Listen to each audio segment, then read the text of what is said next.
0.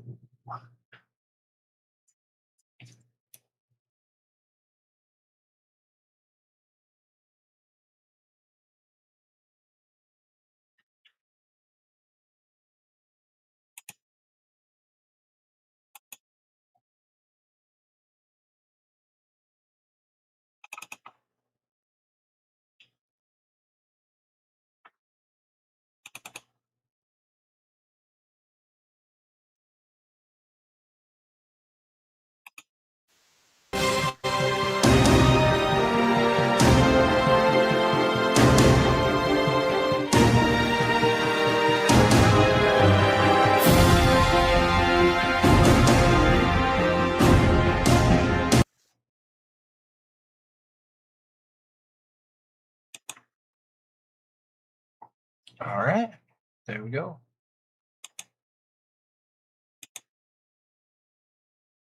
That's you that's watching?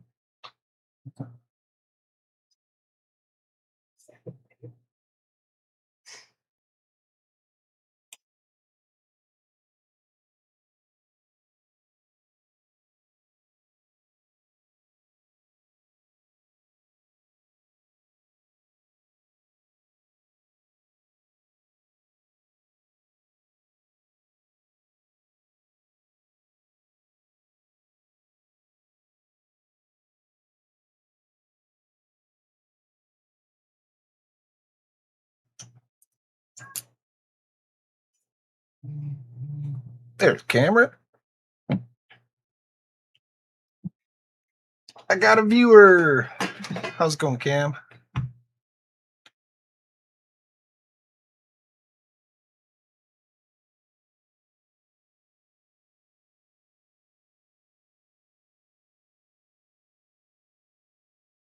Oh, so I thought it was Howard. It was Todd that sent that. There's Johnny, Lumpy McLumpster. How's it going, John and Cam? How come it still says I only got one viewer? Weird.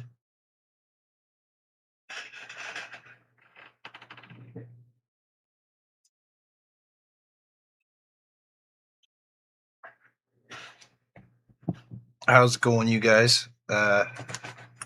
New toy.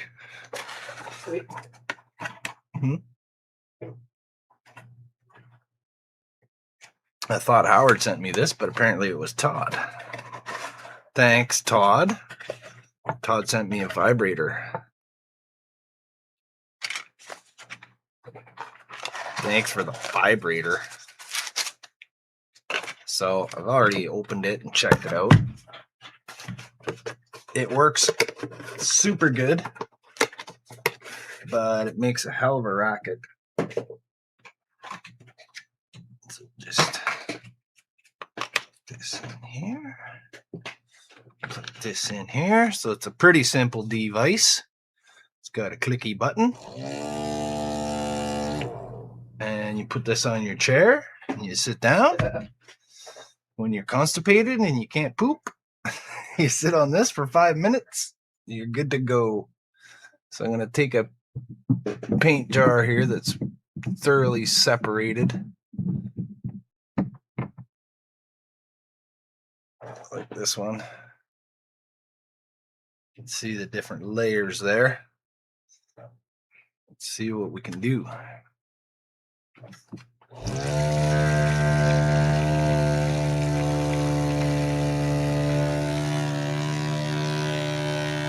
So picking it up cuts the noise. Because otherwise,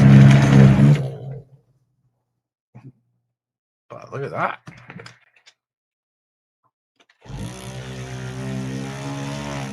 Hey, we got Sick Jim. How you doing, Sick Jim? Thanks for joining us. Oh, look at that.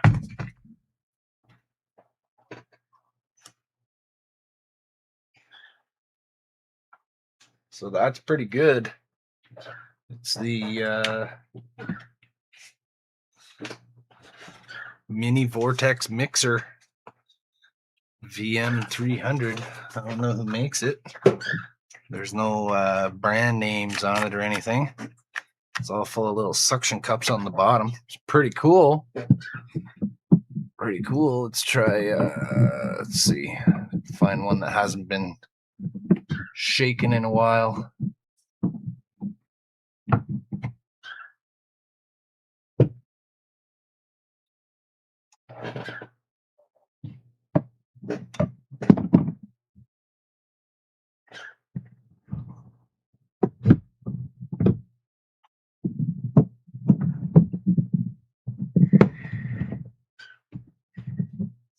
Oh, there's a good one. Look at that orange. All the pigments at the bottom. You can see it separate like that. It's pretty liquidy. So let's give this guy a shake.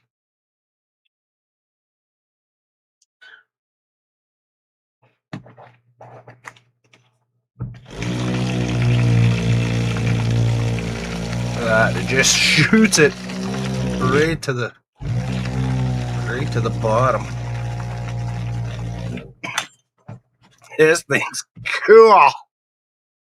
Thanks, Todd. Champagne. Champagne, anyone? Yeah, that works great. Okay, so the business for today, right here, the Cattle Bruiser. Get that off of it. So I'm going to be painting this today.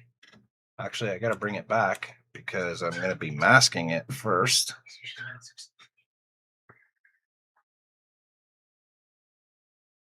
Let's put it like that. So I want to try to mask off all these little panels here.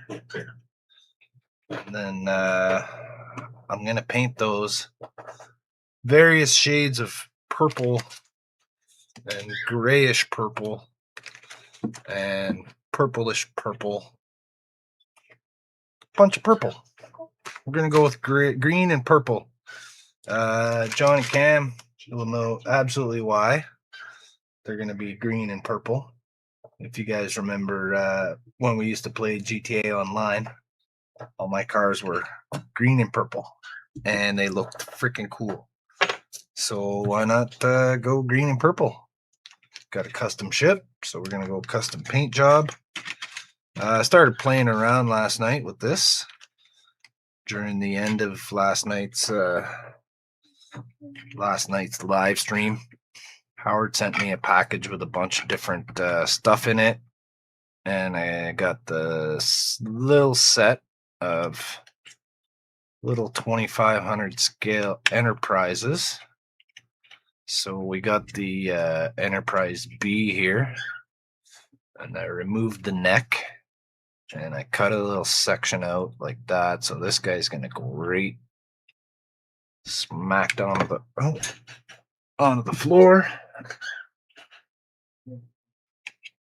There we go. Hey, here's my brother. My brother's here. How's it going, Jer? Thanks for joining. Good to see you today. Hope you're doing all right.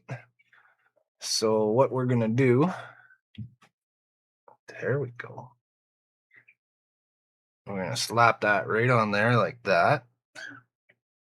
And then I've taken the pylons and I've flipped them over backwards or upside down. That goes here. This is gonna be like that. And this is gonna be like that. And then these are gonna be underneath. This doesn't want to clip in there. Just click it in place. There we go. So all I did was cut these off and flip them over, glue them back on. That's going to go like that. And we'll have a variant, another variant of the Excelsior. So let me just put all this aside before I lose all the parts, because you damn well know I will.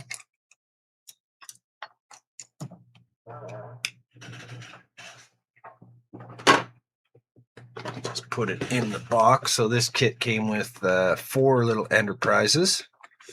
So we got the original, we got the refit, we got the Enterprise B, and we got the NX01. And they're so cute. Look how little it is. That's so cute. Look at it. So cute. There's that one, and then there's the refit. And then we got the original, a bunch of stands. So I'm going to do something with all these little Enterprises. I got plans to make little tiny dioramas. They're all going to have lights in them. It's going to be hella fun. So if you're not subscribed, tune in, subscribe, and watch me make those crazy things.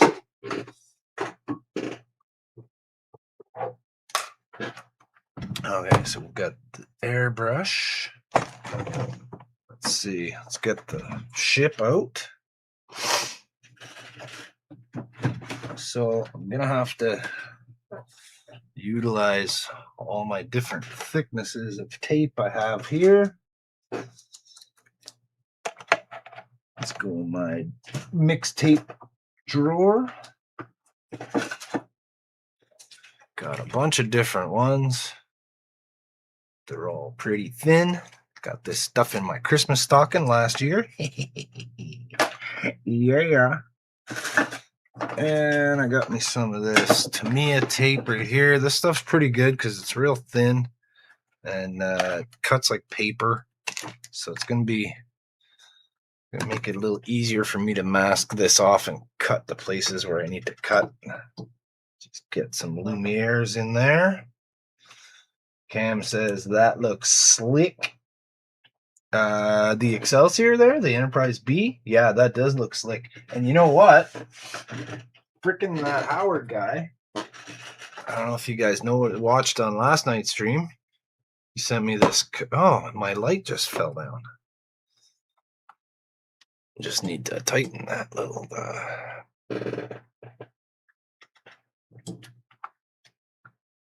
we go.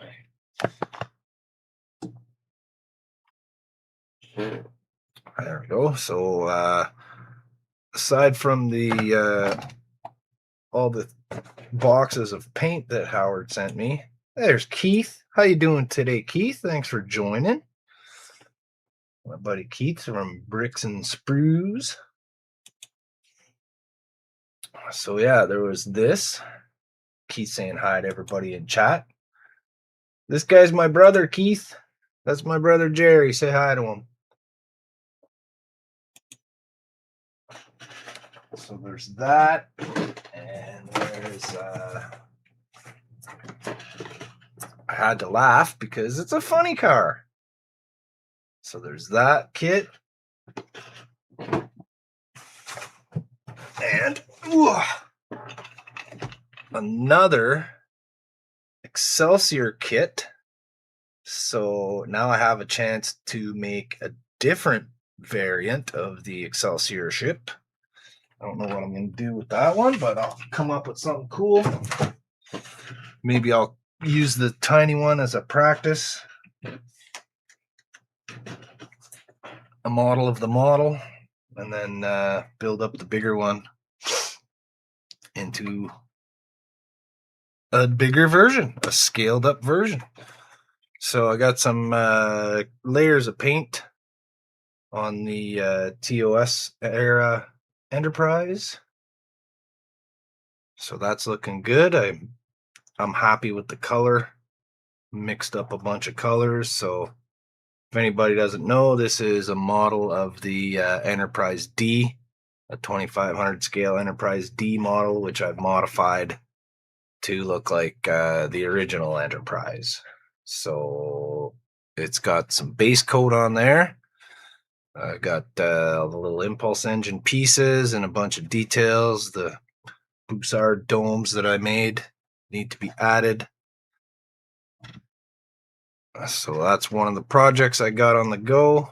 And thanks to all the paint that Howard sent me and all those models, I'll be able to do it because I don't have decals for this. I'm not going to be ordering custom decals.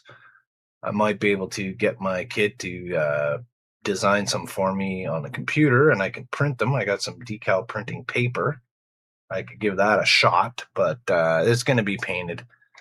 I'm going to try to mask off and paint the details. It's all in the deets. All right, let's get to the Cattle Bruiser for obvious reasons.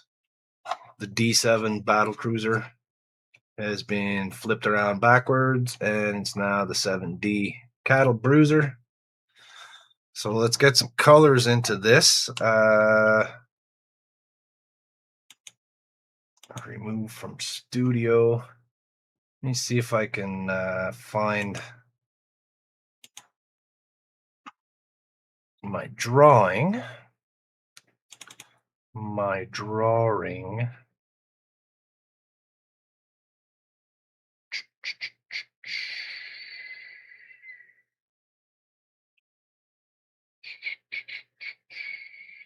Nope. I cannot. It's in a different it's on a different device. Keith says hi to Jerry. Cam says, wow, that's awesome. Keith says, paint job is looking good, Jody. Paint job on what? The Enterprise or the 7D Cattle Bruiser? Either way, thank you, Keith. Coming from you, that's a huge compliment because I've been watching the way that you've been painting your Kronos 1 model there. It's going above and beyond. Just so involved in the details. Keith's doing it the right way. So what I need to do, still got like a rough spot right there where I cut. That's the seam where I cut the center section out and I flip the wings around backwards. This side's not bad. That's not as bad. It just kind of looks like a panel line, but this is a little rough. I don't want to try sanding and filling it. Keith says, thanks, still learning myself. Eric's here. How's it going, Eric? The Klingon Hulk smash, he says. Yeah. Krug smash! Humans not like Krug when Krug get angry. No. Saying hi to Eric. So what I want to do is I want to try, first of all, I want to try with these thin pieces here. Maybe, I don't know. I gotta take a look at this a little better. So I should have done this the other way around. I should have painted my panels and then masked off the panels because that would have been easier because they're all raised. So I could have masked off the panels and then painted the green afterwards. Because we got a couple of different elevations here of shapes here. We got panels on top of panels.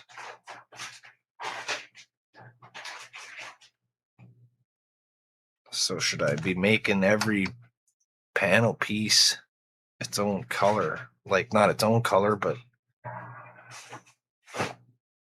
you know, like I'll make all these triangular ones sort of the same, on the same level, but then there's a panel on a panel, so that should be a different color.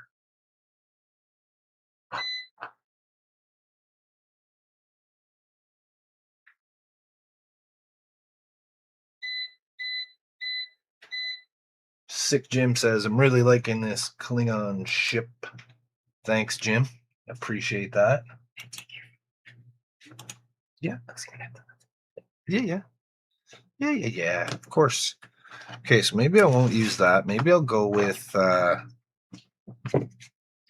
get down with the thickness, and I'll use this one so that I can cover a section here.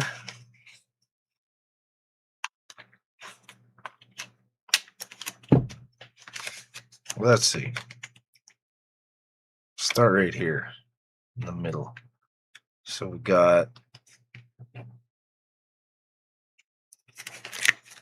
Just get in a little closer, like Arid Extra Dry. Not a sponsor. But hey, Arid, if you're listening. If anyone from Arid Extra Dry is watching, I know all the words to the jingle. All right. So we got like 2 levels right sort of in under here. So all these are 2 level panels. And then these are 2 level panels. And then these are 1.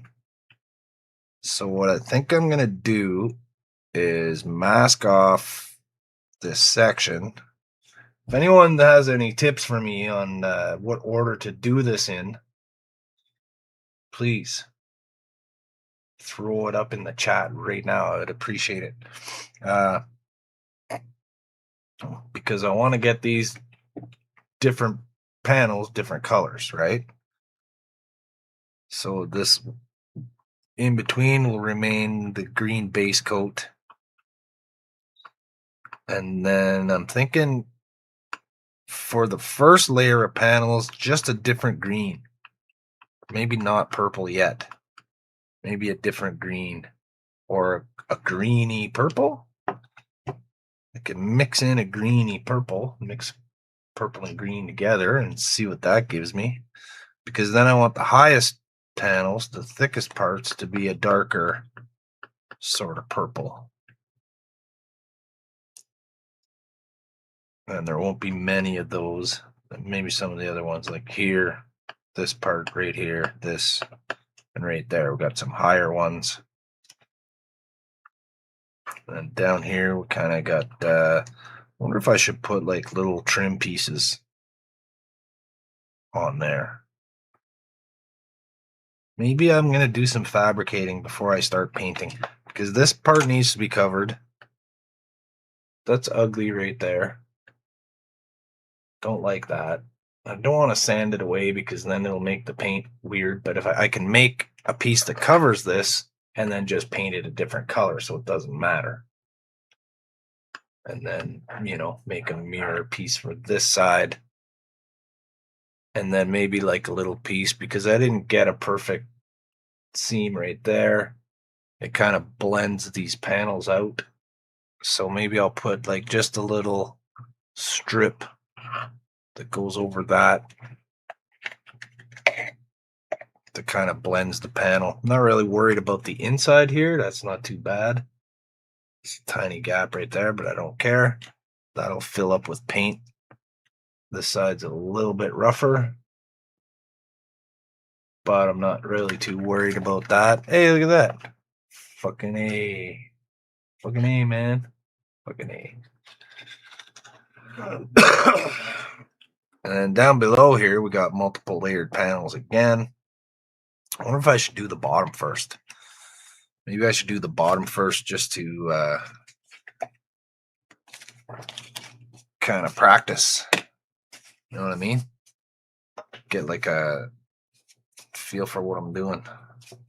Let's see if I can tear this open. Waste not, want not. We got some packaging right here. Just gonna.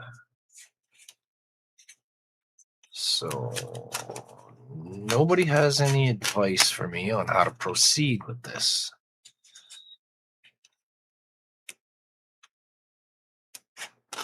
Everyone's got their Schadenfreude hats on, just waiting to see me fail. Okay, well, here we go then.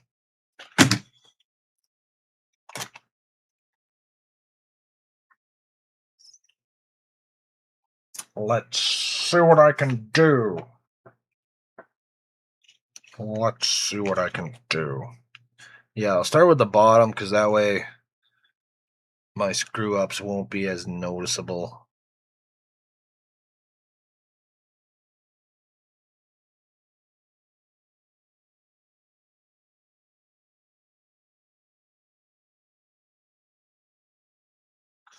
So I don't know how easy it's going to be to mask inside there.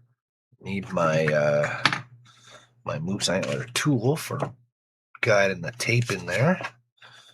So let's see, we'll start right here.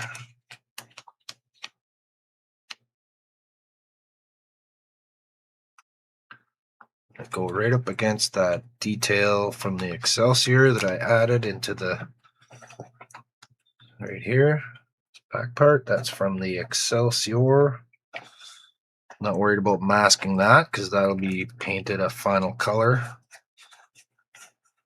afterwards.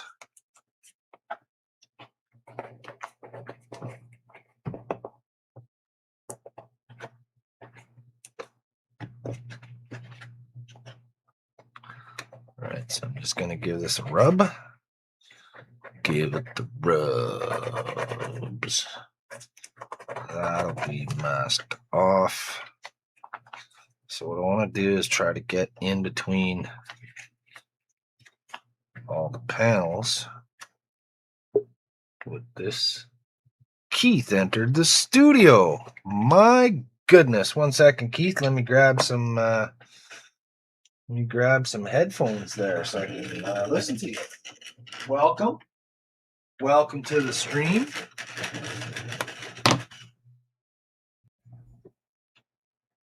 So Keith's not gonna let me aimlessly hop around the maze.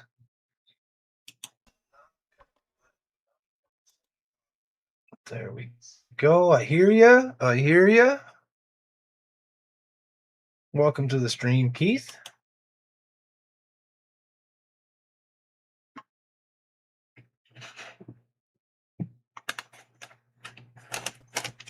All right, there we go. Can you hear me? Yes, sir. I can hear All righty. Thanks for joining. No worries. No worries. It's what friends do for friends. I thought you guys were just going to watch me hop around the maze. And keep turning around and getting lost here. So, like I was asking, so what is your recommendation to let me hold on a second. We can remove this one for now. We don't need that one yet.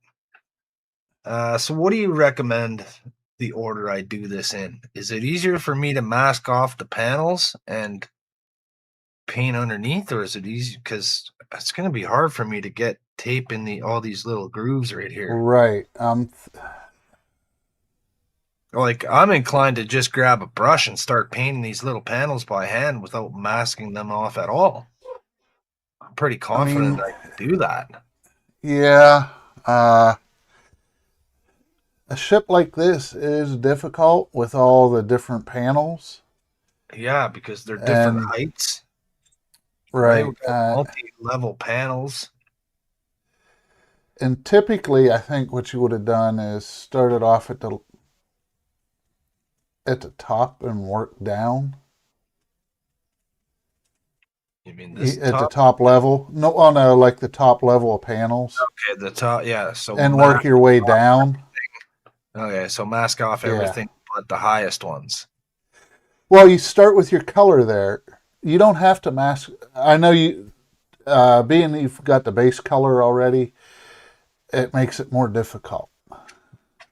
So I should have did this the other way around. You should have ended up with the green, yes. But it's just going to be a little bit more work. Well, I can paint green over it again after. Yeah, if you want to do that, that's fine. Still got some paint. I got some paint, and I can still make more. Like, I'm pretty good at matching the color. I'm pretty good at reproducing the paint that I made before. I used to mix colors for screen printing. Okay. So, if you have an idea what you want to paint, what colors you want to paint and where, or is that something you're still working out?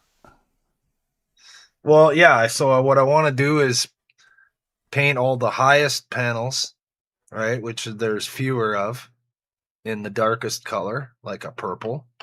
Okay. And then the secondary panels, either a very pale, sort of greenish looking purple, or a different green, maybe a slightly darker either a slightly darker green or a greeny sort of purple. And then Okay. the thickest points will be a darker purple. And I got some of the paints that Ken sent me. There's some really cool color shifting paints in there, and there's like a purple one. Okay. So what I would do, So this one goes from light violet to green. ooh, So it looks purple, but in certain lights it'll refract green. oh, that's cool. Yeah, that is cool. So what I would do is start by spraying the ones that you want, that your first color that you want Yeah, on the upper level, and then let those dry for a little while, yeah. and then mask those off. That the areas that you want to stay that color, because you don't care about overspray at this point. Okay, so I can just spray the little panel and Yeah. not worry about masking it off. Right. Spray those. Then when you get that color done, and after it's dried for a bit, you mask those sections off that you want that color to stay. Okay, but if I do mask it off, then I have a little mask, the shape of the panel that I can use. Yeah. What's that? Sorry.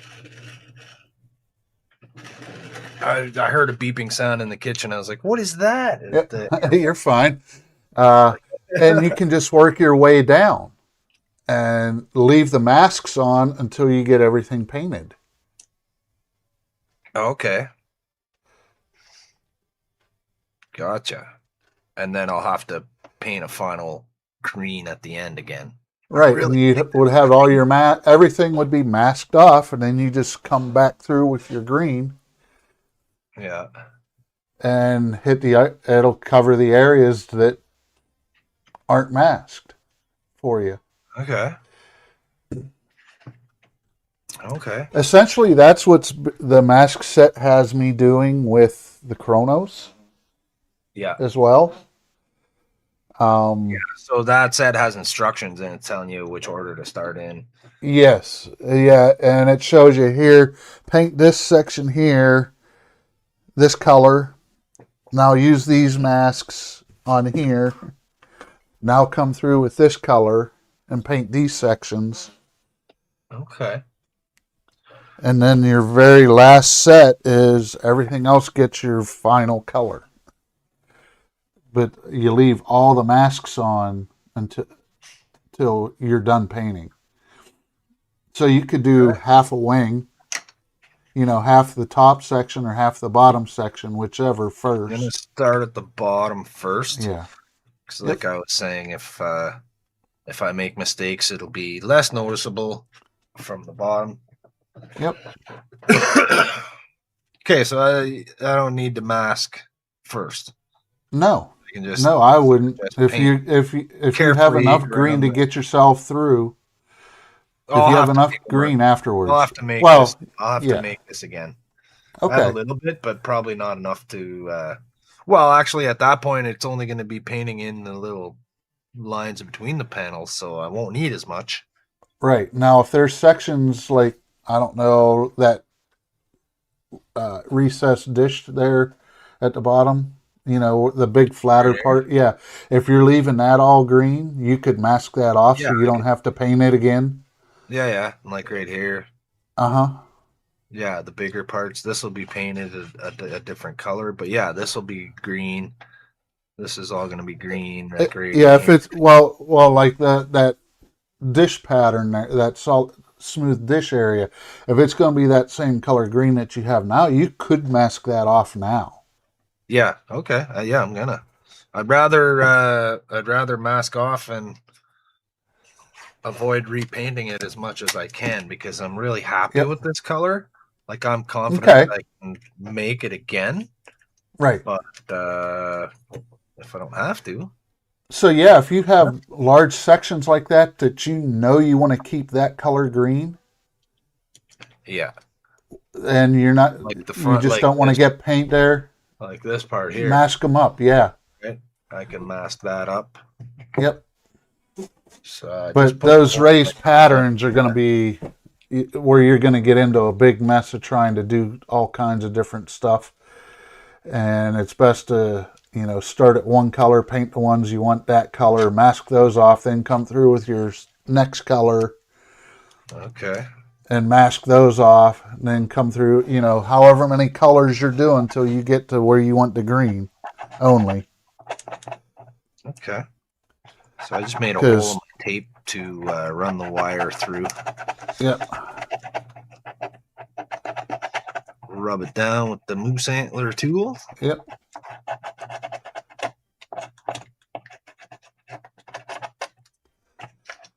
And Trent's here. He's saying hi.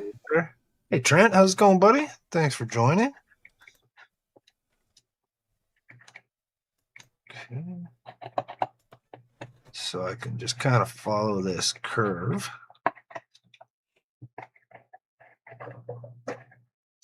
Right like that.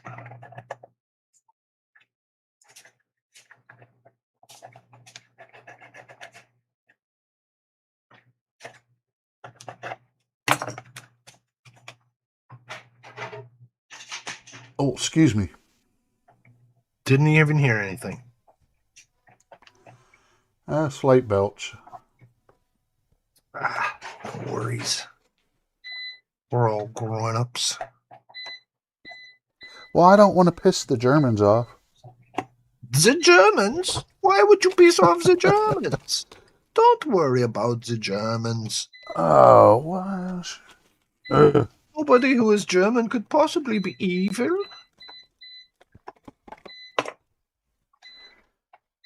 Oh, duh. There it is. Well, no, I was looking for my filler. Wood filler. Are you working on the trolley there today? I've got to saving that fill just some holes. Yeah, No, I'm going to do some wood filling on it. Yeah. Well, yeah, So things that are boring to watch on stream, I usually try to do by myself too. Yeah. Like, because I built all the I got all the benches built. Mhm. And there's holes on the sides and on the seat. So got to fill those so they're smooth. That diorama Howard sent you is pretty cool there. The little background. Yeah, I haven't opened it. Piece of a track. Yeah, building facade, and Very cool. And Don ended up buying one this morning. Oh yeah? Yeah. He goes, since all my friends got one now, I've bought one this morning. Okay, so I got these details I got under here, that piece from the Excelsior, and there's a bunch of stuff here. I'm gonna mask this part off too, and I'm just gonna end up brush painting that stuff afterwards. Yeah, whatever you find easiest. Well, I got like paint markers I'm gonna use for tiny details like that are like metallic. So use those.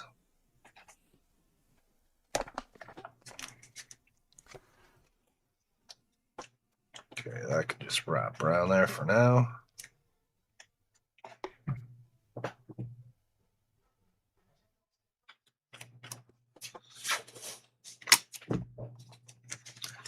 So how's your weekend going, Keith? Not too bad. Too fast. That means vacation's over after tomorrow. Is it cold in Ohio yet? Yes, it's been, let's see, yesterday it was only in the 50s as a high. Yeah. Rained all day Thursday. So and cold. 50s is probably around, I think that's probably around maybe 15 degrees Celsius or so. It's pretty chilling. It's Yeah, pretty chilling. so We have frost on the ground in the morning the last few days. we haven't had that. We've had warnings for it. Frost But warnings. yeah.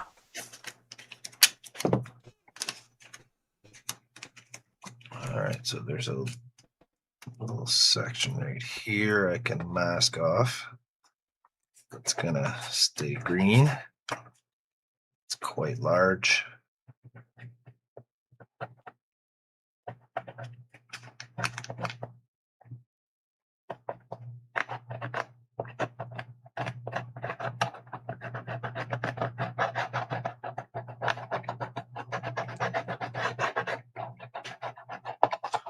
So before I started the stream, I was watching 3D Painter's live stream. Okay. He was giving me some pointers and tips on airbrushing as well, and mixing and paint and stuff like that. Cool. He was working on a model of that Goku,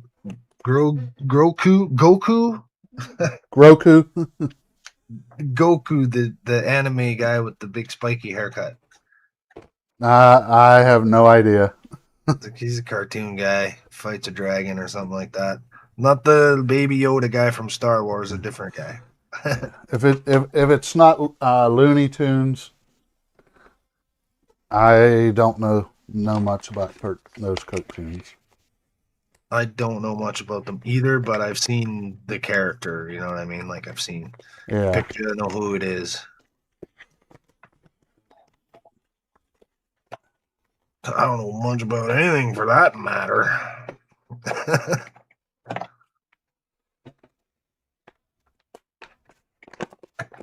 Okay. So peel that.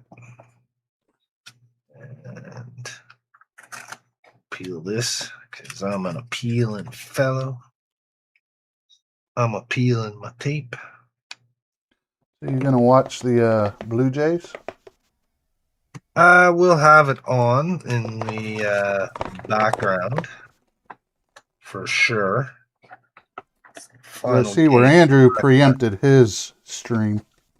Yeah, he figures that everyone in Canada's going to be watching the Blue Jays. But what about all your American viewers, Andrew, and your UK friends and all your other international friends? They don't give a damn about the Jays. They don't care. And, you know, I'll know what happens. I don't need to watch it. I'll find out what happens. I got turned off of baseball back in the 80s. Too much corruption. No, the strike where they baseball players. We need more money. Yeah. Yeah, come on. So yeah, it kind of turned me off. Yeah, I get you there. I used to collect baseball cards and everything. I still have a bunch. Oh yeah, right on. But yeah, when they pulled that crap, I'm like, I'm done.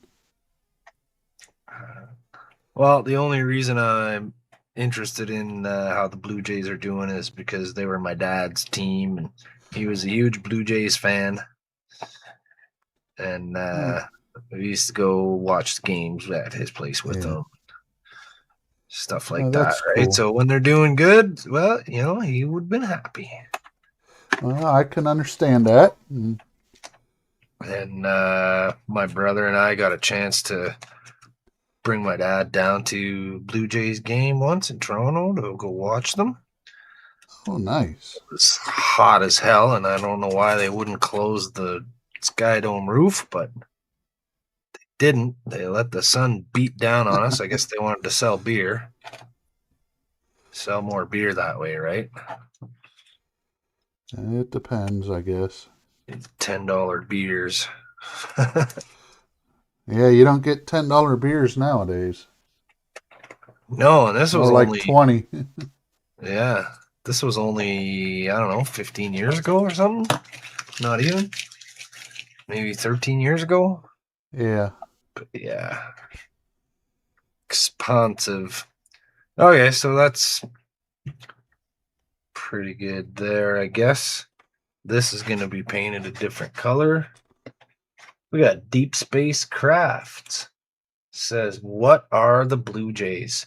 Only the greatest professional baseball team in history.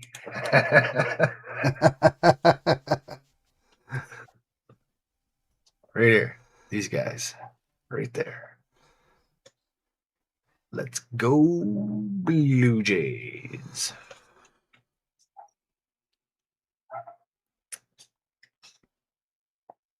All right. So this is already masked off.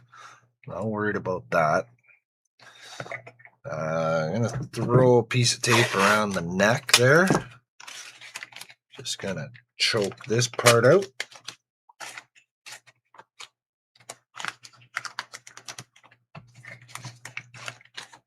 Cover that. And I'm going to cover my little... I'm going to cover my little crystal dome thing right here. So this is pretty cool. The crystal there, it's red, but it still has the little backing on it, so light doesn't shine through it.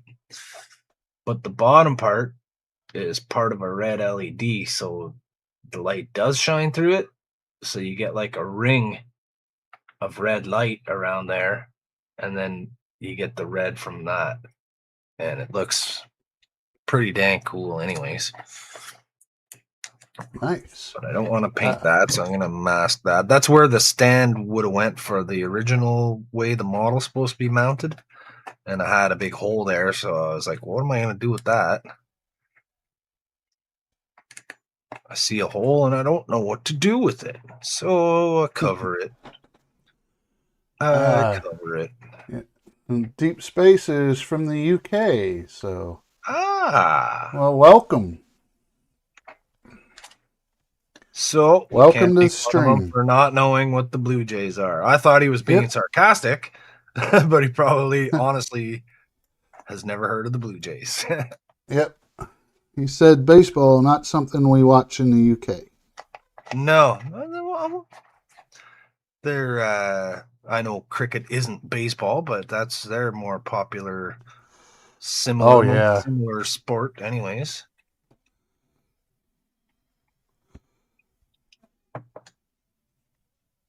Cricket also being popular worldwide because of the Indian influence and the British influence. So British brought cricket to India and East Asia.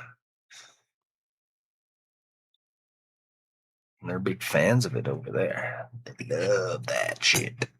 They love... This isn't sticking. That's not working at all.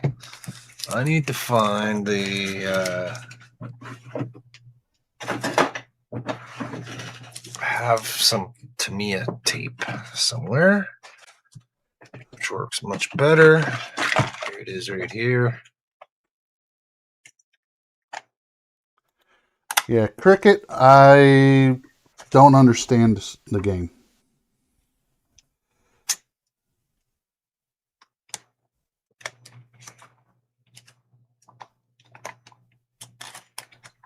I just know there's wickets and that you have is he called a bowler instead of a pitcher? Yeah, I think he's called the bowler. And the hitter is called the batsman. Yeah. I think. That's about as much as I know about it. Shall I ring for the batsman, sir? Oh, yes, please do ring for the batsman.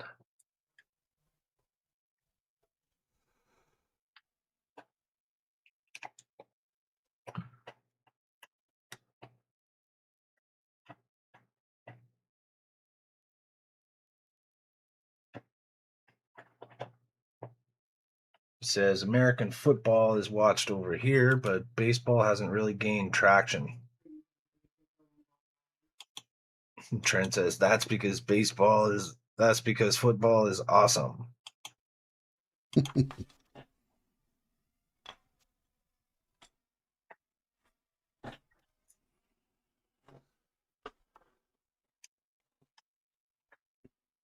Never could get into football. It's too slow. Boring. They play for 3 or 4 seconds, and then they stop and make plans for like 15 minutes. And then the whistle blows, and they play for another 3 or 4 seconds, maybe 5 if somebody can run real fast. True. And then they stop again. Every sport's like that. Except hockey. Well, they're starting to stop a lot in hockey, too. Typically, the stoppage is only for penalties. Okay. Or goals. Or goals, yeah. Other than that's a non-stop sport. Last week, I was watching one of the ball games there, and somebody gets a home run or whatever, something happens, and then they played the replay of it like 30 times. Yeah. In the next, 3 minutes, you see that thing 30, 40 times. And I'm like, oh, did somebody get another hit? Oh, no, it's the same replay again. Oh, jeez. There we go. That's pretty good. This Tamiya tape's a lot better, although that didn't stick down. As long as the crystal part stays masked off, Yep. that's what's important.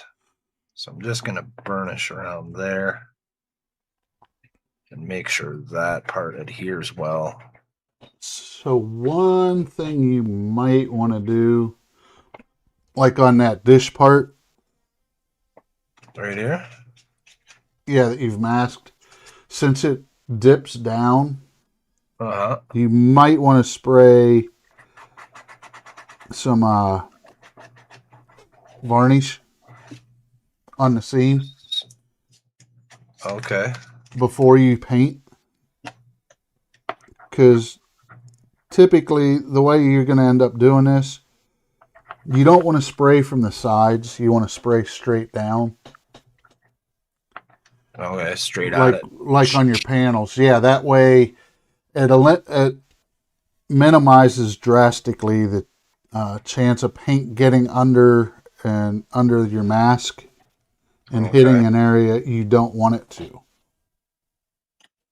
Gotcha. But because you're going to have trouble with that dish area because it's on a downward angle already. Well, I could unless you set it up. Unless you come at it the other side from the back side, from the neck. I can stand it up when I paint and just shoot it straight on like that. You'd have to spray down more towards the back of it, I'm thinking. Okay. Hey, Todd. Todd's here. Hey, Todd. Says hello. Good evening to y'all. Todd, thank you so much for that vibrator you sent me. Did you see that at the beginning, Keith? Todd sent me a vibrator. I saw that in Discord. I thought it was Howard at first. And I knew that from last night because he said it was on the way. Yeah, I missed that last night. Yeah. I thought it was from Howard at first, so I said, thanks, Howard. And then he said, oh, no, that wasn't me. Because Howard was saying that there was another package supposed to come today. Yeah. When I saw that today, I thought that's what he was talking about.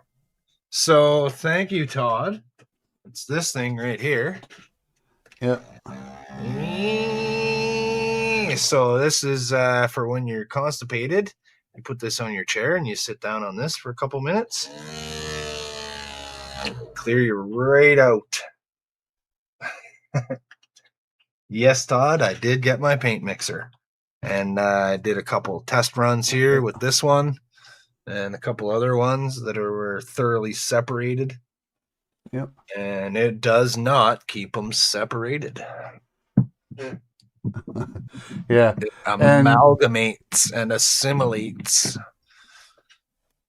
Yeah, so as what Todd's reinforcing what I said. Yep, try to paint from tape towards model. So like this. Yep. Yep. But like on the flat surfaces on the designs on the top, those you just want to spray straight down from once you mask them off. So Yep. Yep. So I'll wanna hold it up like this. Yep. Whatever works best for you. But you want to try to Okay. spray as straight So down as possible. wherever I got tape, I want to spray off the end of the tape. Yep. Towards the model. Don't So, spray towards the edge of the tape. yeah. But the edge of the tape is right inside a corner there, right up against a Yep. wall. Yeah. It'd still be, I'd be safe though and spray from the tape towards the model. Yeah. Yep. It's amazing how much 20 psi of air is Yeah. and what it can do to lift tape if you hit it wrong. Oh, that's Just why. So it doesn't lift the tape.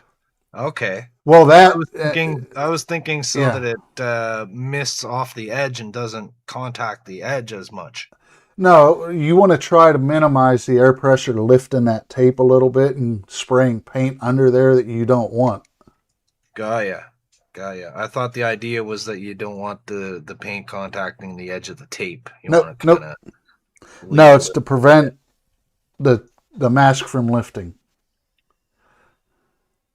Okay. accidentally. Okay. Okay, so this is all going to be painted different colors, darker colors.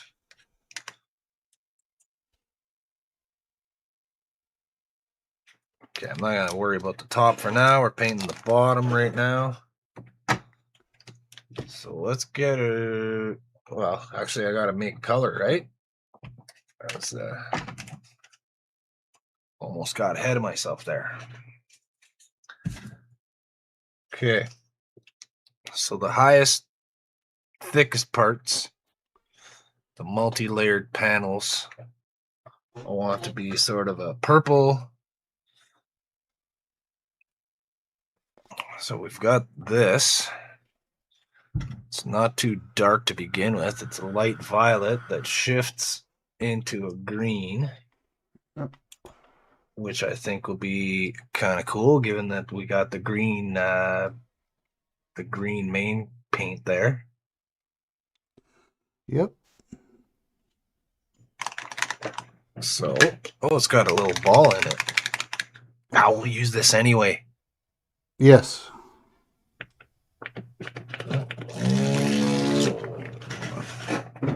So while you're doing that, My plug.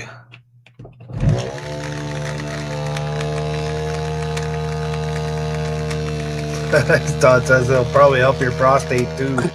yeah. He said he just got back from the new house. And yep. Yeah, you missed the beginning, but that's okay. There wasn't anybody here at the beginning. Yeah, he said, I find the vortex mixers work best when you hold the bottle at an angle and just put the bottom edge on the mixer. Look at this. Yep.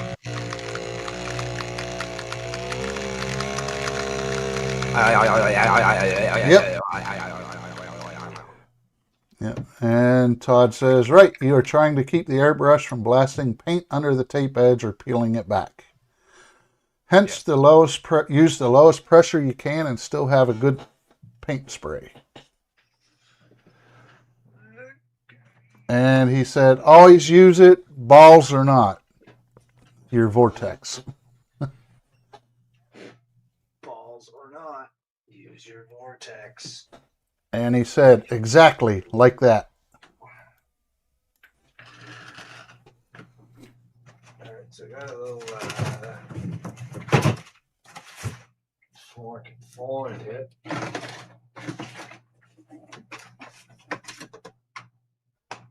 Cameron gave me a piece of plastic, or Johnny gave me a piece of a PlayStation that I can use to paint on, and of course, where is it? Where It's is over it? there. It's not over there, though. It is not. Son of a stupid.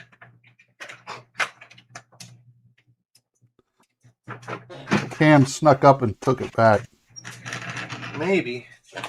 It was in this stuff. Yeah, it was in this stuff. But, I got so much stuff now because of Howard, I can't find it. Howard.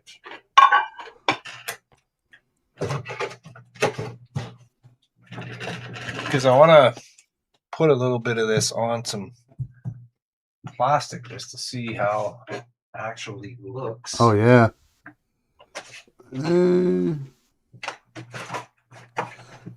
Well, if you're going to put it on straight plastic, you might get a different reaction than on your what'll happen on your paint. I see.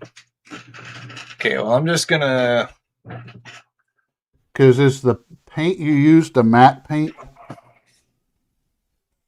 The green? It is these two greens.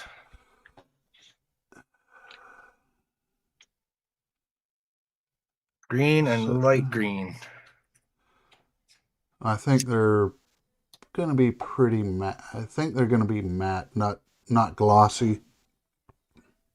Yeah, I'm not. It's semi shiny, but not. It's pretty matte. It's not even quite satin finish. It's only shiny because my light's right there. So, because that'll have a little bit more tooth to it to grab for the paint to grab, being in a matte surface, whereas your plastic is going to be smoother, and the paint may not grab as well, so it'll react a little different. Gotcha. On the surface. Okay, so that's pretty thick. So I want more purpley than that.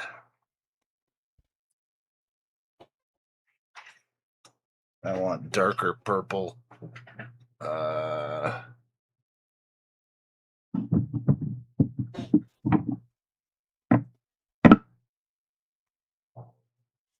So I'm gonna need. Maybe I won't use this.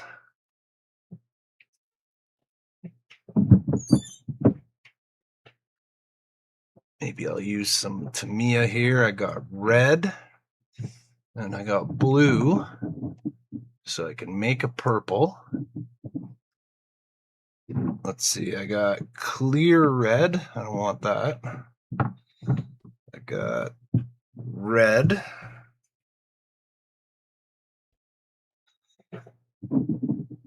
Metallic blue. There we go.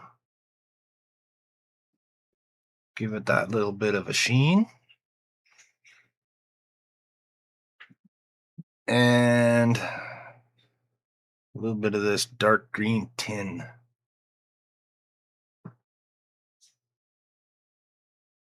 Let's see what that gives me. Yeah. Todd says, I always use it, balls or not. All right, so what I'm going to do is I'm going to take this little piece of paper here.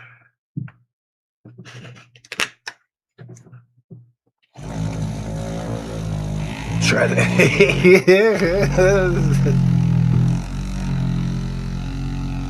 I got to hold this up because if I put it on the table, it's pretty freaking loud.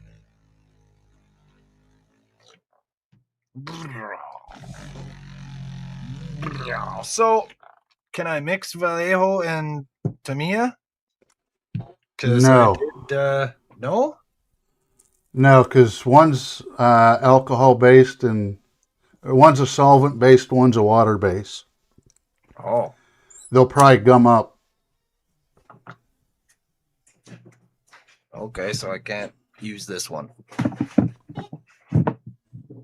Do I have a metallic-y green one? Clear green. Yeah, more than likely you're going to get a big gummy mess if you mix those.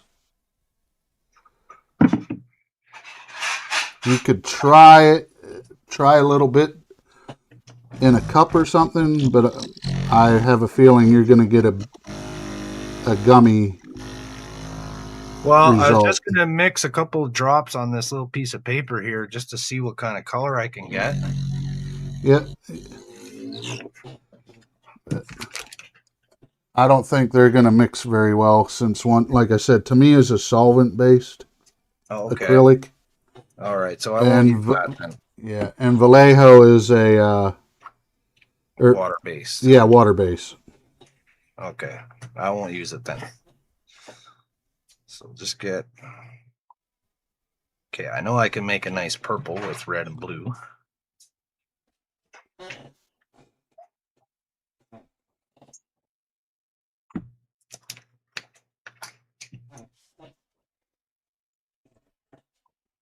Oh, that one didn't mix very well. Is that a metallic? Yeah. Those you might need to let mix a little longer. Because the metallics seem to settle more because of the fleck. There's more solids in there. Eh? Yep. Todd said posted a pics of the house in general. Cool. I'll check that out later. Nice. Looking forward to seeing those, Todd. Plumbing tubs and windows in already. Nice. Right on. Oh, he's gonna have such a kick-ass studio because he gets to set it up however he wants. Yeah. That's better. Good job. That's probably way too much blue. Maybe not. Maybe not.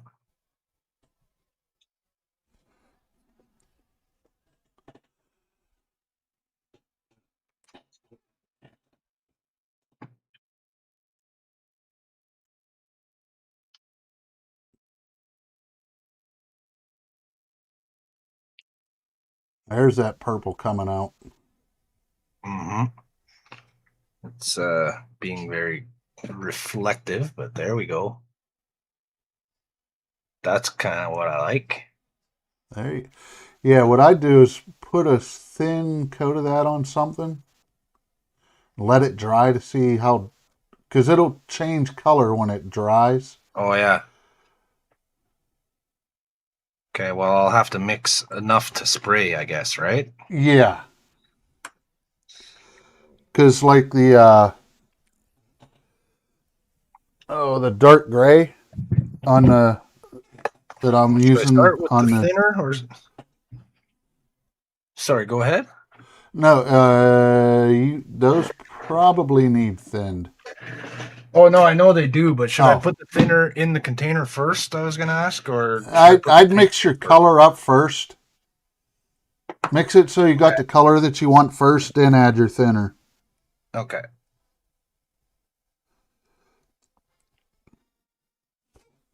I think I gotta shake them some more.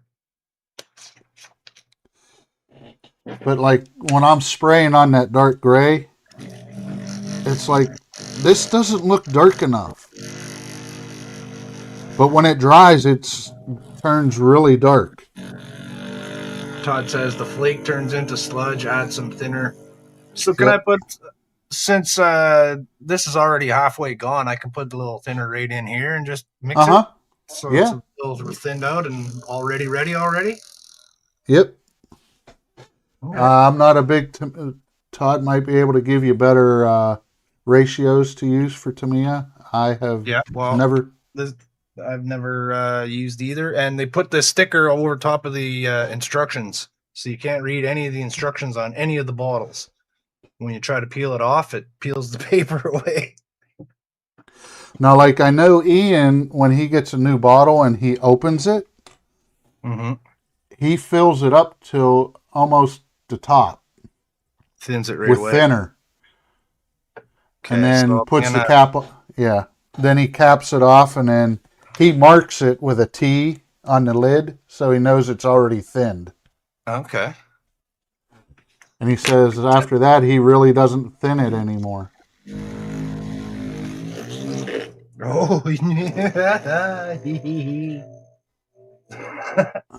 Yep. Make sure you wipe the upper lip of the bottle before you close the lid. Ah, too late. Yeah. Todd says for Tamiya, only add IPA or thinner. Okay. No water. No, I used the Tamiya thinner here. Oh, that's freaking me out. Yep. You said make sure you wipe the upper lip of the bottle before you close the lid. Yeah, I missed that one. Yep. I missed that He one. said that'll allow air to get through and dry out the paint early. Oh, I see. Okay, so he means before I close the bottle when I'm done with it. Yeah. Well, Yeah. I'd wipe the cap out too, since Yeah. you've got paint on that now where it'll seal. Yeah. Wipe out.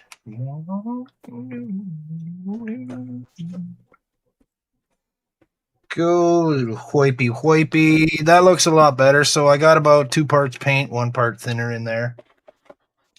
It had about half full bottle of paint, Yep. and now I got about 2/3 of a bottle.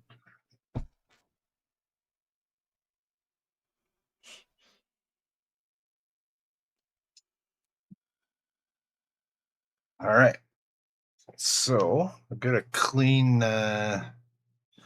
Do I have any of those freaking things? Yes, I do. Yes, I do. Your pipettes. Pipettes là. Oui. C'est mon petit pipette. Mon petit pipette là. Okay, so we're gonna put 1,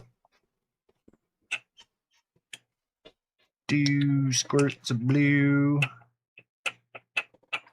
And since I got a limited number of these things, I'm gonna go clean this out.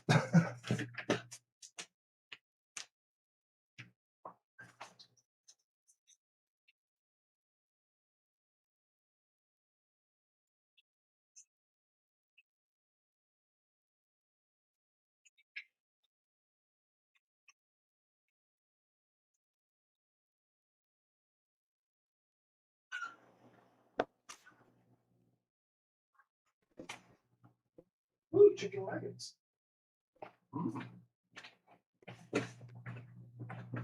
I found a chicken nugget.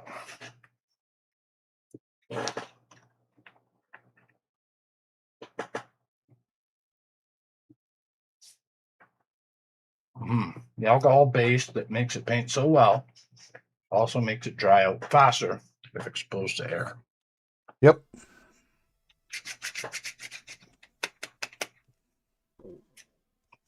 Excellent. Okay.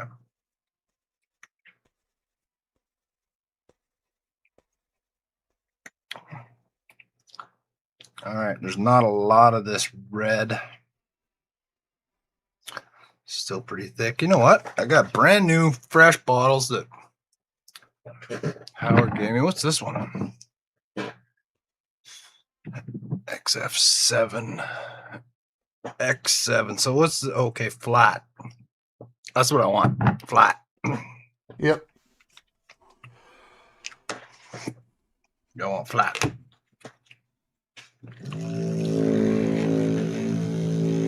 Because the blue is a bit metallic, so flatten it a bit with the red.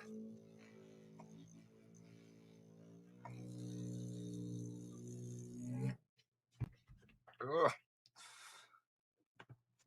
One of the reasons I quit doing tattoos, the vibrations of the freaking thing. This stuff's pretty thick. Can't even suck it in there.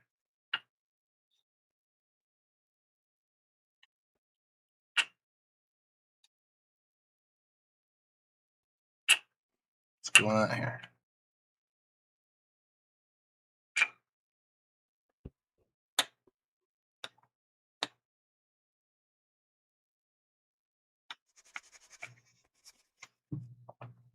I hear you sanding.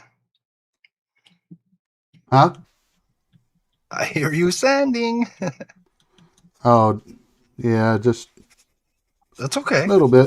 Don't stop. Don't stop. That's fine. Something to do. That's not mixing so well. What was the other red that you put in there? It was the XF7 flat red. That's real thick though.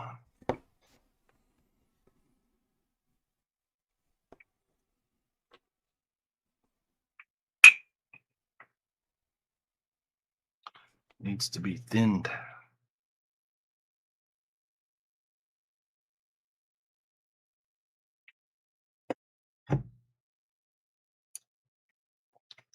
Cam says, "Go Jays, go!"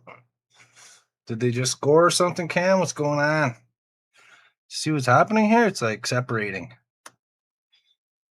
Ooh. Is that a Tamiya bottle too? The XF?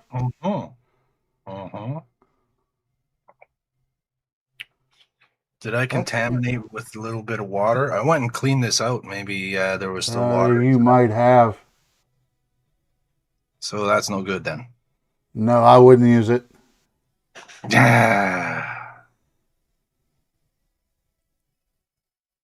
Unfortunately.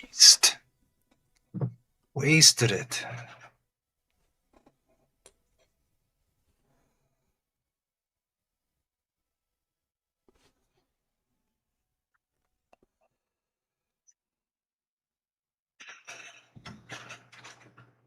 Okay, you know what?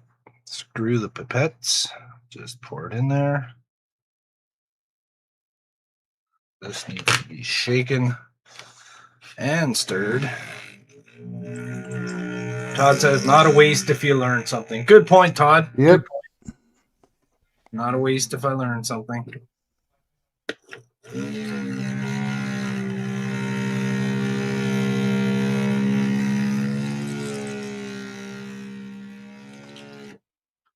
I'm just going to throw this right in the garbage can. I'm not worried about trying to use those anymore because I'm not going to buy a package of hundreds of those.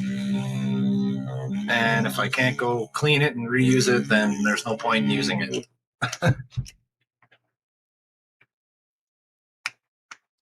Well, you can clean them. You just can't do them right away. You'd have to let them set. Yeah, I should have let it dry out before using it. And then just use the fresh one.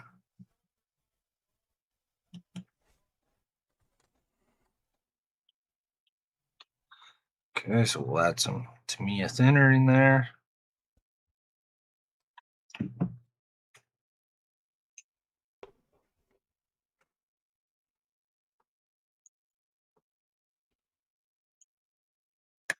Oh.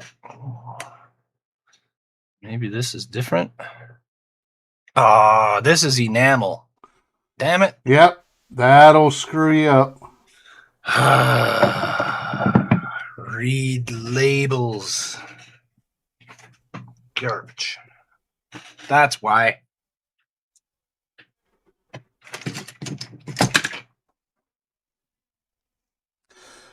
But you still may have had an issue if there was some water in the pipette too. I agree with that. So, let's see. We gotta find a red. No red there.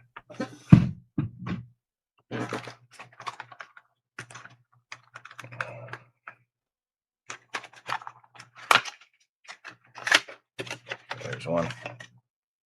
Flat red. There we go.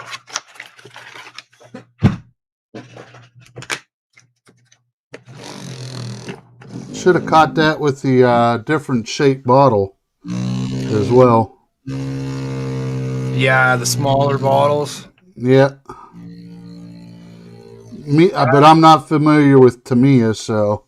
Yeah, enamel and acrylics are not friends. I already knew that from my mistake I made before by adding enamel paint in there and then wondering why it kept getting stuck and it wouldn't spray. And I knew that, but I didn't clue into the fact that that would be a smaller bottle. So I guess the fact that I poured this thinner in here, that probably ruined the whole bottle of paint. I'm not going to use that enamel anyways. Garbage. This one's also enamel. Enamel. Yep. Garbage. Just so that I'm not tempted to use them again, because I probably won't remember what I did today.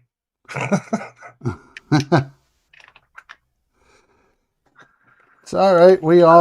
It's nicer. We all do that. Well, I'm glad you joined in to help me because I would have just started painting with it. Good enough, it'll mix while it's in the airbrush. Whee!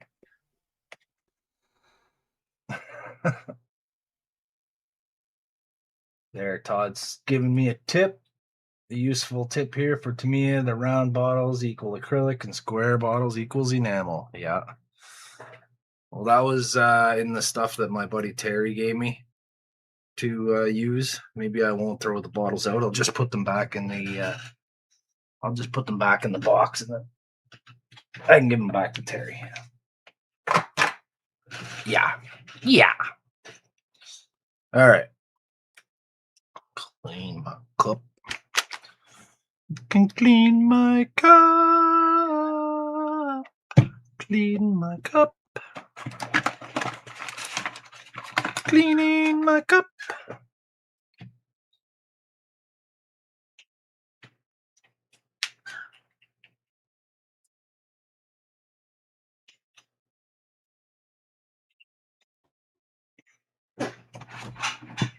Come here. Okay, so I was hoping I'd be painting by now, but I ain't. Okay, let's try this again. Now I'm almost out of this blue that I made, or didn't make, but thinned.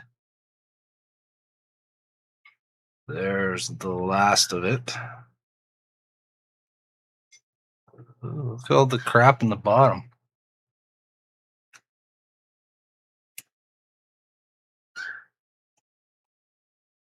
Look at that. Oh yeah, all the metallic goop, the metallic sludge. Yeah. So it's kind of better that a lot of that stayed in there, right?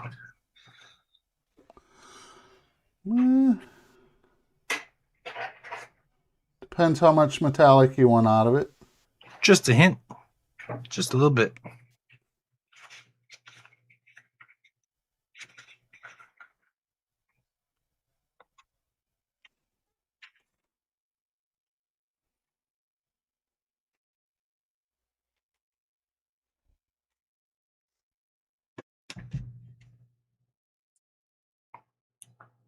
Well, I might not have enough red this time.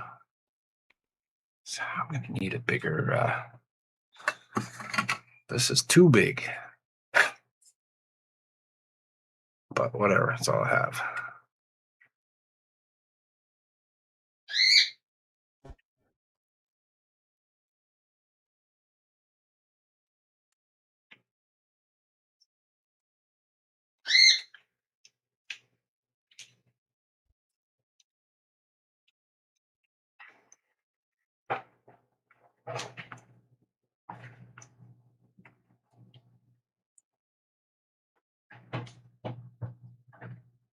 Todd says you want that flake in the paint? Okay, let's get it in there.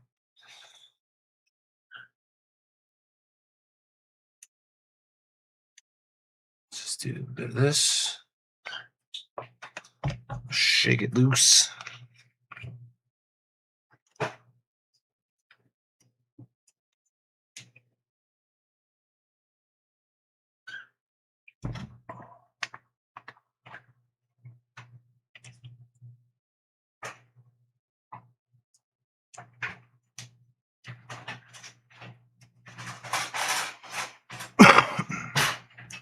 Go. It's all cleared out. So I think I'm gonna want more red. Ooh, that looks cool.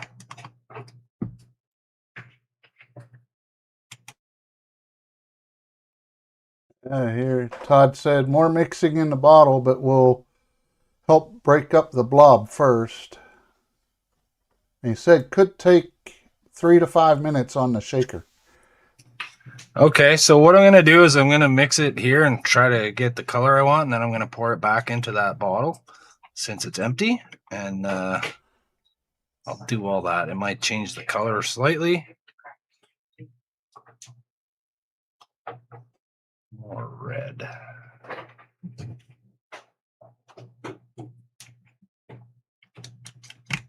Milano Endrak is here. or Milan on Drac. However, I'm not sure how to say that. Milan on Drac, one of the viewers of my channel. Thanks for tuning in to the live stream. Yeah, he said he had to kit myself and hand painted the panels on the wings. It was easy and very effective. Yeah. You could factor in weathering to blend the markings in and age them. Exactly. I was kind of tempted to hand paint it myself, but I'm trying to practice my airbrushing skills. So I'll do it this way. I'm not getting that nice purple color I had before. I think I got way too much blue.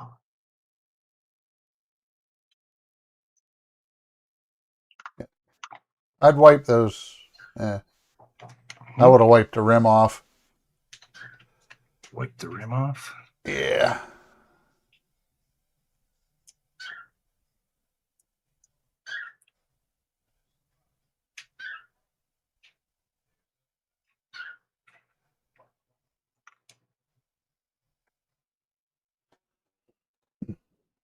Todd says might have been better to start with the red base and add blue. Yeah. Yep. Well, He said you only need to do that before storing, but oh well.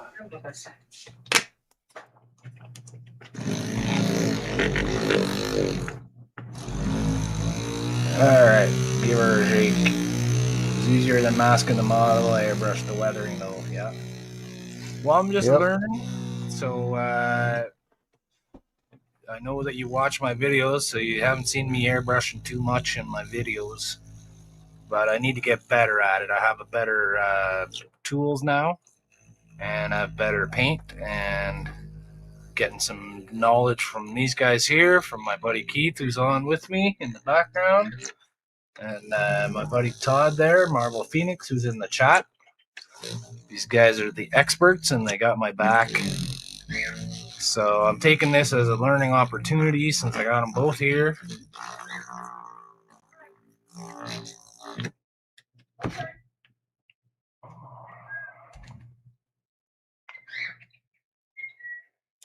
We're almost there. But yeah, like Todd said, so what I'm going to do is I'm going to get a fresh cup, and I'm going to add the red into the cup. And then I'm going to add some of this into the red, pour it all down the side. I don't know what I'm doing here.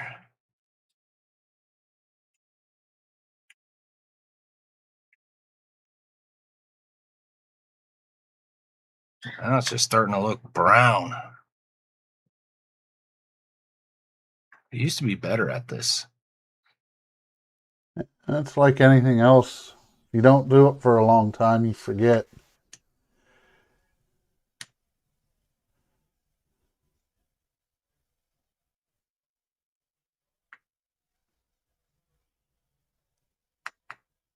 My blue's not blue anymore. Yeah, I fucked this all up.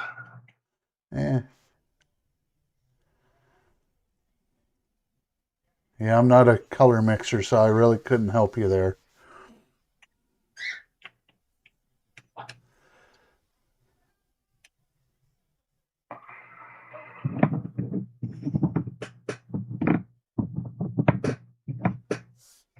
Let's see. Got another one.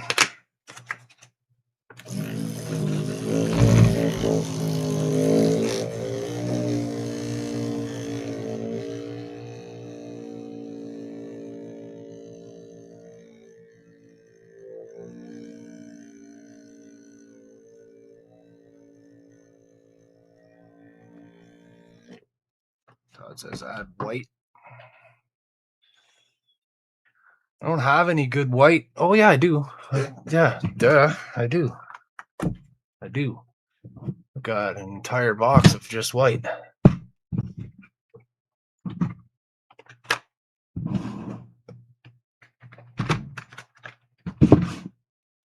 I forgot about that. There we go. Flat white.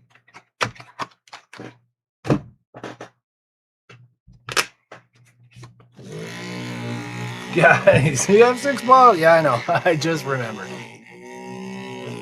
I didn't until the other day, until yesterday. I didn't have all that white. I had no white. Except for shitty Deco Art Craft paint white. Alright. Put a little in there.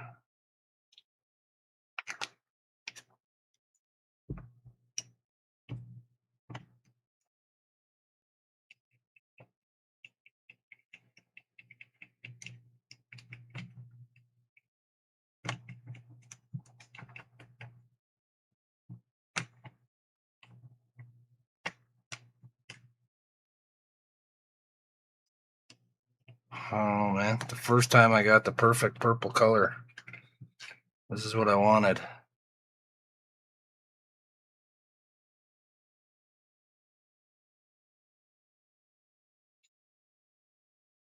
That's not even close. This is brown. Sky blue. It's just blue. It's not sky. Let me check the other boxes. White. It's this one. Flat blue. I got blue. I got flat blue. I got more metallic blue. Yeah, Todd, he's trying for a metallic purple. I got clear blue. I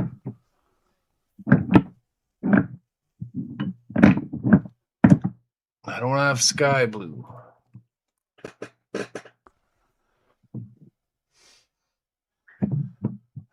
right. Todd says for metallic purple, skip the metallic blue. Mix flat blue into flat red.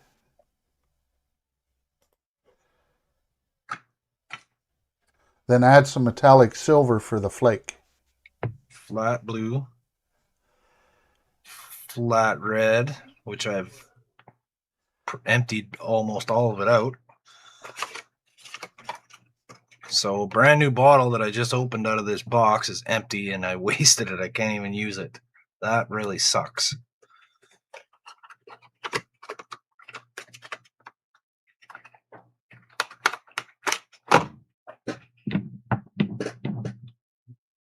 Red, clear red.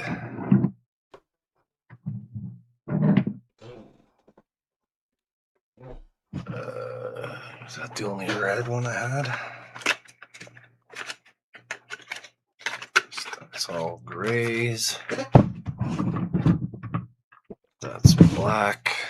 All right, so I only had one bottle of red, and I've emptied it. Oh, Todd's here. Todd's here. Hello, Todd. Hey man, that red that's still in that bottle is more than enough. You got to remember, airbrushing takes such a tiny amount of paint. You can actually mix it empty, right man. Yeah, it's almost empty. I know that you'd be surprised. A little bit of the more you airbrush, you realize how little paint you actually need. I even after all the work I've done, I still empty out what's in the pot all the time.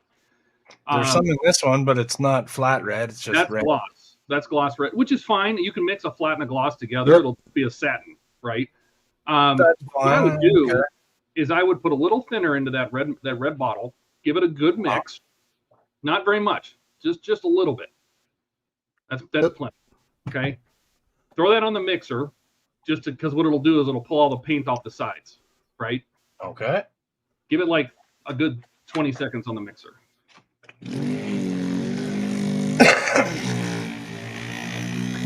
Milanon Drax said he's making a particular Starfleet vessel out of Lego. Your clue is whenever you saw this class of vessel, it usually came to a terrible end. Oh, that would be the Oberth.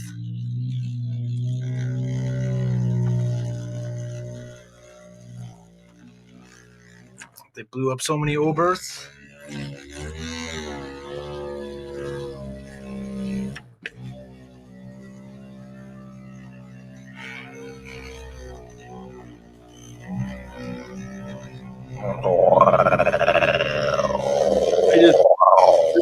I figured I'd just jump in and help you because it's quicker than typing. Well, thank you, Todd. I appreciate that. Now, you're going to do this drops at a time. You don't want to, if you have a toothpick, if you have some paint storage sticks or something like that, that's all you need. Well, I got one more of these things that I haven't used yet. Fuck pipettes. Pipettes are garbage. Do you have one on the desk, just that wooden dowel, this little wooden Oh, yeah, stick? I got a ton of those. Like skewers, those are perfect. And now grab your flat blue, put that stick, mix up the black blue or the blue, give your flat blue a good mix. And then what we'll do is what we're going to do is just use the end of that stick just to grab drops. Okay.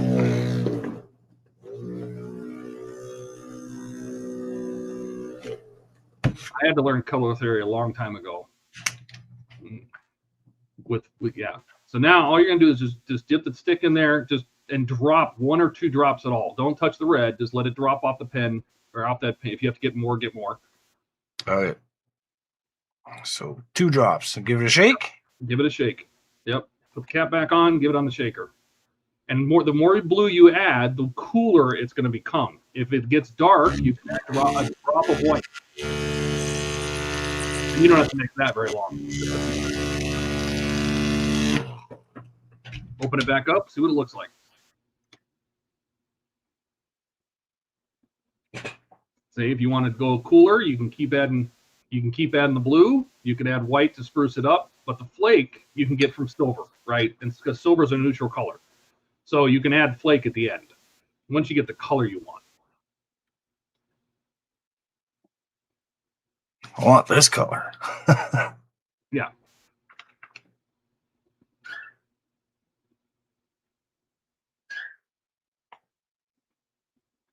The thing about color is you got to do it in very small adjustments, right? Because you can go too far and then it's hard to get back. Because if you think about that mix ratio, you're putting 1 drop to maybe 40 or 50 drops of red. So if you go too far blue, you got to add 10 or 20 drops of red to get back to it. Gotcha. Yeah, color theory is not my strong suit. And if you have to use one of the sticks to, put a little line on your paper just to see what it looks like when it's painted, you can Turning brown again. Like it's just brown.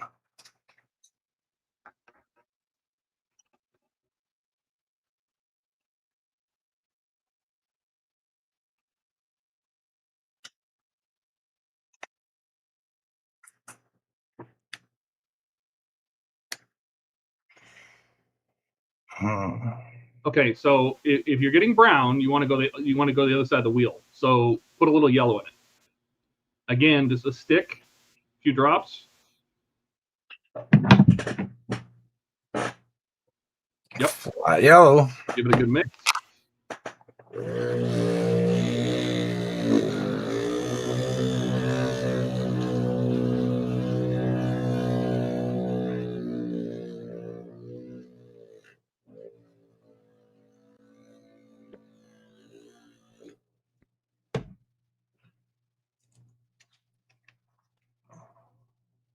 Maybe just a couple drops of that. So you're working with the primary colors, right? Red, yellow, and blue.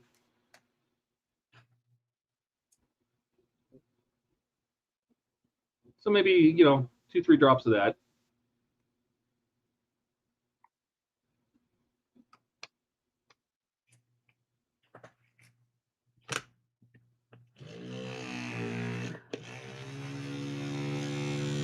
See, the thing about the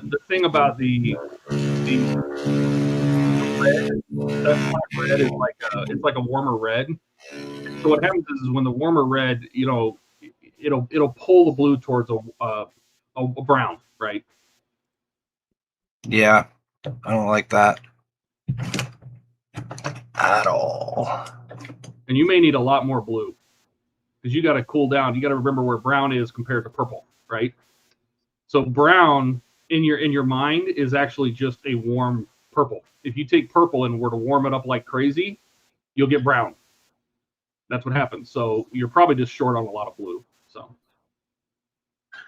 Yeah, I'll dump a bunch in there. Put about 10 drops of blue.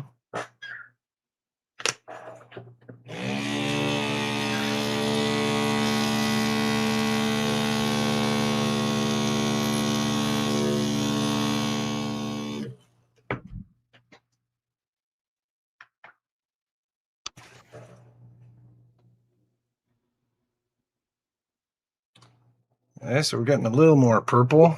yep, you may need no more blue. Be careful with the yellow because the yellow can pull you back to brown. So it's Oh, you're probably more short on want blue. the yellow would brighten it. I want it Yeah. to be a little brighter. Oh, well, use white for that. You can add drops of white.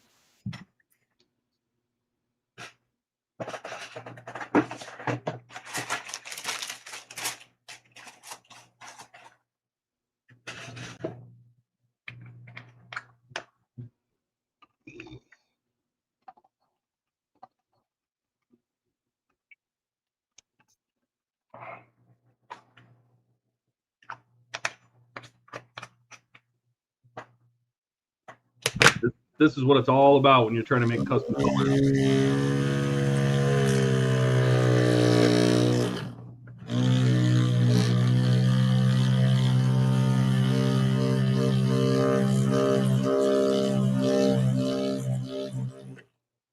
See, I'm usually just mixing colors in these little tattoo ink cups for tiny amounts at a time, right?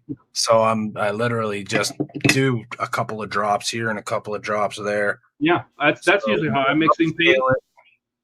We're You know. upscaling it a lot for this.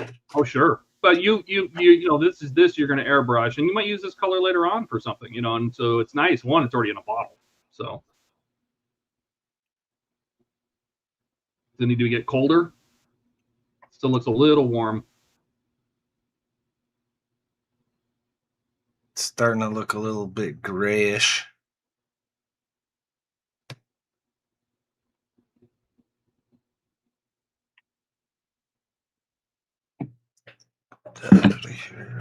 Blue. That one's mixed. This one is not. Okay, so I just want to get rid of this one. Just gonna paint the top so I know that that's not a standard. That one's been mixed. It's actually pretty close to what I got here. It's like the exact same as what I had already. So I just went back to making the same color that I didn't like again. You know what? I'm just going to paint it like that. Fuck it. Whatever, man. Doesn't matter. I'll just use that color. Well, you should be able to add some silver. The metallic silver, if you want the flake. I don't know if I have metallic silver. Oh, yeah. I think so. I think he sent you a bunch of different like metallics. No. He didn't send you any like aluminum or. I don't think so. Light gray. Film gray. NATO black. Rubber black.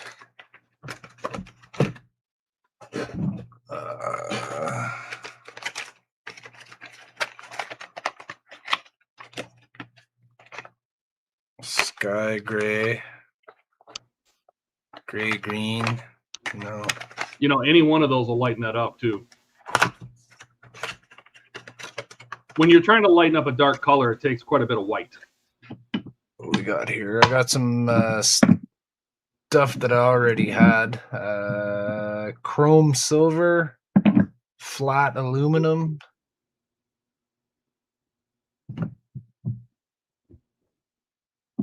So I got a chrome silver. I got a flat. The tricky part with this is that, you know, you would think red and blue make good purple, but red and blue, you have to think about what you're doing with light versus paint. Light red and blue makes great purple. right? The very Well, first time I made it, it made the perfect purple. Oh, you don't remember how you made that? Well, I took a couple drops on the stick and a couple drops on the stick, and I mixed it on this little thing, and I was like, "Oh yeah, that's perfect. That's what I want." You know, you want to do a cyan and a magenta. That's what makes a really good purple. Well, those are very bright colors, right? The red and the blue are not bright colors, Yeah. but you know, it's not like they make a good cyan. They do, and they don't really have a magenta like a pink. But it's just when it comes to pigments versus light, you know, they're different. What if I try some of this flat aluminum? Yep, that's perfect. That's exactly what I was looking for. All right. I already had that one. I don't know how old it is, but I'll give it a try.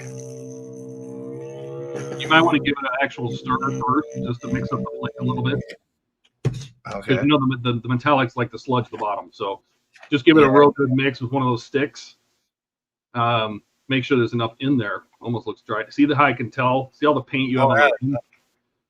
All the paint you have on the rim. That's dry. what.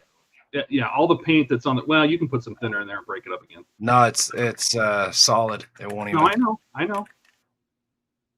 But that's what happens. You can put thinner in there. You just have to mix it a long time. But see how you have all that paint on the rim? That's what lets the air in, dries your paint out.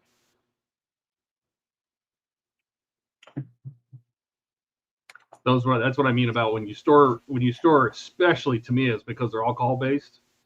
Mm-hmm. Is you want to clean that rim off. You don't want paint on the top of that glass bottle, because when it goes into the cap, it leaves little gaps in the inlet there. Well, I don't know how long it was since Terry used it, but he brought this stuff to me over a year ago, and this is my first time opening it.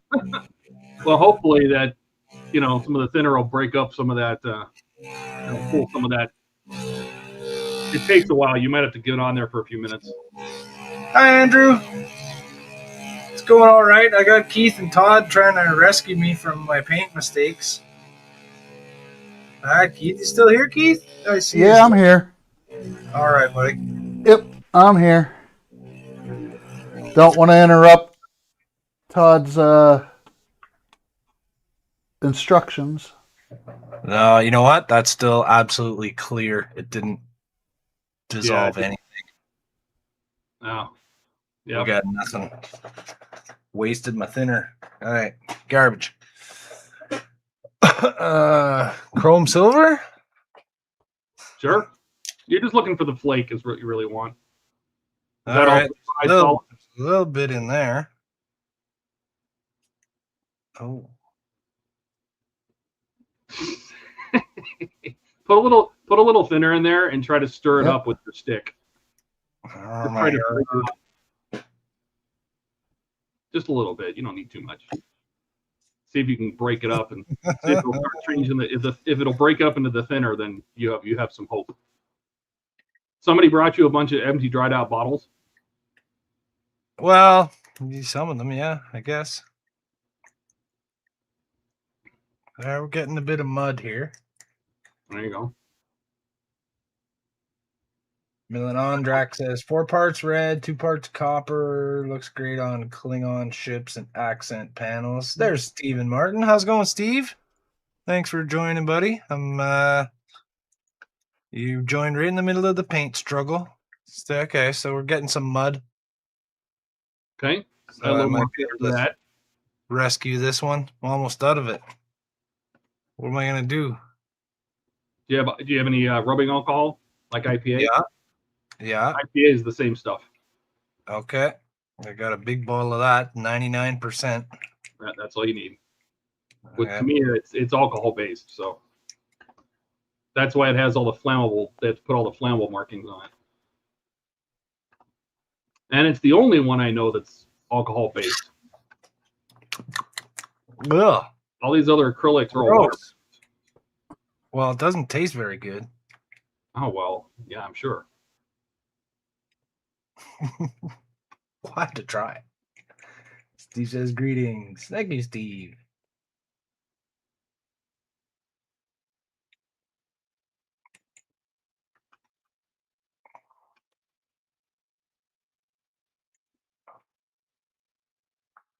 Well, I'm doing thumbs up only because I got a couple friends here helping me. If I was left to my own devices here, it'd have been a ship show, would have turned into a shit show.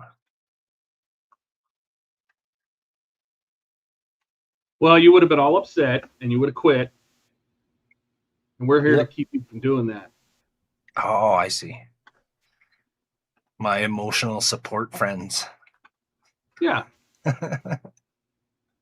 Still pretty chunky. Keep mixing. Like, not that. I mean, you can put it on the mixer and save yourself trouble. Yep. The mixer will do wonders for it, but it just takes time. That's all. But trouble is my middle name. Should I put more thinner? No, No. no, the consistency looked okay.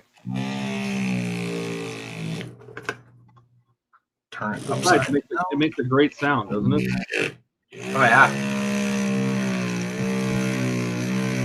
Andrew says, "What are you painting?"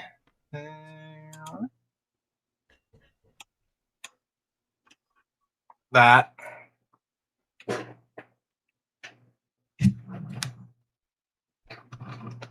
The Klingon 7D. If I can get myself figured out here. I've been trying to mix my color for like an hour now. All I've got done so far is a little bit of masking on the bottom.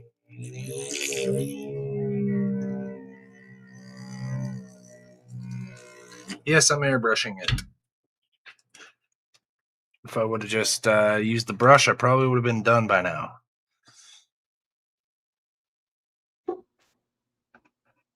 Still chunky.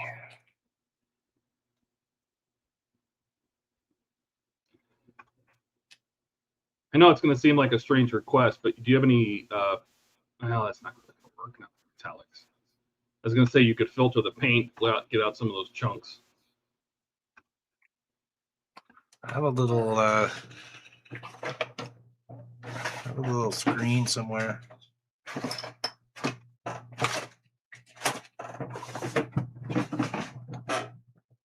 But where? I don't know. Why is Andrew not streaming tonight? What did he say was going on? He says everyone in Canada is going to be watching the Jays game. Isn't it over already? No excuse. I don't know. No. Game 7 tonight. Well, fortunately for me, nobody that watches my streams lives in Canada. So they don't care.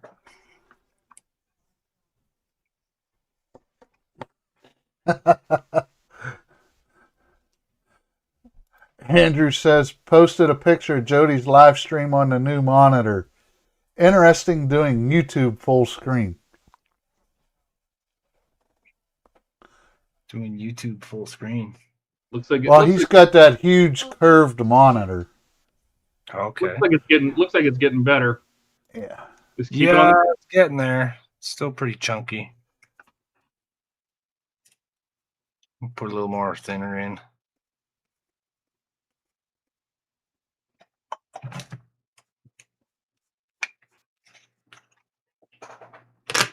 Said game 7 starts in a couple minutes.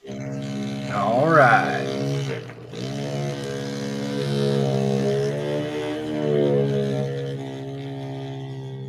Milan Andrak says he's not painting it, he's playing with his vibrator.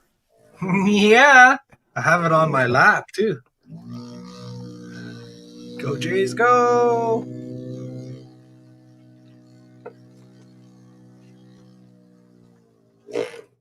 No thinner in my coffee tonight. Just regular coffee. All right. Look at that. There. That's looking good.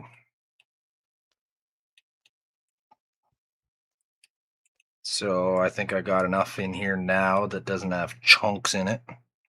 Well, and this is the good part about using the stick, right? The chunks, if you let it sit there for like a few seconds, the chunks will sink to the bottom. So Yeah. if you dip with a stick, you're going to get pretty good paint, and then you just drop that into yours.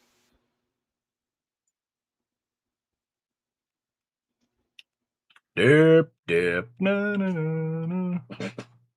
So now that it's settled a bit, I can see the blue a lot more. Yep. It's not looking brown anymore. But that's because the red is settled down, right?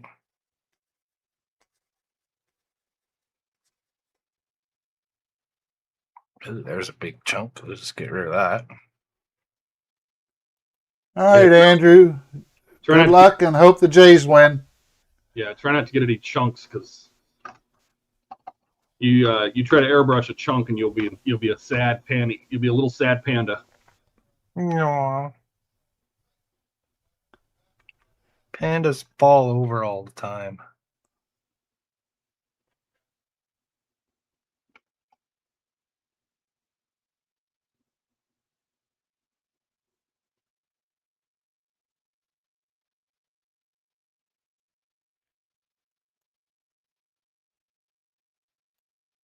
Milan Andrak says, I'm lying in my bed moored near Birmingham in the UK.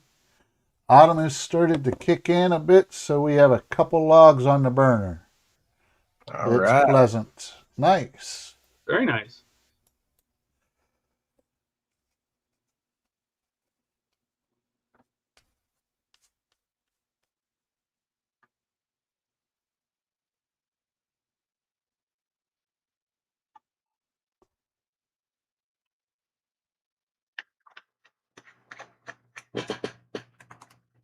All right. Give it another vibrate.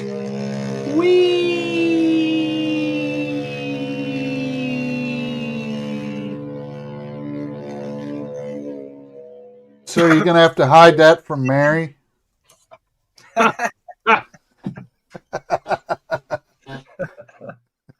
Probably not, but hey. Deep Space Craft says Mr. Hobby has an alcohol-based line of paints. All right. All right, now that I've mixed it up, it's quite brown again.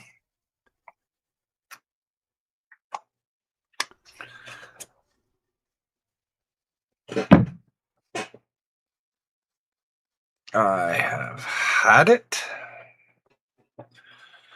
So I'm just going to use that. Because I have a feeling if I keep doing this, I'll be just sitting here all night. Mixing brown. Yeah, mixing brown.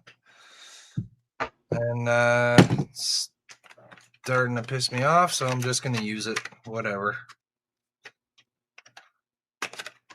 Okay, I'll move all these boxes out of the way. You have a beautiful brown. Well, it's not as purple as I wanted, but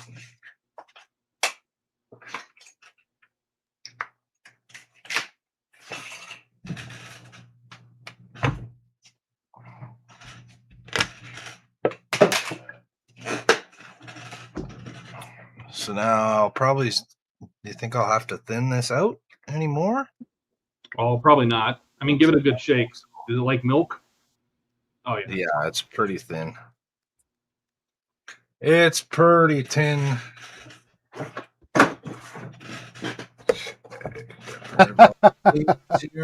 Don't need all this. Mary says, no, I've got Jody. There you go. All right. And Milan Andrak says, fair play, Mary.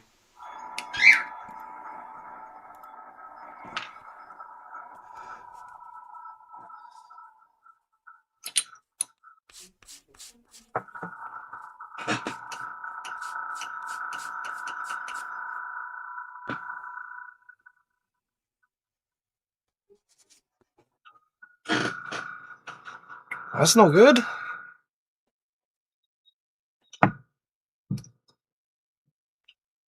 Got to clean out the brush. Apparently.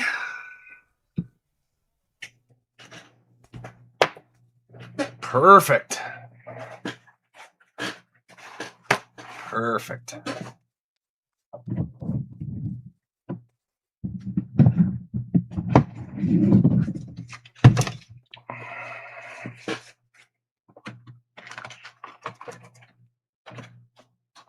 So this has been sitting there since last night.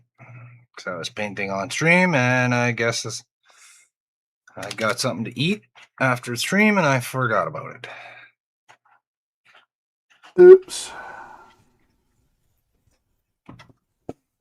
Everyone's done that too.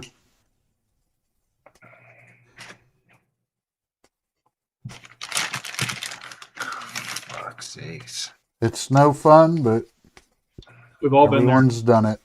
Yep.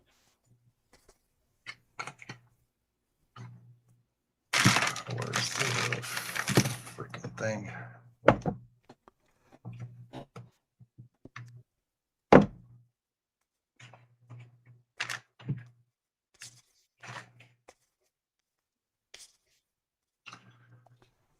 I can't find the little wrenchy tool that removes that.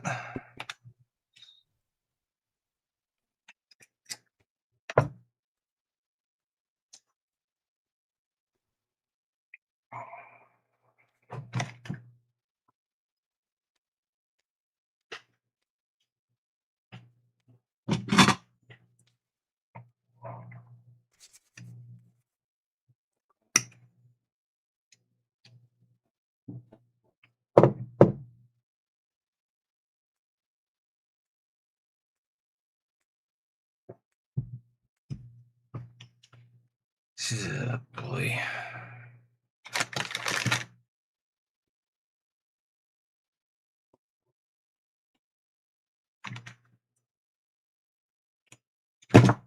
Cam's just lurking. He says he has company. Dean. Hi, Dean. And Milan Andrak says he committed a cardinal sin. He moved when there was a comfortable cat lying on him. Alright,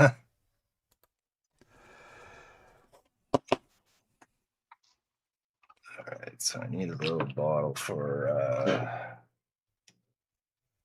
cleaning.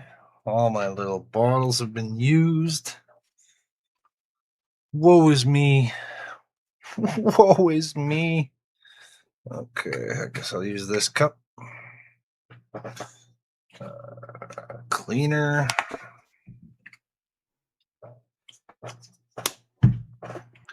Because I was using acrylic paint in it last night, so I'll use the Vallejo cleaner.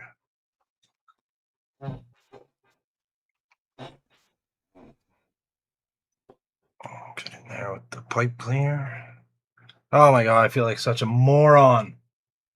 Just set a clean reservoir of thinners only and fired that though through the air gun. Yeah, that's not gonna work, dude.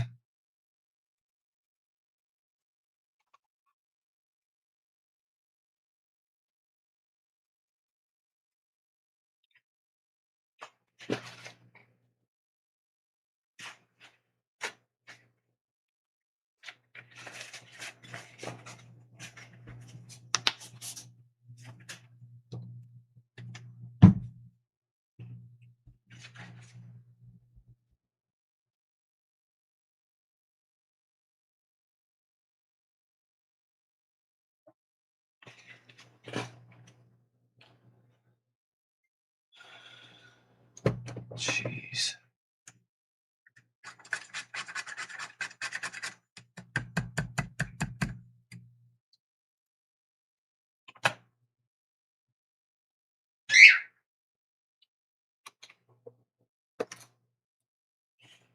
What's that tiny little thing I had yesterday?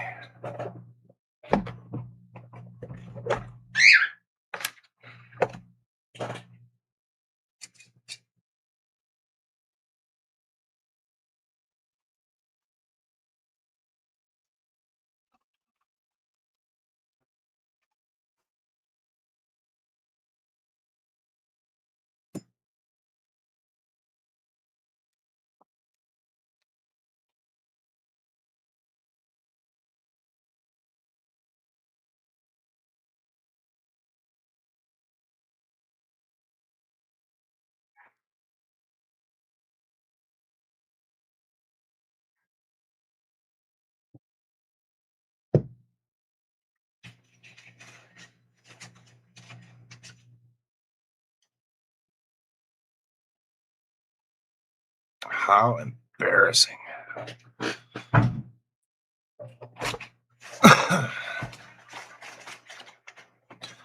I make the boringest live streams. Watch me struggle with pain. I It's not boring, my friend. no skills or knowledge. An expert I ain't. I look at it this way, Jody. People are learning stuff this way. We are. Yep.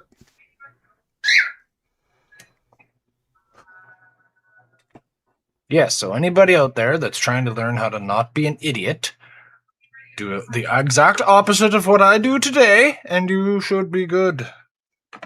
You are not an idiot, Jody. That's true. You don't know me. Are you kidding? We're learning what we learned. Except we didn't do it on a I didn't do it on YouTube, so you're doing great. Thank you. Just trying to have fun and express my creativity.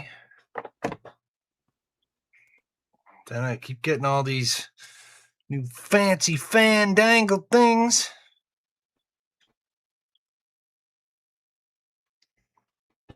Okay, so this time I won't forget to put the needle in like I did last night. I loaded it up with paint and I did not have the needle in there.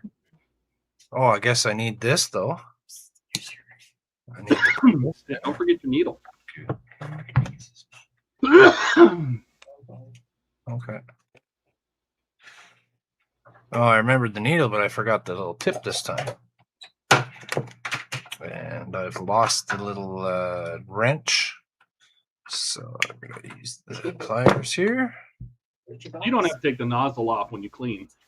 Not unless you're Well, I doing had to. It was blocked. you had to do a deep clean, you got to pull it off. It was blocked.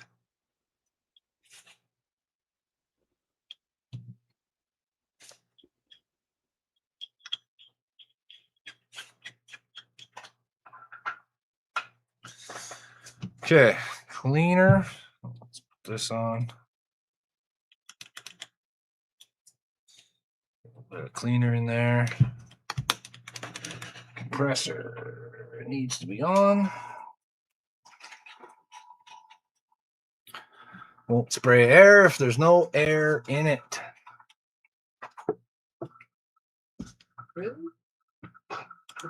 Says you make mistakes we've all made and learn from at your stage, so don't have to make the same mistakes again. Thanks, buddy. I appreciate Yep. that. It's true. And as someone who's watched and commented on some of my videos, though, that person knows how many mistakes I make. All right, we're spraying. Stuff's coming out. Blow time. It's blow time.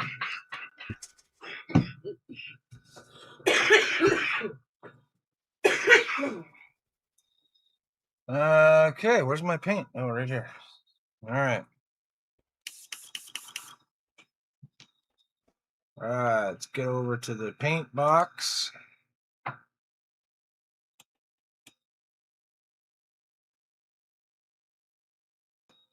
Okay, so when I remove my little window here, my mic goes out, so you're not going to hear me. All right.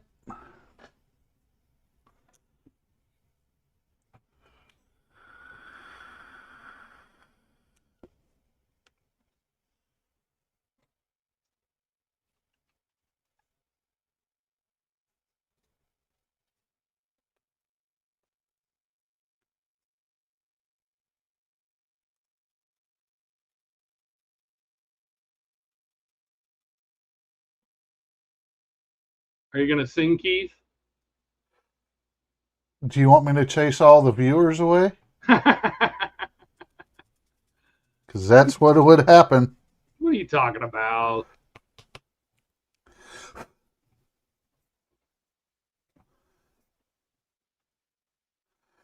I used to be able to sing until I got hit in the throat. Jesus. I feel like we just took a very dark turn. It's from hockey. I got hit by a puck.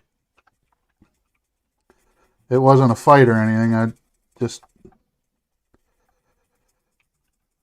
playing hockey. The puck hit me right in the throat. That sounds awful. It was.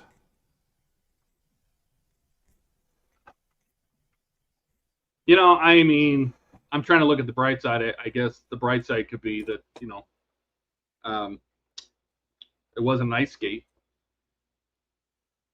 Very true. Very true.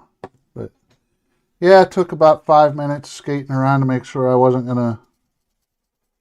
was still able to breathe.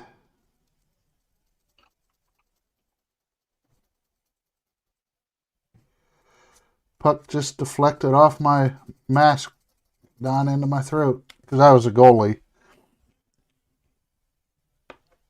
I give you mad props for being that, you know, goalie.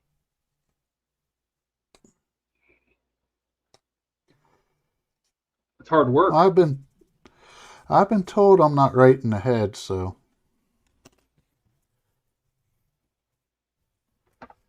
And that's by a professional hockey player. He's like, goalies aren't right in the head.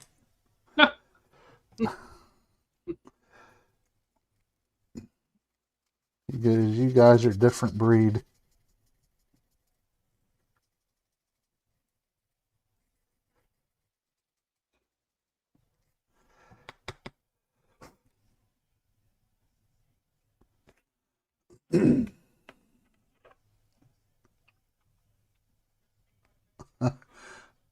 Milan Andrak says, I used to be able to sing until he hit puberty. Yeah, you know, I sometimes I miss the high voice that I had.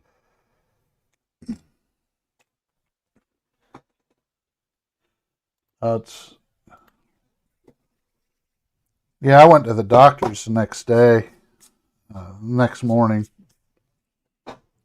because I couldn't talk. He's like, yep, you've got damaged vocal cords. Ouch.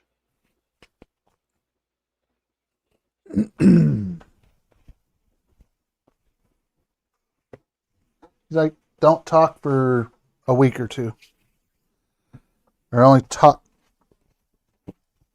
unless it's absolutely necessary.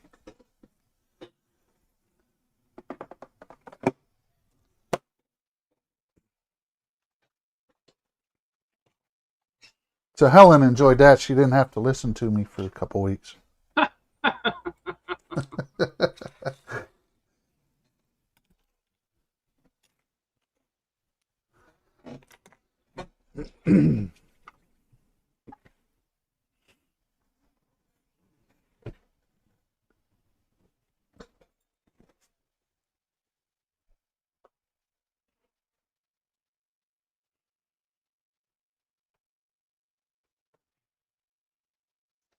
So the house coming along good, Todd?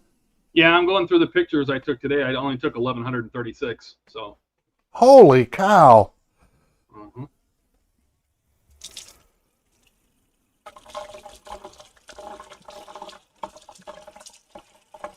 Looking forward to seeing some photos here. Yep, they're on Discord. I'll have to check them out. I gotta clean my workspace off. It's full of dust right now. Hi, Don.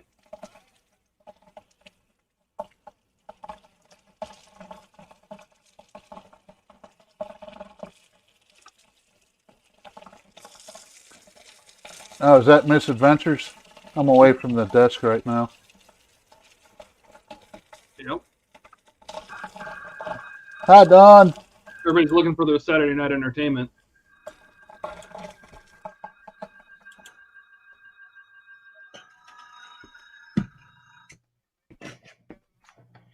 All right, so on the surface of this, it's a lot more purple. You can see good. the Nice. it's a lot brighter And the more coats I put on, like the first coat looked gray, and then the second coat looked more purple. So I'm happy with that.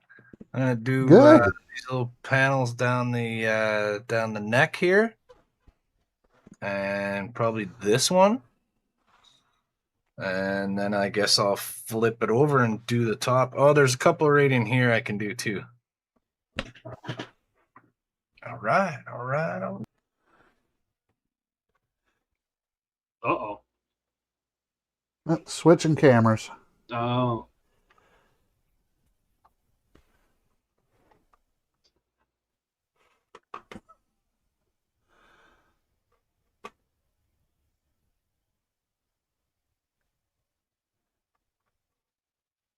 Alon Andrak says, I sound like a drunk northern English version of Grizzly Adams when I sing these days.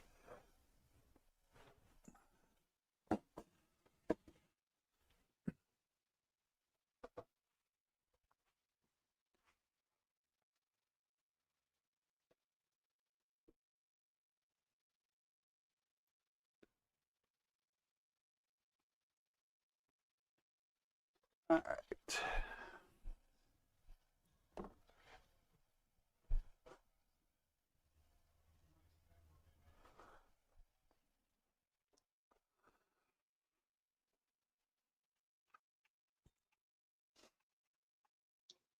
Yeah, I'm just going through the pictures right now and labeling what part of the house they're in.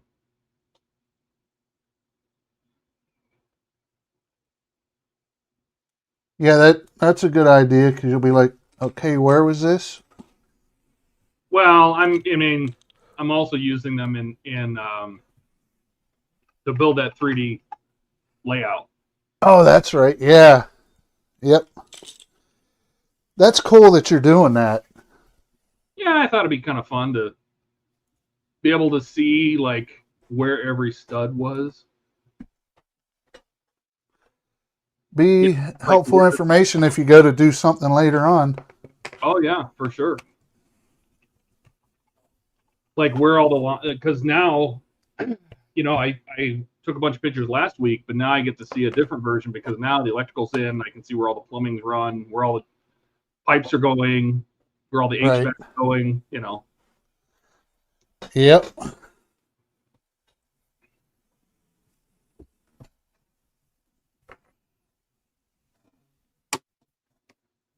Where the gas lines are, just stuff like that.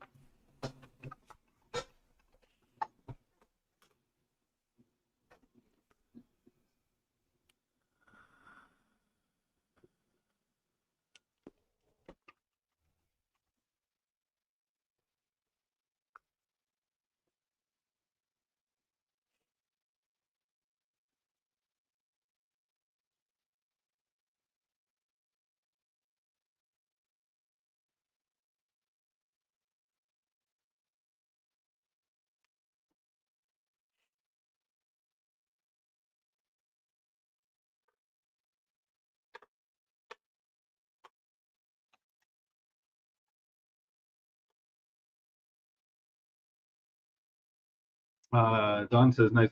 Thanks, Don. I'm not doing anything. I just take pictures of other people doing anything, but we are paying them a lot of money to do it. So,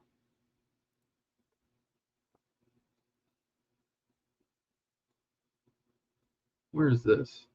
That's the Nook. The Nook.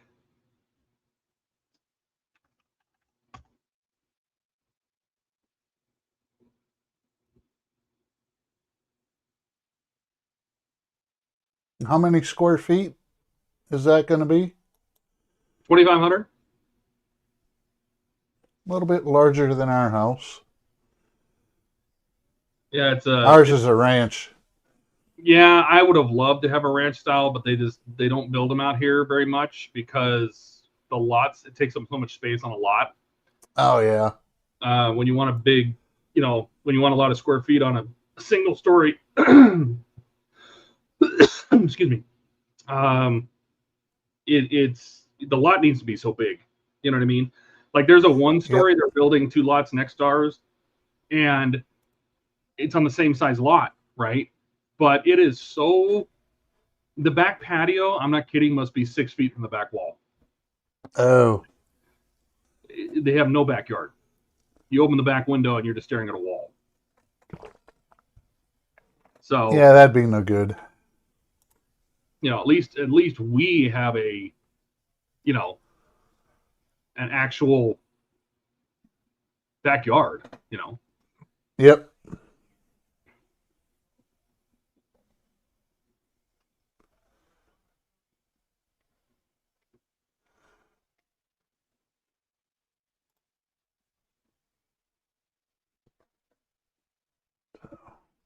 We'll have to ask that question, Milan, when he comes back over, since Jody can't talk right now.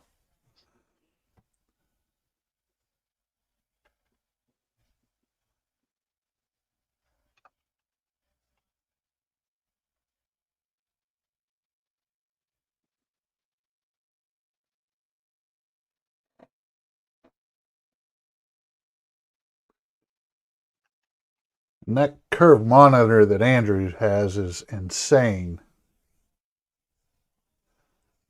Right?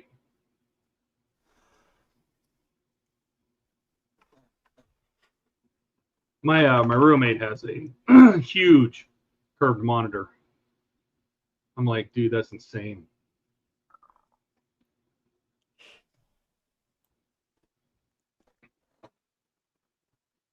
I have two 24-inch monitors.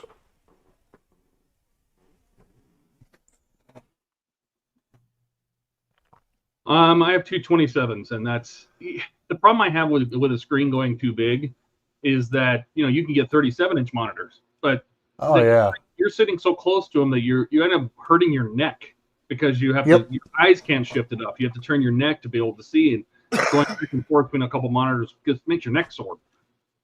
Yep. Well, I use one monitor to put directions up and the other to watch the stream on StreamYards. And Jody's back. Back again. So he's asking, what's the basic concept of this ship variant in my head canon idea? Yep. Well, it started because I was just building it and I accidentally held up the hull in the wrong direction. And I thought it looked cool. So I figured, you know what? Let's flip that around, have the wings pointing forward. So it's kind of like a transition point between the design of the D7, how the wings swoop backwards, and it's more on the level of the bird of prey, right? So you got those forward swept wings, and I made the neck shorter. I actually added this piece back on as like a little plate because it was so thin at the tip here where the joins with the top. It's really, really narrow. So the piece that I cut out of here, I shortened it and I added this on top as like a cover, like a plate, so it matches up, thickens it up a little bit. It's like a bit of armor, so I shortened that, so it's more like the bird of prey. So the idea is, they're starting to experiment with different geometry, warp field bubbles, and stuff like that. And they discovered that if they have the nacelles more in the center of the ship, you get a more stable warp field. Sure, why not? But in reality, the canon in my head was just that I thought it would look cool, flipped around like that, so I flipped it around. And that's what we're doing. So now it's not this D7 battle cruiser, it's the 7D Cattle Bruiser. So what I guess what I got to do now is start masking off my those ones that I've painted, right? So I got to give that some time to dry. Don't want to play with that right now.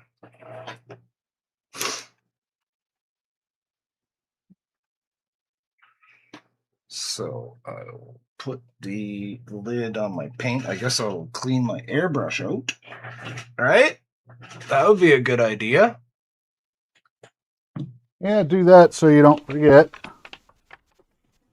Not much left in there. I used almost all of it.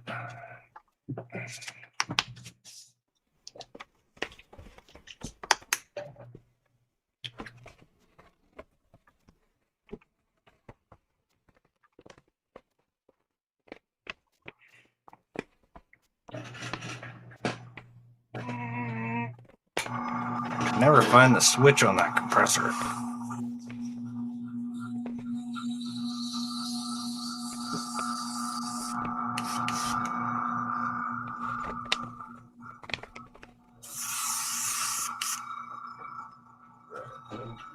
Let's go spray it in the spray boot.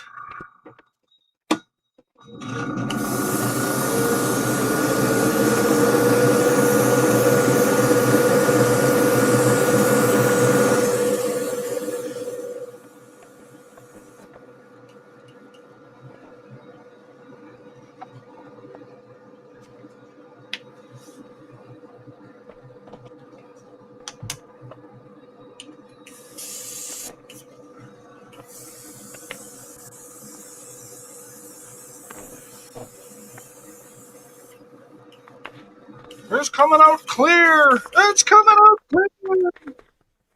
Okay, cleaned it. I'll be painting again in a few minutes, so it should be fine, right? Right.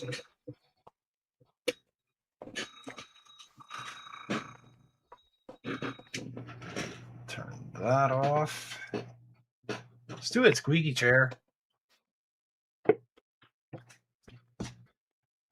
I hate that squeaky chair.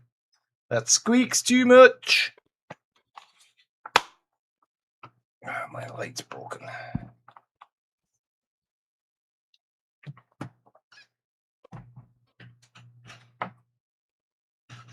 Okay, so gotta move this. Now it's masking time.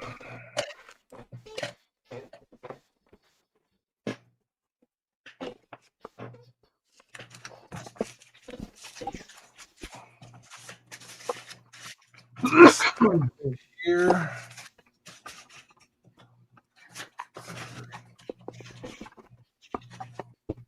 Break with my usual tradition and clean up in between what I'm doing here. Trying new things, trying new stuff. Cleaning up in the middle of working. No. It's a novel idea, but I'll give it a shot.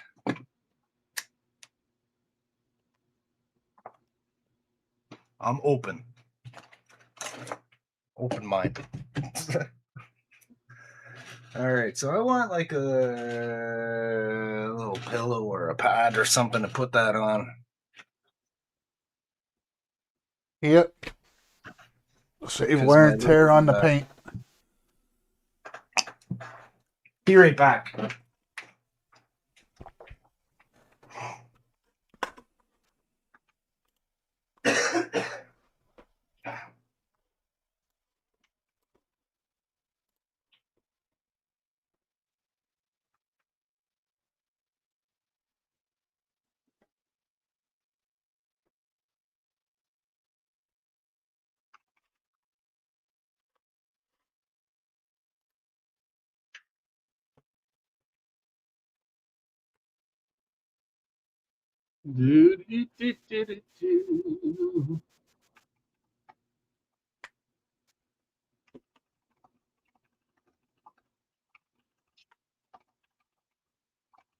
All right. All right. More luthier tools on the modeling desk. Protector model. Look at that. Oh, yeah. Protector model. So this is basically the same as this thing. It's guitar block for working on guitars, only this one is a great big heavy leather sandbag. So it's malleable and it's soft and it's leather. And Probably it's got these boobies here, and I can put the neck of the bird of prey right in the cleavage, just like that. And I can mask away, just like that. excellent. The leather buttocks, Matthew Watson says. Oh, Matthew Watson, welcome to the stream. Yes, Hey, the leather buttocks. Although it's not quite as long as I would have liked it to be. So I might have to use it in combination with this one. Cosmic Quest says There the we bird is go. looking good, Jody. Hey, Ron. Thank you, sir. Thanks for popping in. So I got a little shading on my panels right there. So where did I put that? Tamiya tape. Halloween treats. Matthew says needs to extend down to the leather thighs. Down to the leather thighs. And Don says you're motorboating, Jody. Oh, he is. Klingon style. Oh, there we go. So I've had this stuff sitting in the box of the things that Terry gave me over a year ago, and I only tried it for the first time the other day. And I gotta say, what a difference. It cuts so easily. It's like really, really thin sort of tissue paper almost. I really like it. I've just been using this stuff. And I bought that stuff Jordan uses, that press and steel, and I keep forgetting to use it. Maybe I should try it. Give it a go. Maybe I should try it. I've been using it in the kitchen for its intended purpose, but I bought it specifically for this.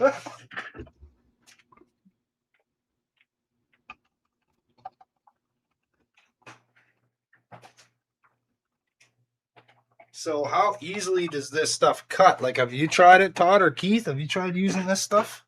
It cuts super easy. You need a super sharp knife? Nope. But because you actually want to make very thin cuts, right? You'll put your tape down first to mask, and then you lay that over it, and you cut through the pressing. You cut through it into the tape. Oh, so I'm still using tape. Oh yeah. Oh wow. Okay, so that's just to mask off the larger parts. Yes, that's to mask off the area around it. Well, I'm just going to use the tape then. I'll start with the tape. Instead of, because other people might use pieces of tape or other stuff like that. He just does it to save time. Yeah. Okay. See, I thought he was putting it on and then actually using it as the mask for the shape too. But you're still using the tape.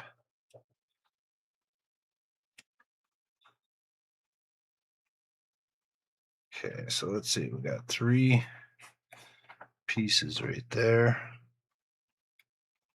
There's no ripper on this tape roll, so I have to cut it each time. First world problems, I guess. So we got a piece right there.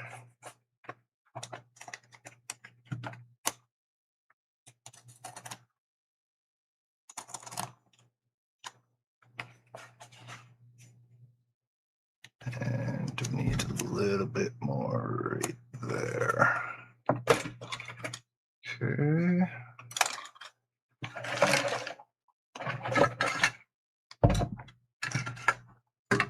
Let's move some stuff before I spill the paint and the beans and everything.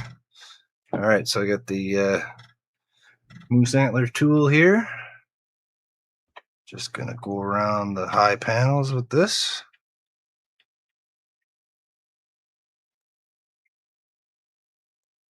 So I can just run this long, feel the edge of it, and just kind of burnish that in there. Run it along the top.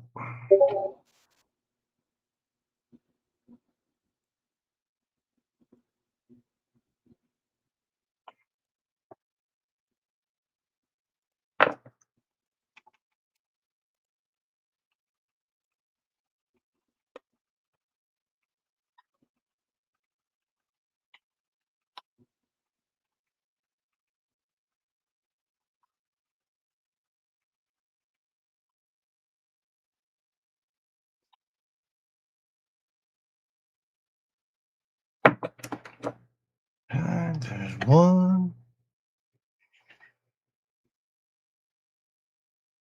And this stuff kind of bends a little bit around corners and contours slightly. I was able to use it to mask over this dome in the center of the Enterprise here, and then this little dome, and it just kind of folded over around the dome part. So that's pretty good.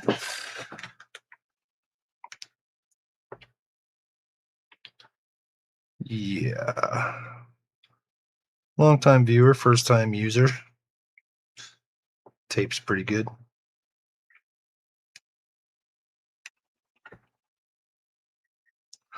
See, I thought this stuff was like sort of a plasticky, stretchy kind of tape. Sort of like thought it was kind of like this stuff that I have. I got these really, really thin tapes. It's like a thin, it's almost like electrical tape. And you can stretch it. As a matter of fact, it's pretty much exactly like electrical tape. I was going to run it in all the, in between all the panel lines and then mask off the green that I already painted. But I'm going to go with Keith's recommendation and paint my panels and then paint my base color green afterwards. So I'll have to mix up more of the green that I made for the base I got here. Hopefully I can match it closely enough because I really like it. But if you were here the last hour of the stream, you might not have too much faith in my ability to do that. But we'll see. We'll see what happens. Oh, you'll get close enough. Well, it was pretty basic. It was just two different greens. Yeah. And I put a drop of blue in it.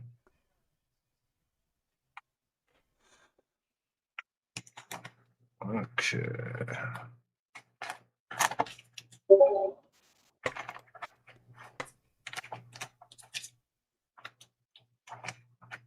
Oh, I didn't cut this one.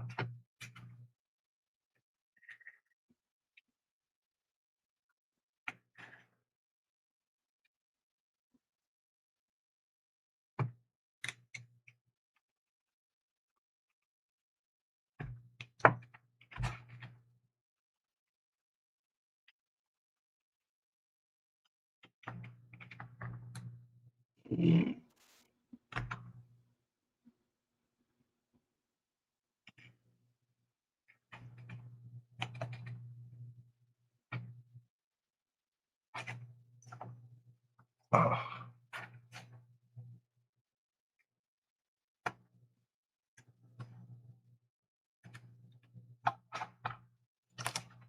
I didn't cut that one either. Son of a. Thought I cut them.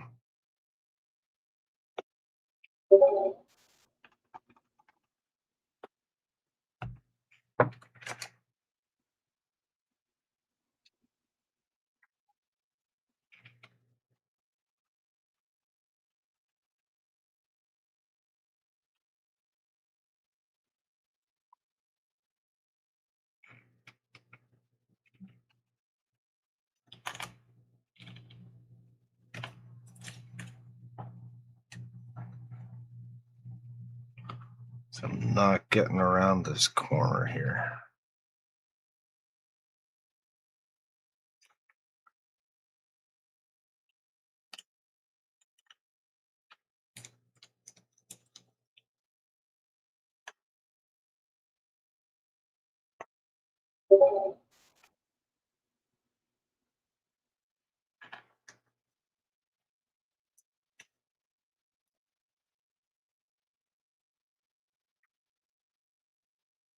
Doing good.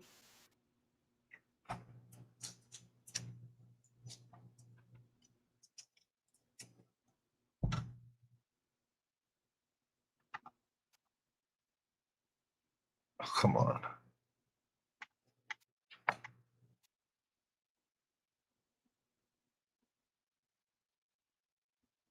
Got a little piece of tape hanging on there. Yeah.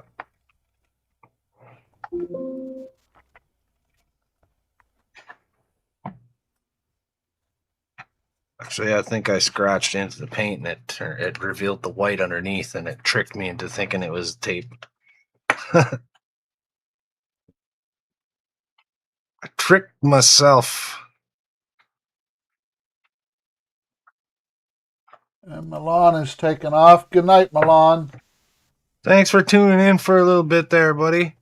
Hopefully I should have another video up on my channel there pretty soon. I've been focusing a lot of my attention on doing these live streams just because it's a lot of fun. And I haven't really been making a lot of videos lately. But I need to reorganize my energy and start working on some videos. I'm waiting to get some decals for the Miranda Hornet. So once I get those, then I'll be making the final video about that one. So look for that. Thanks for watching.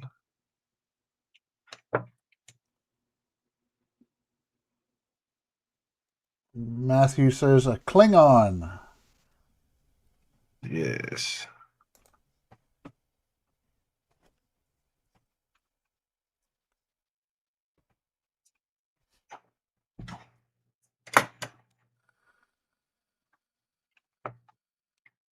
Klingons, the scourge of Uranus. Ooh.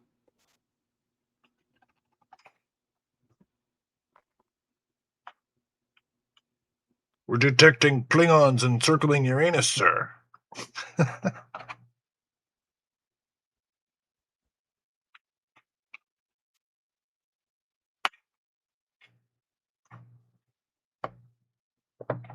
All right, so we're just tearing that paper.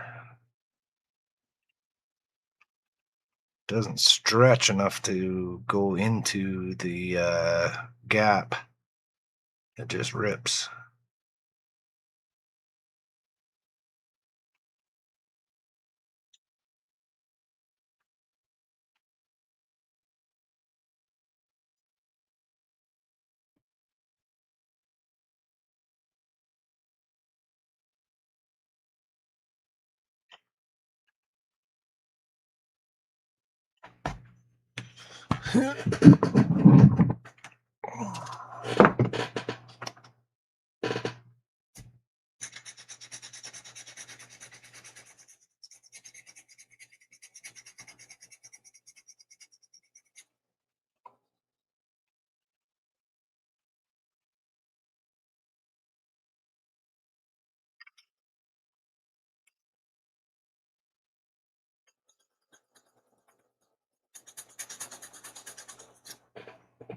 Just freshen my blade a little. There we go. That's better. That's a better. I can feel the betterness.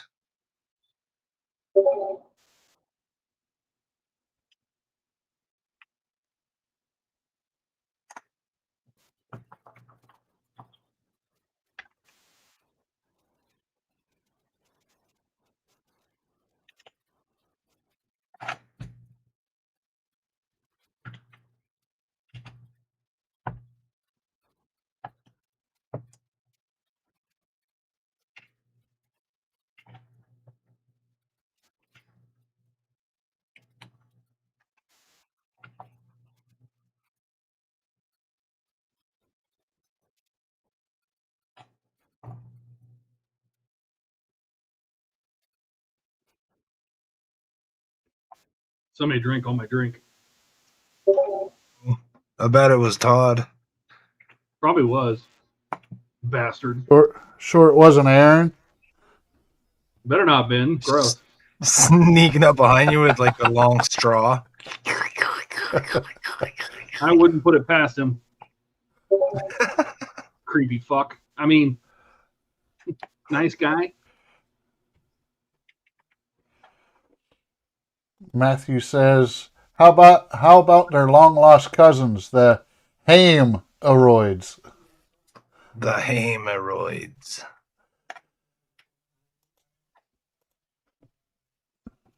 Oh, peeled a little paint underneath, but that's okay. It's going to be repainted. Am I supposed to do a clear coat before I start doing this?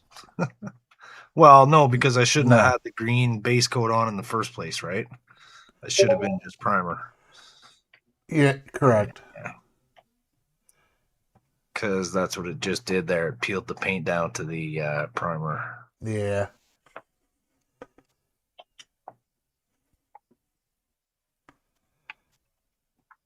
Get in there and in there.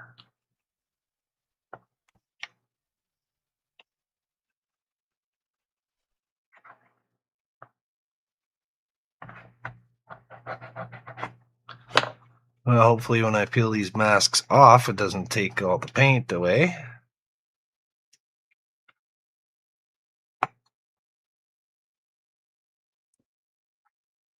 If you've done thin coats and let it dry, I find out where I've had the issue, I've noticed is where I've got it too thick Okay. in a shot, and that's where it'll peel up. If I do it in real thin coats, like 3 or 4 coats, I didn't have that problem. Let's see.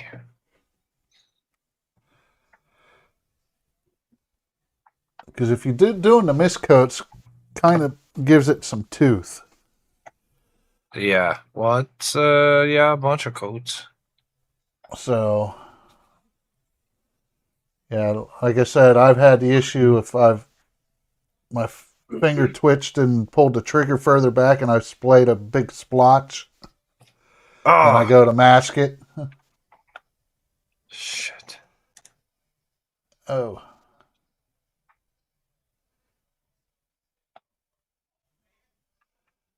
Did one of them come up? Peeled a big chunk off.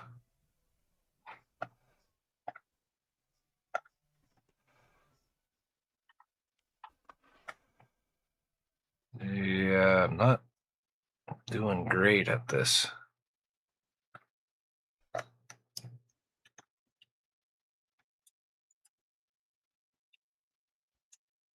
I almost feel like maybe using little strips of tape would have been easier and just outline each one. Well, that's what I was going to try to do. See, that's pulling the paint out from underneath. That's going to be repainted anyways, but... shit.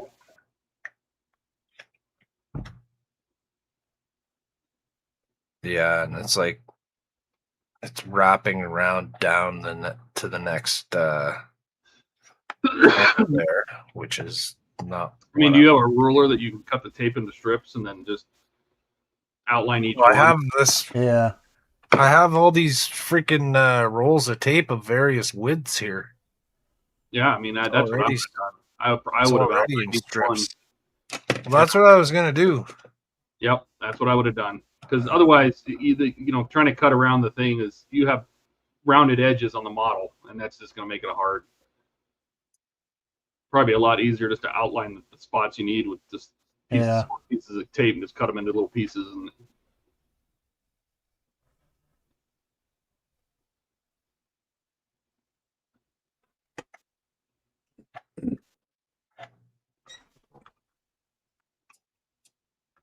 Well, that was a big waste of time. not a waste. Nope. Think of all the entertainment you're providing.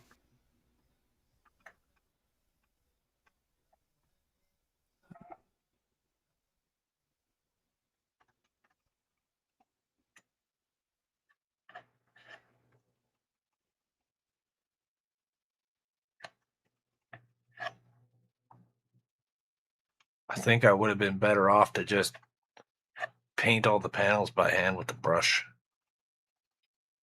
and not even mask them at all.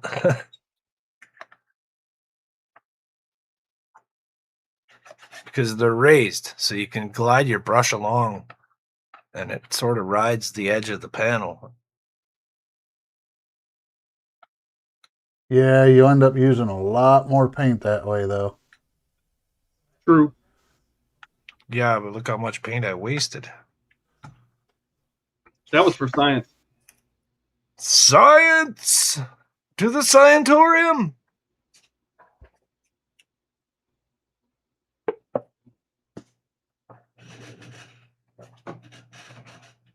Look, I got like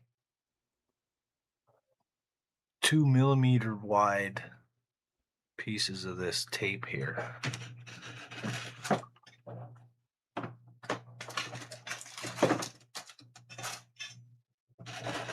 And then I got this kind too. This one's more like a masking tape. And then this one's like electrical tape, sort of rubbery. So I'm going to try this one. But now I'm going to end up doing the opposite of, like, I want to mask the panels I already painted. Right. I got to repaint this one. This isn't working out for me. I forgot to paint over here. Shit! These ones aren't even painted.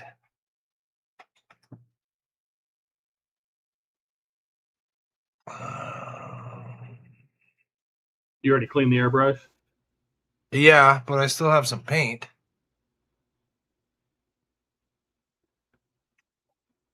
Well, you might make your life a little easier if you unscrew the you can unscrew the pot without leaving the shaft on the side, right? Or is it all one piece? What, this? So it's solid. I don't know. Oh, that's all one piece. All right. Well, I can take this off and put a different one in there. no, I was trying to see because if you have the pot, the vertical pot, the one that's straight up on the top, you can take the pot off and just put drops of paint down inside the brush. Oh, I get you. To save yourself from cleaning the pot out. You know what I mean? Oh, okay. I have another airbrush that's like that. The Badger one's like that.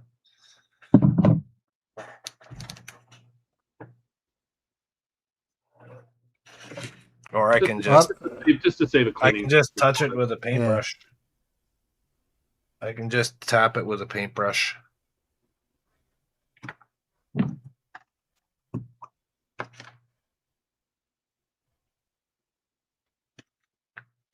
give my paint a little shake.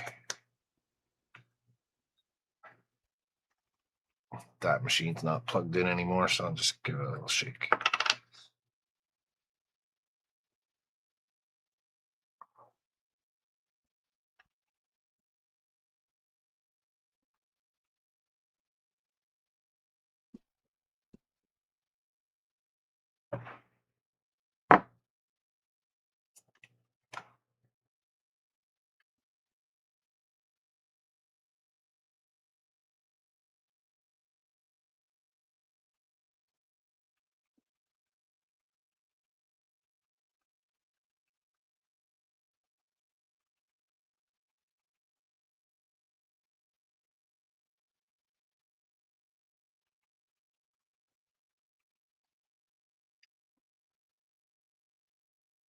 Not worrying about being too careful with it right now because it's going to be mask painted. There you go.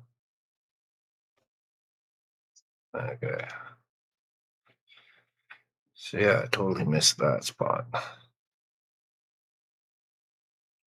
Fill that back up.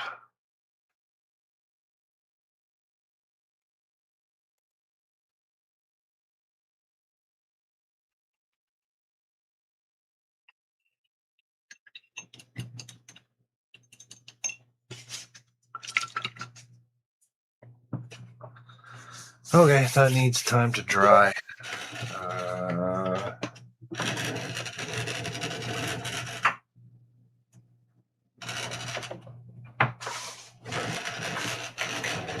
Let me see.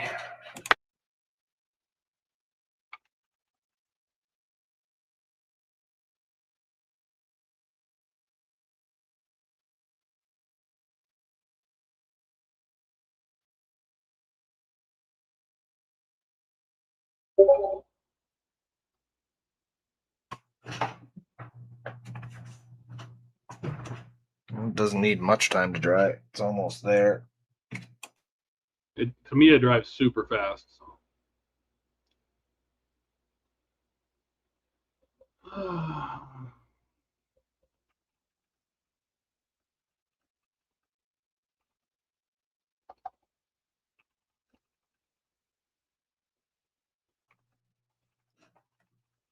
A little bit of encouragement with the heat gun. Okay, so yeah, doing thin strips in between the panels isn't going to help me right now because I want to cover the ones I've already painted and mask those off. But I wasn't getting a good cut because I'm using the wrong shape of blade. I should be using this blade instead.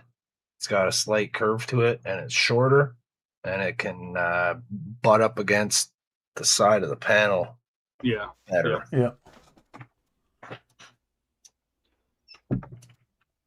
So this is the blade that I used to do all those pictures. I posted pictures on Discord and I showed you guys the vinyl on the glass there. You know, the big, huge Viking picture and some other ones. So it's basically like you'd make a sticker. I can grab one right here off the wall.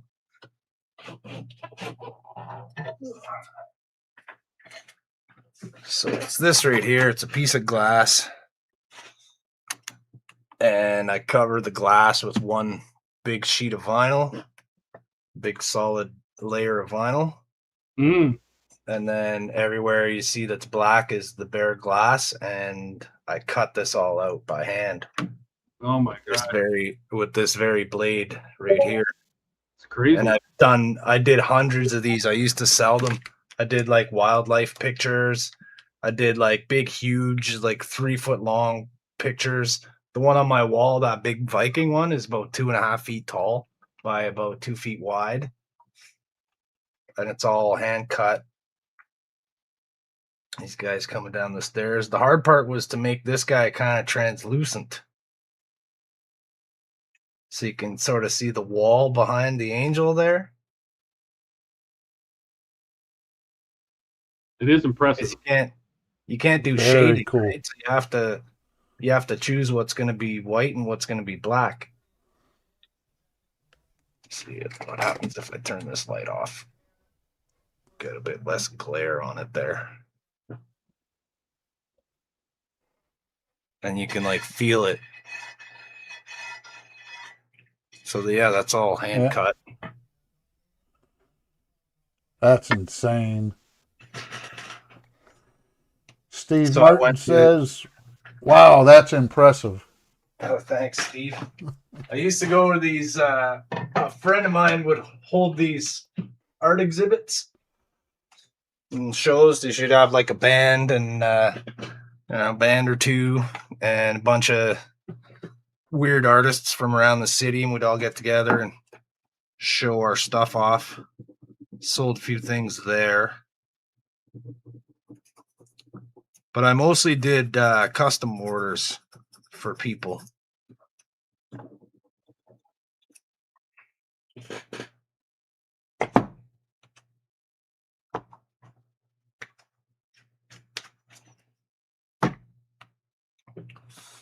Okay, so I'm going to try this again. I'll try this Tamiya tape again. I'm going to give it another shot. What time we got? 9 o'clock.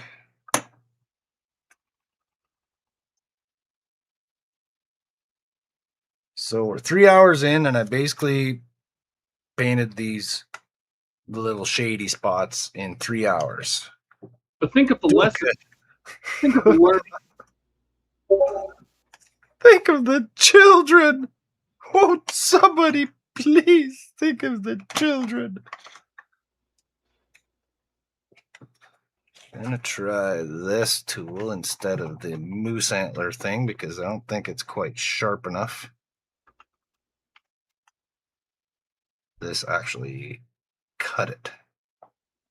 That's too sharp.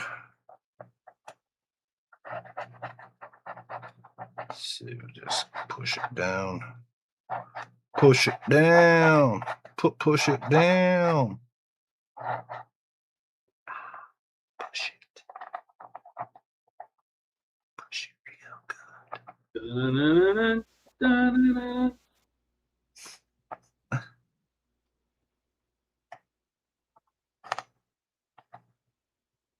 Salt and pepper's here. We're in effect.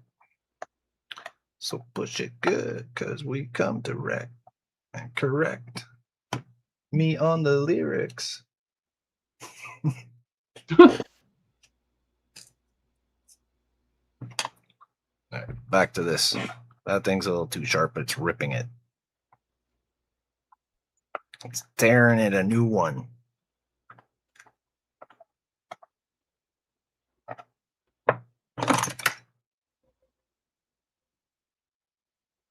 Ah, ye old faithful knife. All right, I am done with what I'm doing, and I gotta go get some eat. Get some eats. All Thanks right, for Todd. hopping on, and You're very welcome. I hope it turns out good, and I hope you're having fun at least. You know, even if you're thanks, looking. buddy. Yeah, I'm having fun.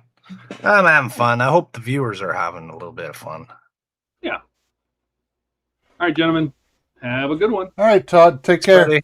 Take care. I'll keep watching. I just got to jump out of the studio. Yeah, All thank you. righty. Excellent.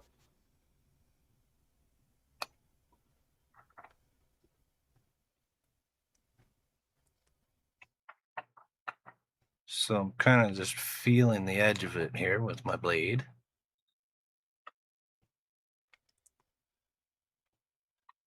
Go.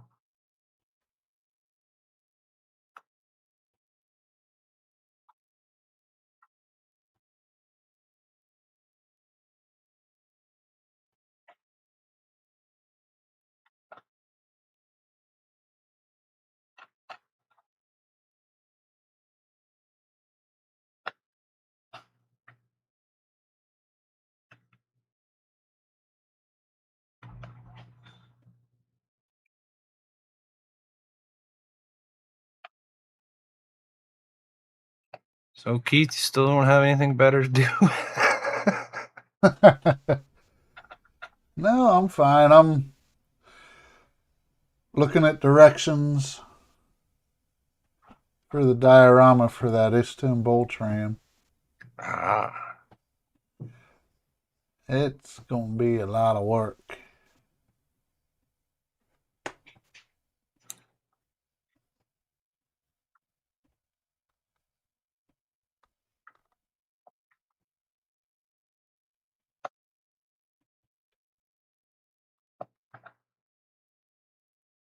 I thought this would be easier.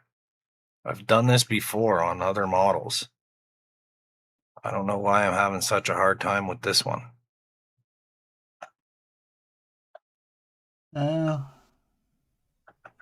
Maybe it's just one of those days.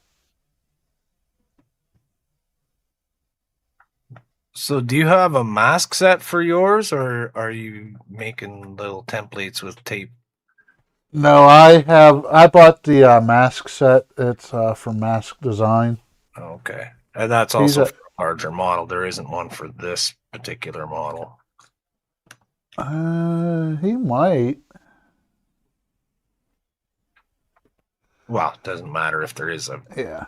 I can't buy it anyways. Yeah, he's in Canada. He's from Canada. Yeah. Uh, Well, you know. I think if you he's like over on yeah, Calgary. If he'll accept the hug as payment, maybe I can get some. And Lumpy McClumpster says, "Nice work, Jody." And Jay's leading 3-0. All right. That's Johnny, my brother-in-law. Cameron's brother. Oh, he changed his. And Mary's brother. Well, because it's by the sometimes tag now. Sometimes he's too loud, and sometimes he's Lumpy McClumpster. That's why I didn't recognize it. I used to seeing it as too loud. Yeah. Yeah, funny how that keeps changing on the. Sometimes it's the handle, and sometimes it's the person's username. Yeah.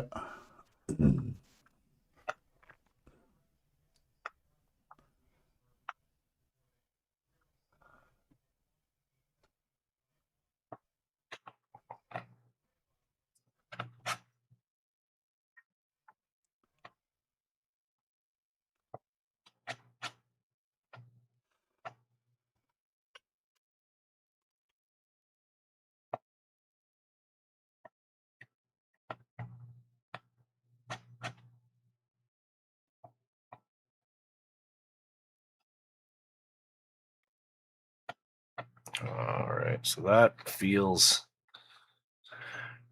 raggedy and terrible. There's a little bit right there that still needs to be covered.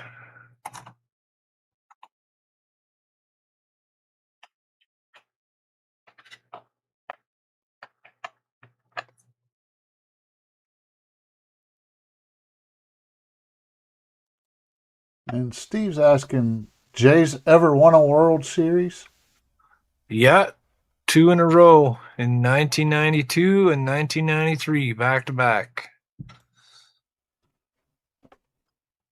I knew they had. I just couldn't remember when.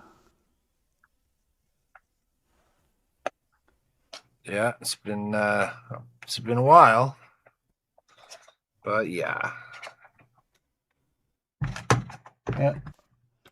Johnny answered this question 93 and 94.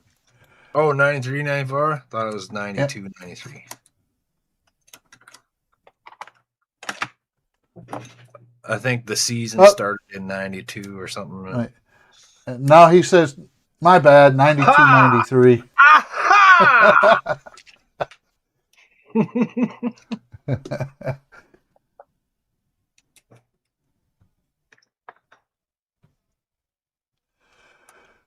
All right, so I'm going to put 2 pieces of tape this time because I had to sort of puzzle it together.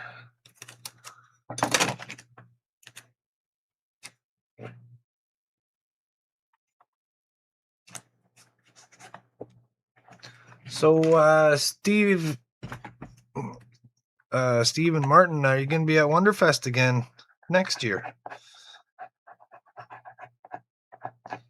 Because we are planning on being there again. Mary had a great time. I had a blast. My first time going anywhere out of Canada.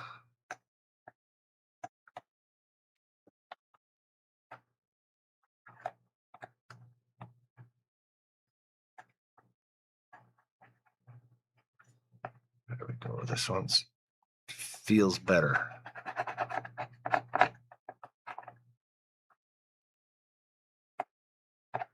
This is absolutely counting down the days. Yeah, well, we don't have Andrew on tonight to tell us how many days are left. Well, those are his work days.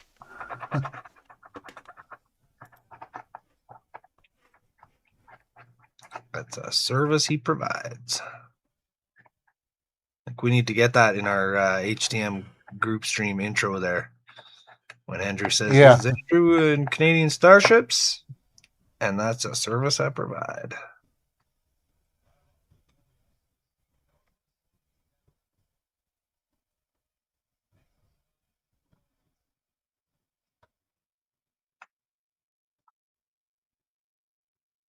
And Keith, every time you say bicycle, Mary giggles. She loves that. I That's like something everybody people has don't their- expect to hear. Yeah. I like how everybody has their little sign off thing. Haven't really settled on anything yet, but I like it though. Steve says, All right. first time out of Canada? Question, It no was, yeah. kidding. Yep. Yeah, it was. First time out of Ontario, really.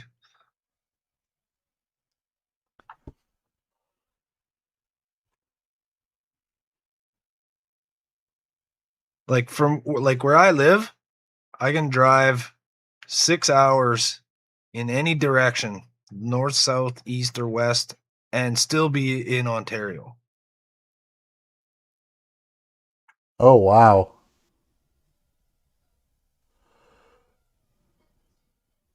Like it takes so there's a border crossing at Niagara Falls, Yep. and that's like a 6 or 7 hour drive from here. Oh, wow. And the closest one is Sault Ste. Marie, and it's like maybe 3.5, 4 hour drive. But it's just a little bit east from here. But it's a part of Ontario that sort of dips down into the southern part.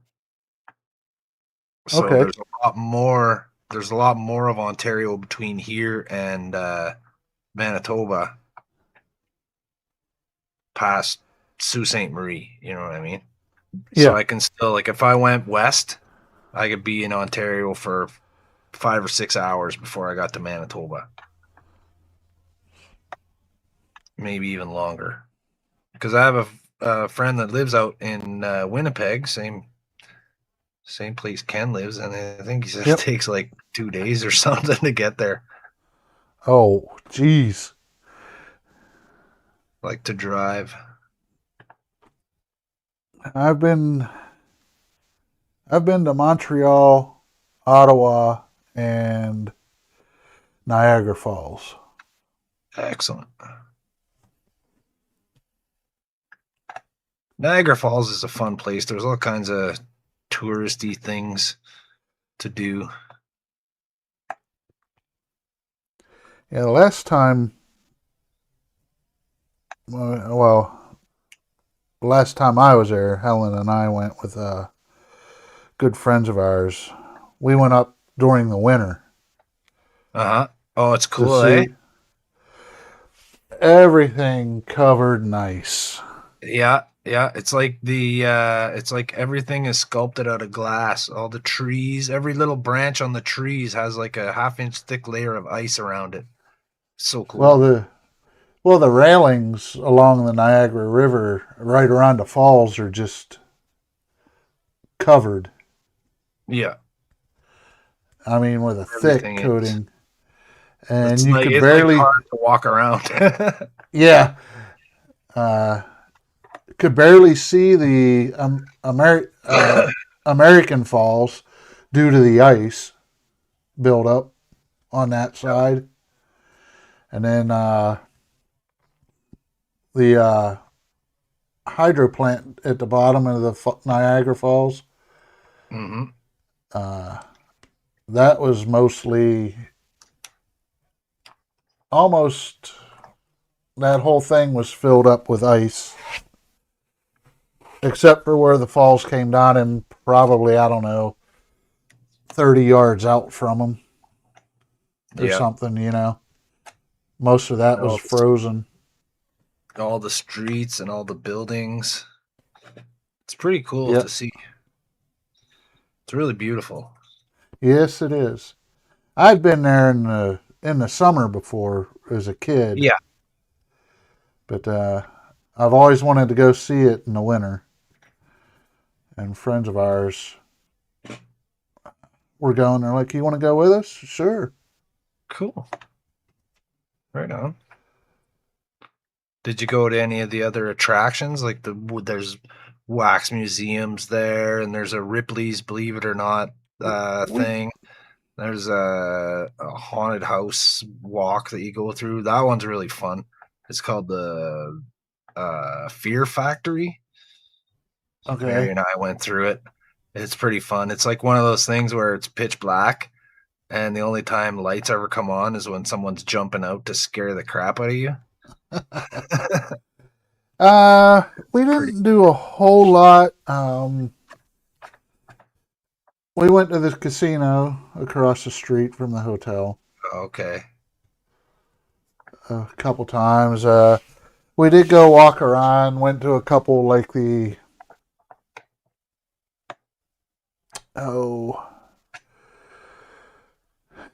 had some indoor shops, eatery and an arcade and stuff in under one roof.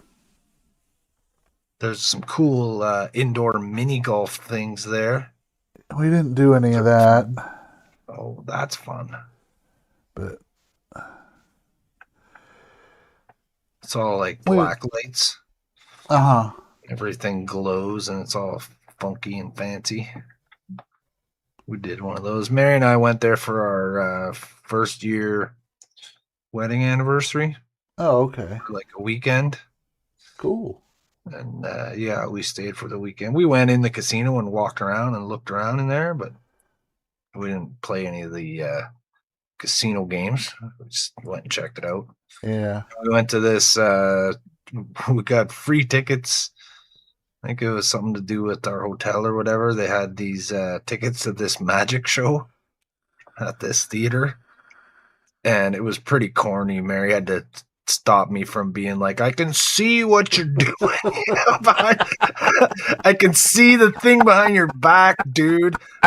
Oh yeah, the rip the newspaper trick. I could see the folded newspaper behind the other one. I was like, shut up. Shut up, Jody. So we each ordered a drink, and then we wanted to leave, and we were trying to get someone to come over and pay for our drinks, and then we stopped on the way out at like the front, and there was nobody at the desk, and we waited for like 5-10 minutes, and we're like, yeah, let's just get out of here, man. No one seems to care. Let's just leave. We only had one drink. I had a beer, and Mary had one drink. That's all we had, and we just left. We're like, screw this. This sucks. We're leaving. We're out of here. We're leaving. I was like, bye, buddy. And the guy said something about people leaving. He's like, oh, we got more people. He's like, oh, he's trying to be funny, eh? And he's like, oh, I guess people got prior engagements or whatever. He's like, where are you guys going? He's like, got something better to do. And I was like, yep. Bye. It was pretty bad. It was not very good. Yeah. Steve says, roll that beautiful starship footage. Yeah. Then he says his geography is terrible. My thinking, north of Lake Superior, like the Arctic Circle. Oh no, there's lots of space between Lake Superior and the Arctic Circle, man. Oh yeah. Although Lake Superior is the northernmost of the Great Lakes. So, a fun fact, Steve, I'm further south geographically than Jordan is in Seattle. He's more north than me by like 2.5 degrees latitude. I looked on the map and I compared. So I'm at like 27 point whatever degrees latitude, and Seattle's at like 29. Right. Yeah, it's amazing. Yeah. When you think about it. But then they get better weather because they're by the ocean. And, yeah. You get those nice ocean climates. Tell you, we don't get that here, boy. Once it gets cold, you get at least 4 months of ice and snow. You got to change the tires on your car. You got to wear spikes on your shoes.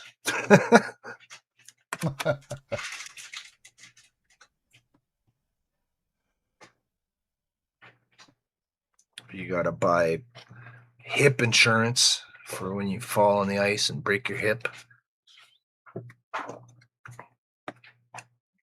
Insurance companies have hip specific policies. Oh, really? No. Oh. Hey, it wouldn't surprise me. Don't need to, because if you break your hip, you just go to the hospital. And you're not poor afterwards. Unlike down here. Well, you gotta get a ride to the hospital. Yeah. You gotta pay for No, that. I meant when you're Ambulances. poor.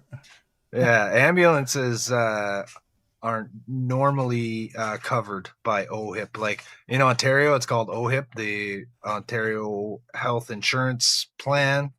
Right, Uh-huh. each province has their own.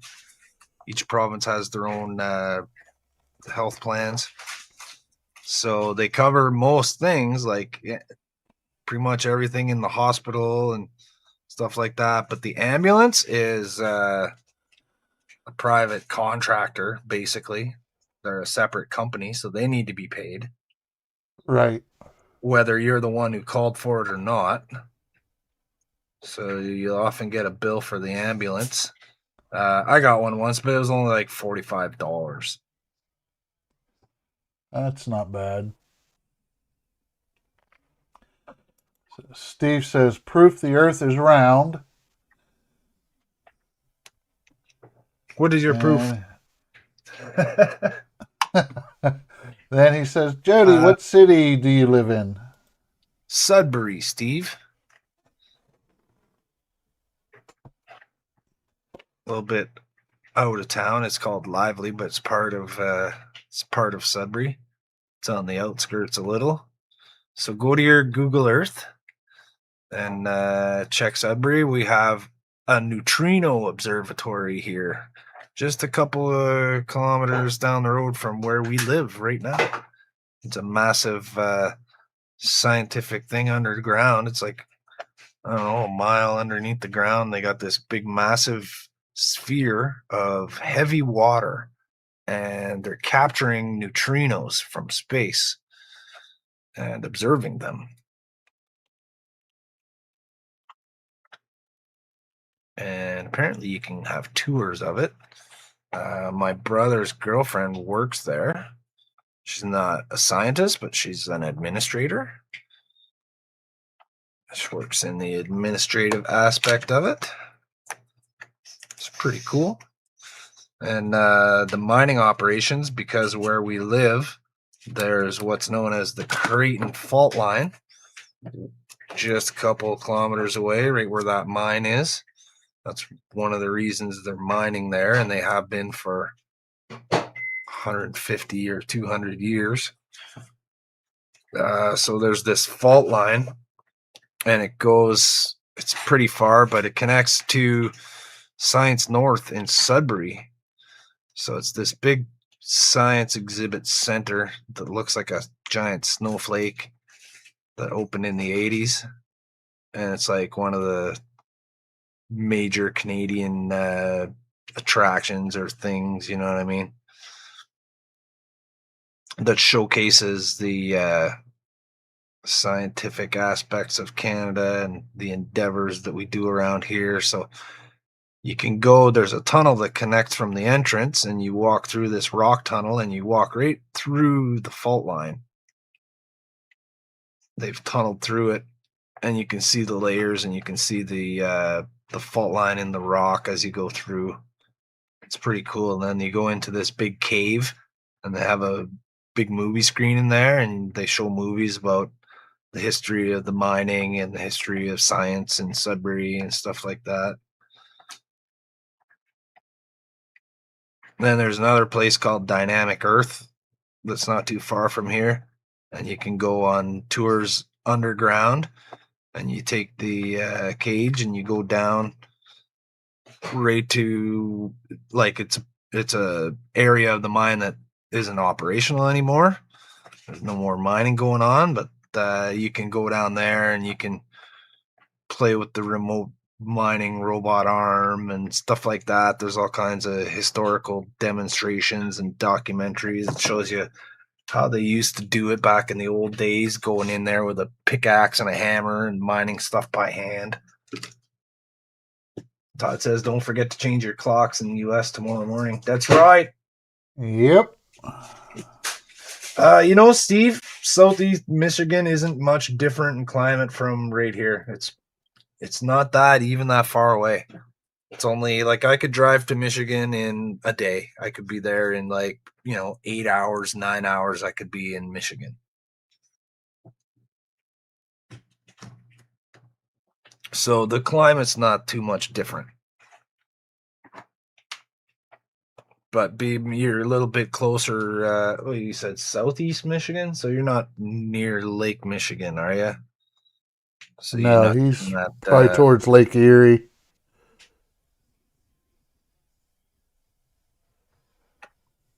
That is one major difference. Like from one side of the Great Lakes to the other, the climate's different. But if you're like at a part of the border where there's no lakes, it's not like you cross the border and it's 3 degrees colder or whatever in Canada. But the lakes make a big difference. Yeah, the lakes really play a huge part in the weather. And Steve said, I'm not inviting you to my next magic show. Well, I bet you're better than that dude was. I'll pay for my drink, Steve, I promise. So you're saying he wasn't he wasn't Penn and Teller good? No. Not even Penn. Teller's a comedic genius. Yeah. Steve lives outside of Detroit. Okay. In the suburbs.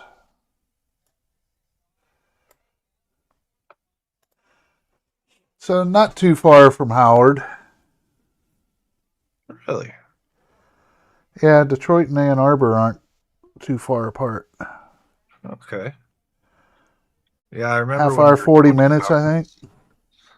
I remember seeing signs to turn off to go to Detroit, like the exit to take to go to Detroit.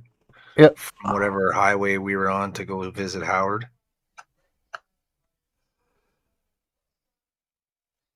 And we went not quite through Cincinnati, but we kind of went past it because we saw the city from the highway.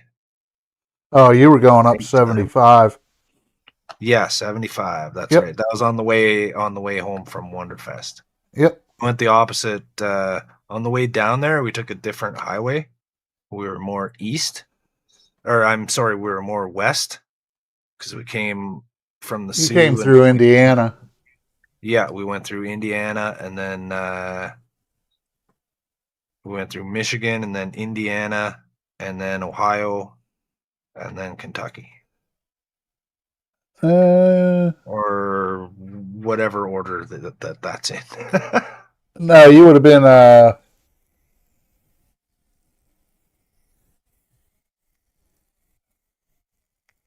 so you came down through Michigan?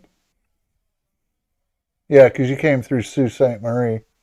Yeah, we came through Sault Ste. Marie. And then, I don't know, maybe we didn't go through. Yeah, we went through Ohio. Because we found Tim Hortons in Ohio. You might have hit that. Yeah, you probably went through Toledo, then west. Yeah. Down through Indiana. Yeah, that's right. We went by Toledo or through Toledo. You actually went through Toledo twice on the way home too. Yeah.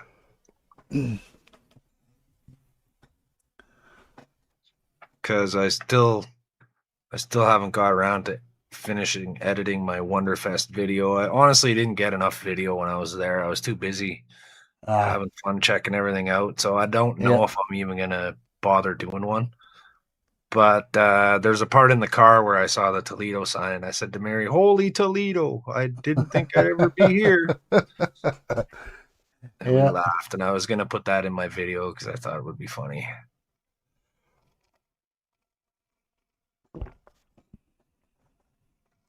It's too bad Discord won't let me post larger videos because I could just edit like a little highlight thing of, visiting Howard and stuff like that just for you guys in Discord. I guess I could make a private video on YouTube and just give you guys all the link. That would work too. Yeah, I'm about. Let's see if I was successful here. It'd take me about 3.5 hours to get to Howard's. Okay. Yeah, you're in Ohio also, right? Yeah. Yeah, I'm southeast of Toledo.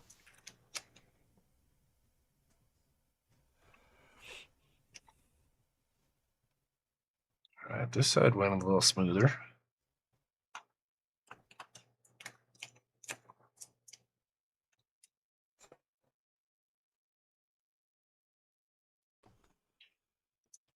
All right, Trent's and here. Steve, yeah. And they're talking about Michigan. Trent says, I finished the weathering on the Puma's interior. It's not an interior kit, but it's got a couple things. Nice. You posting pictures on Discord, Trent?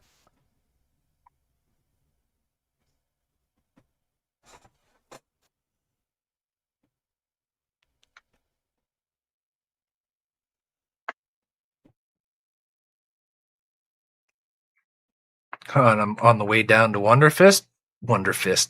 Welcome to Wonderfist! On the way to Wonderfest, I posted an update on Discord to say where we were, and Trent was the first person to welcome me to Michigan.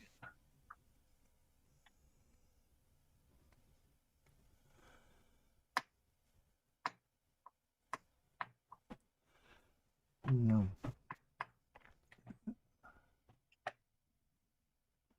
Ron says he's about a half mile from Lake Michigan. Russ.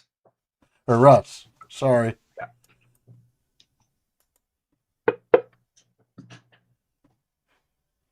Okay, so that went a little bit better. So you've been to the Toledo Zoo, Steve. Have you been to Tony Paco's?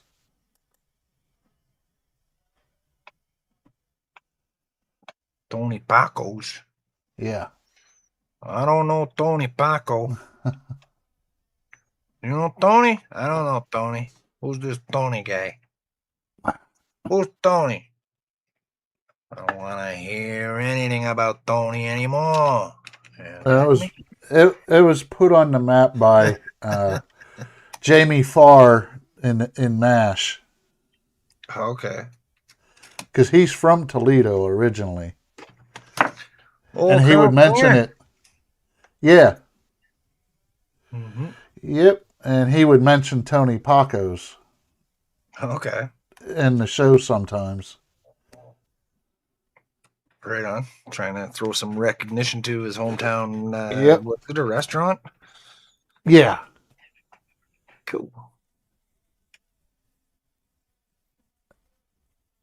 Yeah, I think famous people that go there sign the hot dog buns, and they hang them up on the wall.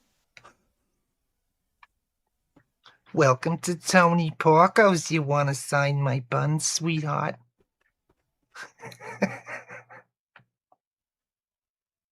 Come on in and sign our buns.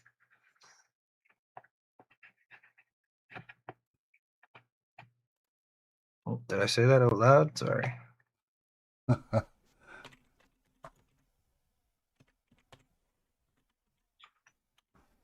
So, Russ, how's your studio coming there? He's giving us a few updates on Discord. He's in the middle of constructing a whole fresh studio from scratch. Talk about scratch building at its finest. Guy's making a whole freaking room over there. Looking good so far, anyways, from what you showed us. So what's nice about that, you know what I mean? It's going to be the dedicated space for what he's doing. And he's able to set up the way that he needs it, the way that's most comfortable. Todd's going to be able to set himself up in a nice space too.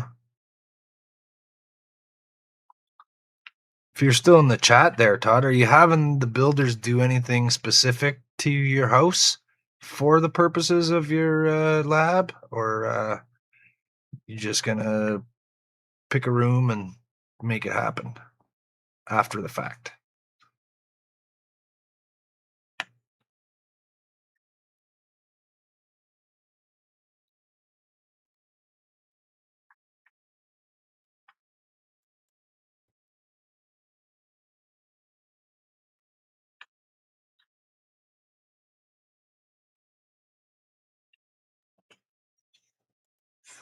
Let's see. Trent's going to post some pictures of his build. Cool.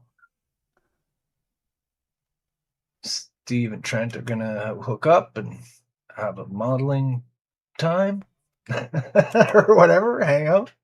That would be cool. I got to meet Steve at Wonderfest. He's a really cool dude. Play in an electric football league, Bowling Green, so throw Toledo regularly. Oh, cool.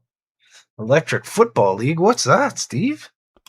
You just have a couple electric cigarettes and play football? What's the deal there? It's that vibrating board. Oh, yeah. You put the players on and the board vibrates. Is that what that is? Yep.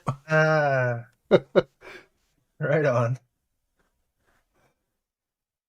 We got these hockey games in Canada that they always had when I was a kid, and you'd slide there's like tracks with like a slot, and the certain players had a limited path that they could go, you know what I mean? They had to stay within their position. It was kind of like foosball, but you'd move them in and out like this, and then you turn them for your guy to slap the puck around. Yeah, and you could only move the goalie side to side. Yeah, with like a little lever. Yeah. Yeah, that was probably the most hockey I ever played in my life, was playing those.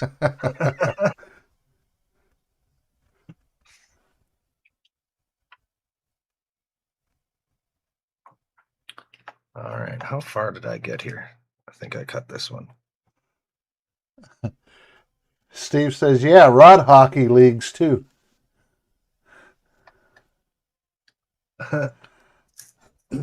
Rod hockey leagues, or road hockey. You might mean road hockey. That's a big thing. Well, you might be talking about the machines you're talking about. Oh, rod hockey. Okay. Rod, yeah. Yeah, I guess I could see it being called that. We just called it a hockey table. But yeah, I guess it could be called rod hockey. It makes sense. You're maneuvering around little rods. That's what she said. You get to play with your rods. Maneuvering around little rods.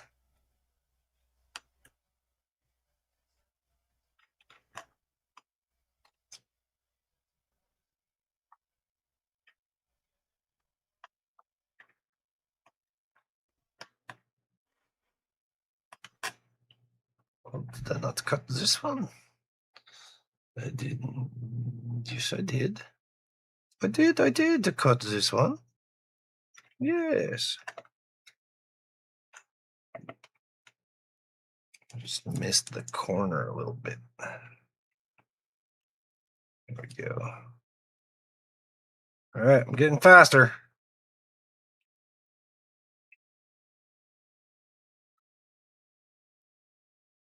You're just out of practice, that's all. Well, you know, I try to use model-specific tools, and it doesn't work for me. When I go break a branch off a tree, sharpen it against a rock, and I get good results.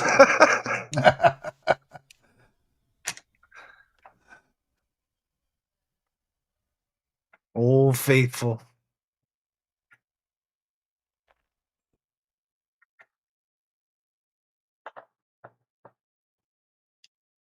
So if my shapes aren't perfect, I can always do some touch-ups.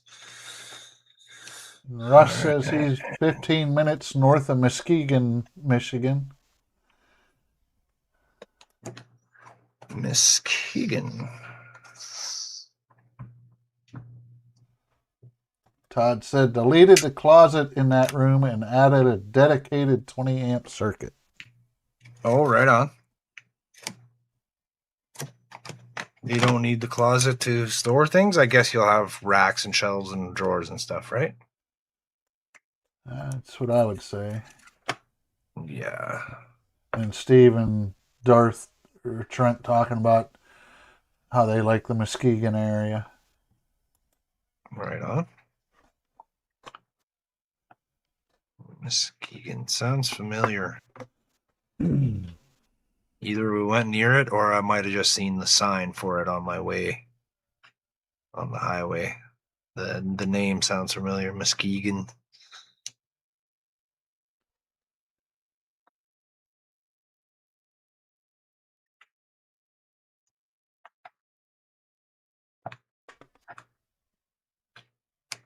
Should rather have the space without the closet. Also have under the stair storage. Oh, right on. And the hall closet available. Cool. Cool, cool, cool. Cool, cool, cool, cool, cool, cool, cool, cool. Cool. And he can put other things in the garage too. Mm-hmm. Russ says garage. going.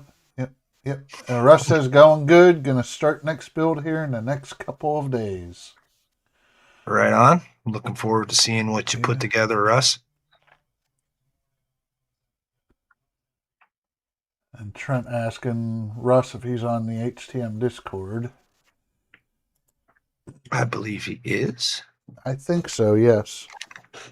Let me just show Russ the the TOS Galaxy class real quick. I'm not sure if he's seen progress of it recently. So I got my base coat on there. This light's washing it out, but it's like greeny gray. Looks like the original Enterprise. There's my dish. I remade the Bussard collector domes. I did them over and made better ones. And yeah, my little shuttle bay. I added the little back dome there, the control tower, I guess, for the shuttle bay with the little piece inside with a window. It's masked off right now, but it lights up. So this is pretty much, I'm going to put a couple more coats of the greeny gray on there, and then I don't know what I'm going to do. I might try to custom make some decals and get my kid to make them on the computer and I can print them, or I'll just make some masks and maybe paint them on there. Well, I just thought I'd let you see that, how it is.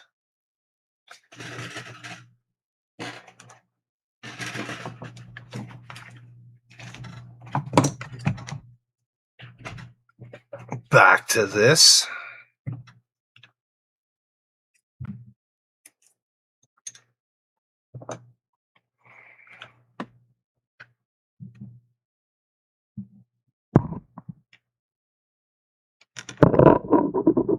Oh, put the light right into the mic there. Sorry about your ear holes, people.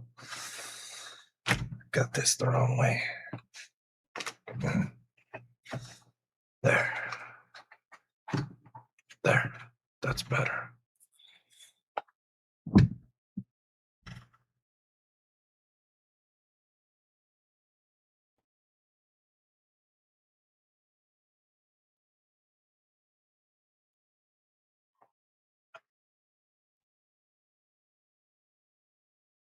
And a hush fell upon the crowd as he wielded the blade of faith and gently cut into the tape mask.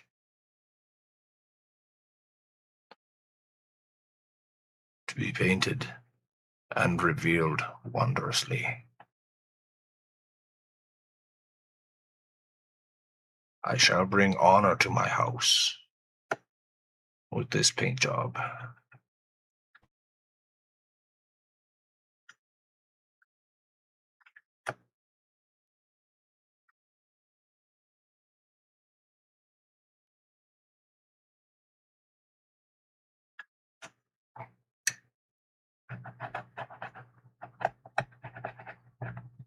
Rub that down a little more.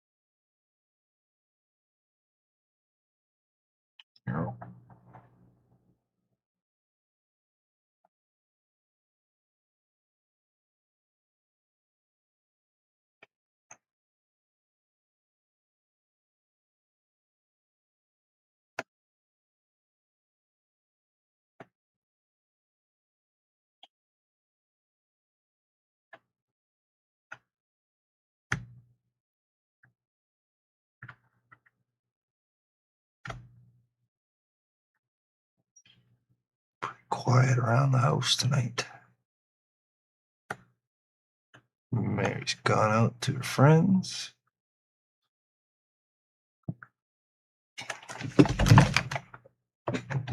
I knocked over the cleaner.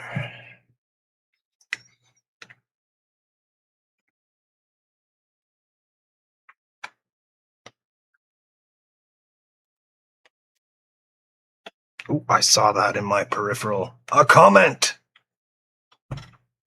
Oh, it's not even to me. It's for Trent. Yep. Wah, wah, wah, wah.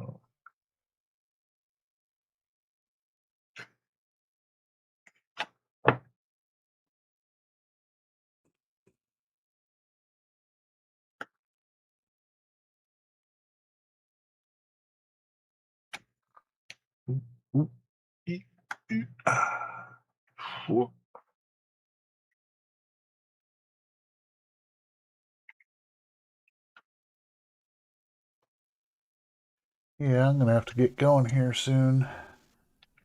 All right, my friend. I appreciate that you jumped on to try to rescue me from my own idiocy. Well, you're welcome. That's what friends are here. That's what we do for everyone in HTM. We help each other. Yeah, in HTM. Anyone I knew in my real life wouldn't do that. I'm just kidding. Well, I'm just kidding. Oh, I know. The limited people that I do have in my life are very awesome and would do anything for me.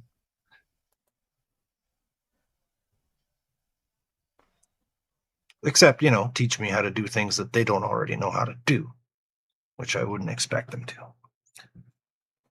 That's why I'm glad you were here. Well, when you were asking those questions, I'm like, let me jump on because it'll be easier to talk than type.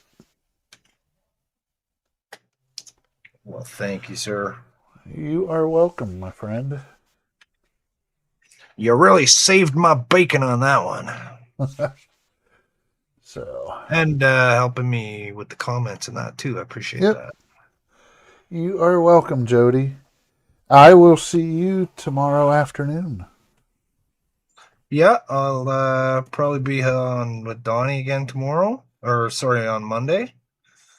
I'll probably be on again with Donnie on Monday, so I'll see you in the comments there. And no, you won't see me on Donnie's. Oh, no? No, he usually starts when I go to bed. I was only there this week because I was off. Oh, yeah, that's right. You didn't have to work because you had a special thing going on. Right on. Yep. So. Okay, well, I'll see you tomorrow then. Absolutely, for sure. Definitely. All right, Keith, you have a great night. Thank you again. You too, sir. for joining, and we'll see you later. Go check out Bricks and Sprue's channel, you guys. Go check him out. It's pretty cool. All right. Talk to you later. Bicycle. See you later. Bicycle. I'm going to make a fresh cup of coffee here because it's been a while since I had a drink.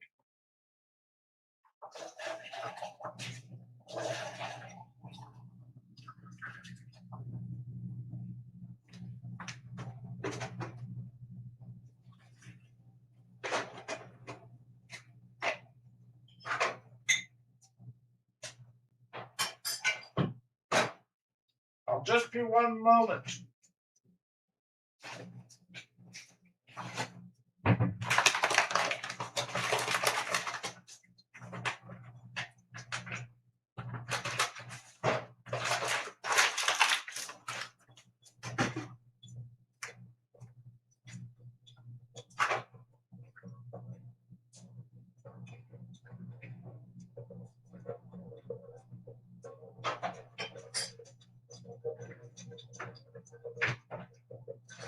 Come on, coffee machine.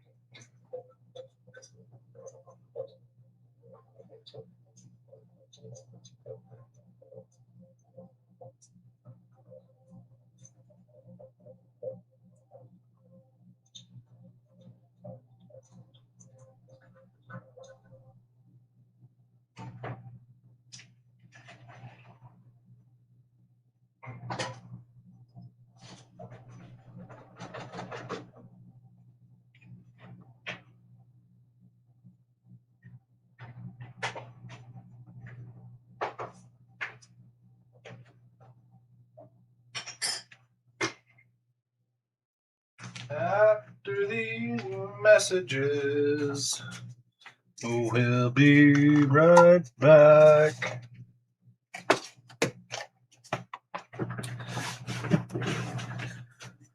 Okay, guys, give me 2 more seconds, please. I apologize. I gotta go wash my hands.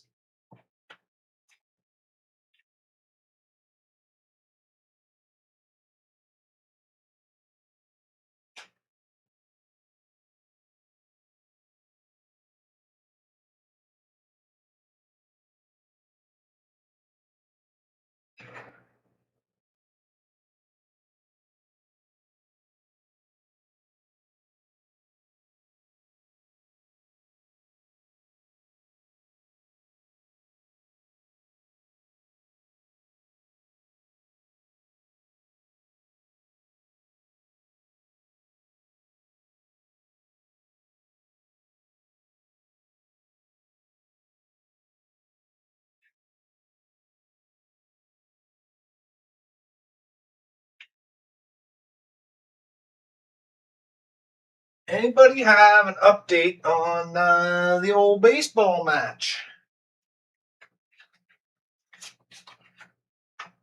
Does anyone know the score?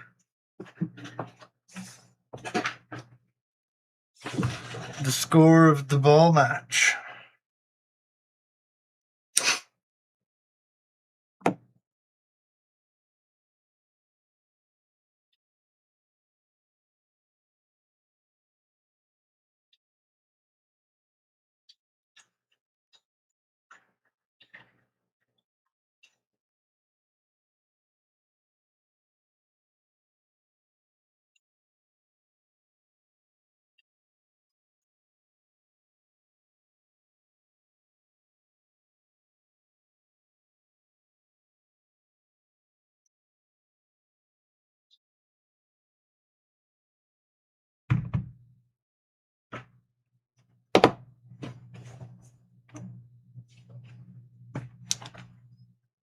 Okay, so there's a little bit more. Oh, I'm back.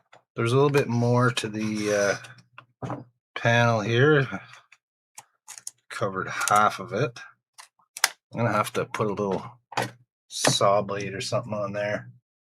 3-1 for the Blue Jays, Don says. Thank you, Don. Thank you, sir. 3-1 for the Jays. Happy Jays, happy days. Whatever. Not like it matters to me. I'm just cheering on the behalf of my father.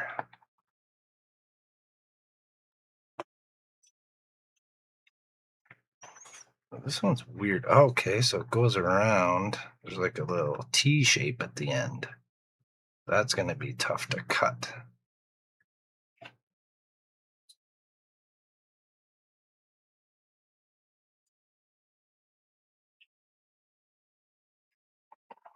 And this one's just a straight stick.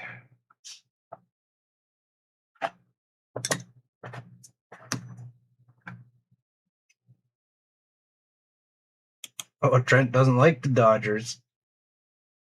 The Yankees of the West. Is that because they get so full of themselves and they think they're the greatest?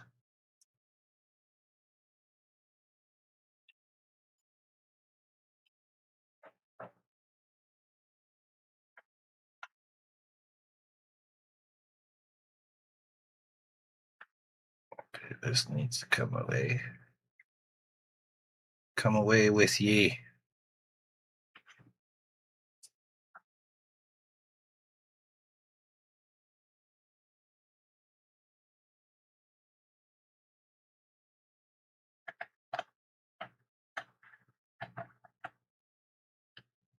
Just trying to feel the tip, as you do.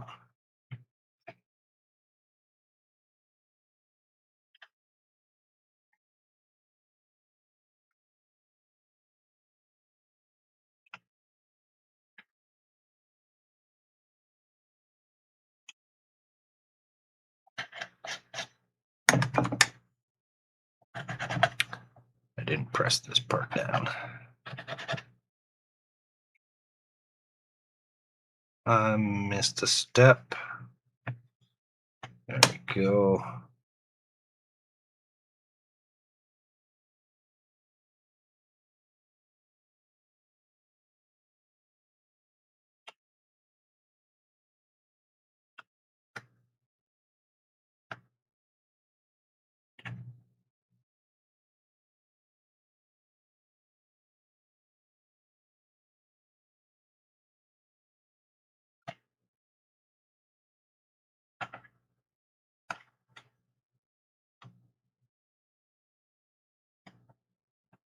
So the tip of this panel is like a little hammerhead.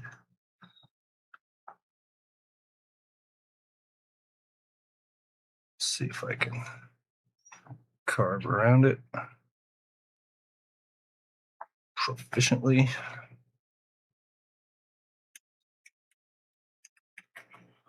It'll have to be GE for me. Good enough. Won't see that from space or in space.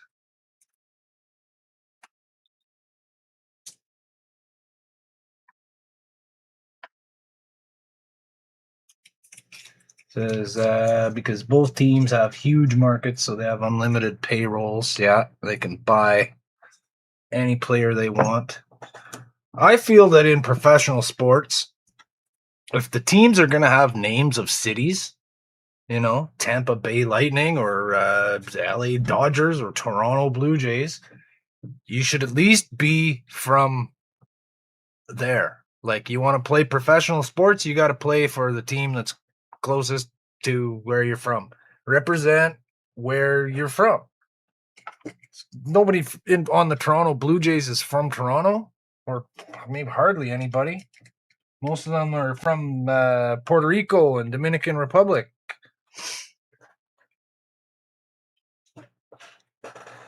They get a lot of good baseball players coming from there. It's a major pastime down in those countries. Keeps the kids out of trouble.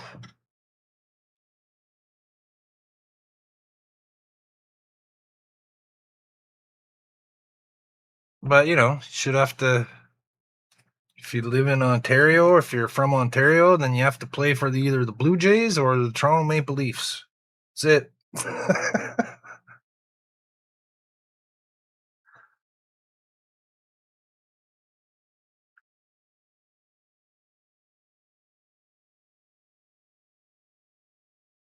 How many Texans are on the Texas Rangers?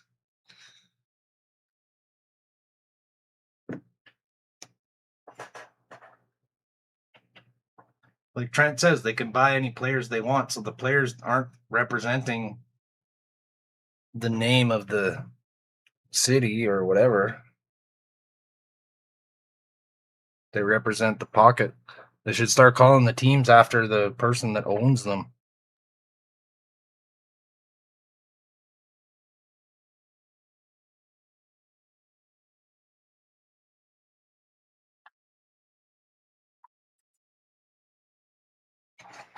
Okay, give this a little spin around.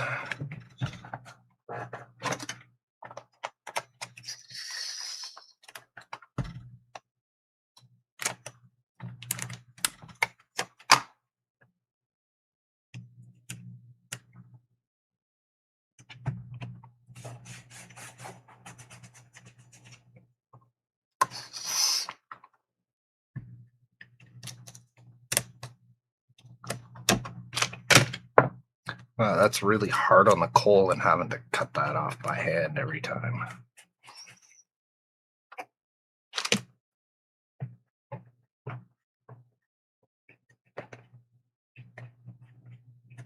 Give it the rubby rub.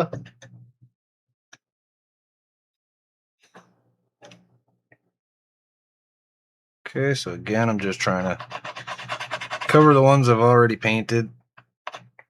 Now, if I would have planned ahead and thought about this ahead of time, I could have did this in the right order, but I did not.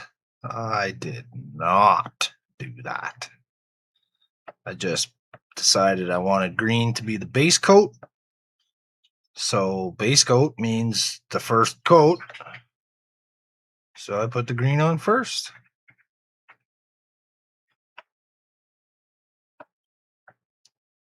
Base coat doesn't mean first coat? What a country we live in.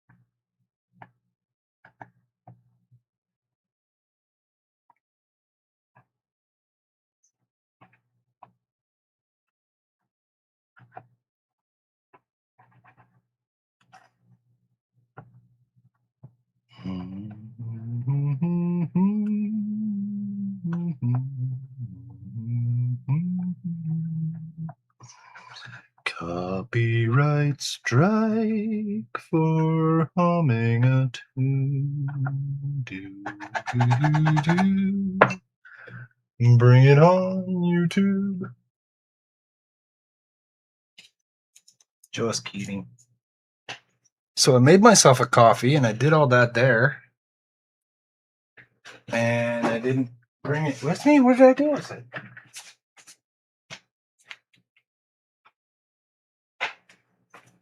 Just stupid, man. There it is. Just stupid idiot.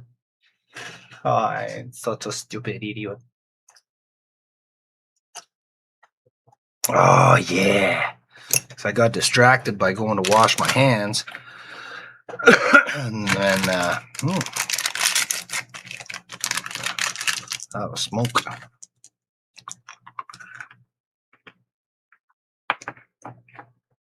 There we go.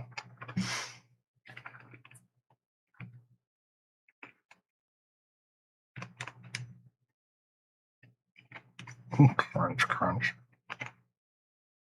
Crunch.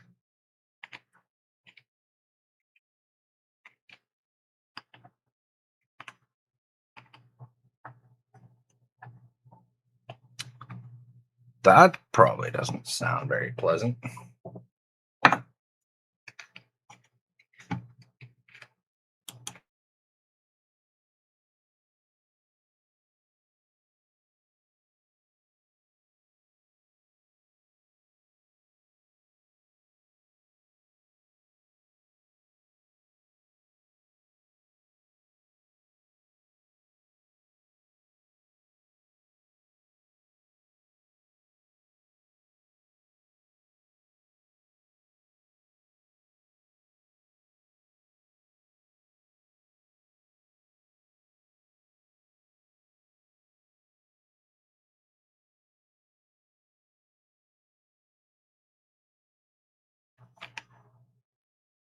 I'll be spraying again soon, I promise.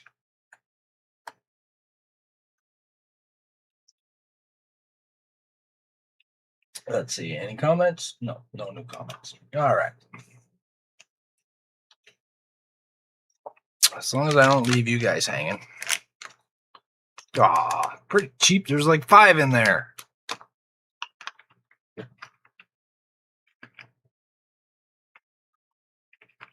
Oh well.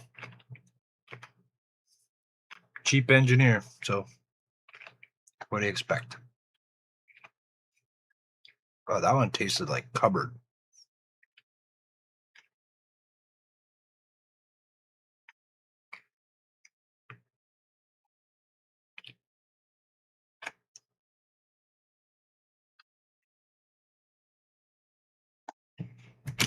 That wasn't a fun experience.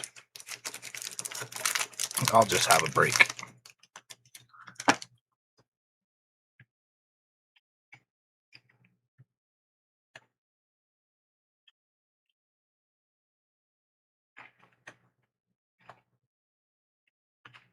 There are still 11 of you hardcore troopers sticking it out with me. I appreciate that. Hey, 3D Painters here. What's up, Ron? How's it going? How did your show go? Your live stream. I was watching Ron's live stream before I started mine. Had some issues at the beginning here, Ron. I made a big mistake and I didn't look at my labels. And I mixed enamel paint in with the Tamiya paint. Thankfully, I didn't put it in the airbrush. I had a couple buddies on the stream here with me. I had Keith and Todd helping me out. Keith caught that and stopped me. But I had some issues, so I'm trying to mask right now. It says shit now I want candy. Go check around the neighborhood. I'm sure there's some kids you can find around that have some candy. Just take it from them. Take it. Just ended. Longest one yet, 5 hours. Wow, cool, man. Right on.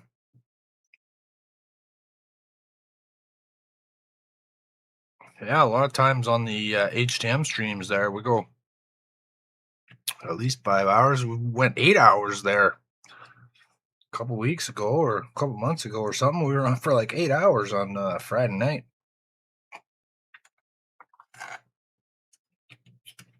It was like 4 in the morning by the time we finished. That's like a whole shift at work, man.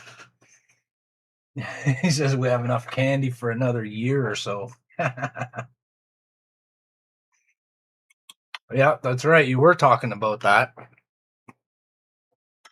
Don't mix enamel with lacquers or whatever. So apparently the Tamiya is an alcohol base.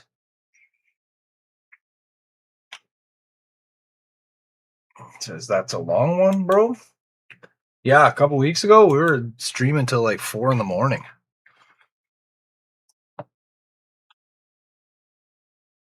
We started at 9 Eastern, and yeah, it was like 4 when we ended it. And we routinely do at least 6 hours. Friday nights and Sunday afternoons leads into Sunday evening and Sunday night.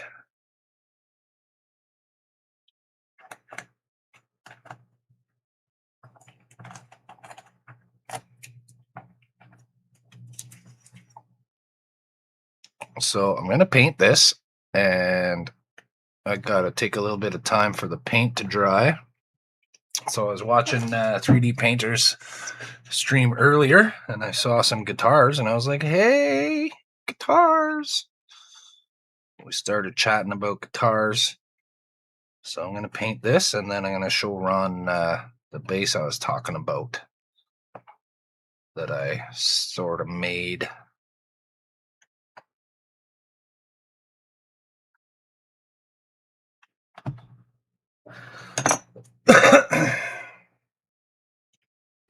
Let's see. It says, let me just get caught up here.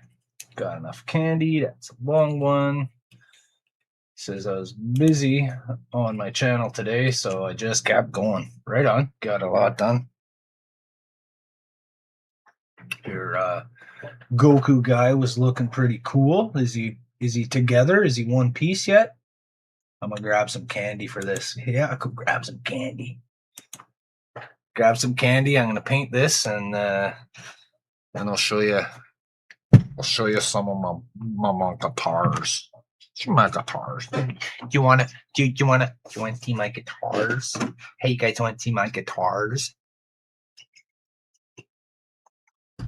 All right, put this guy into the boot. Into the spray boot with you. Get in there.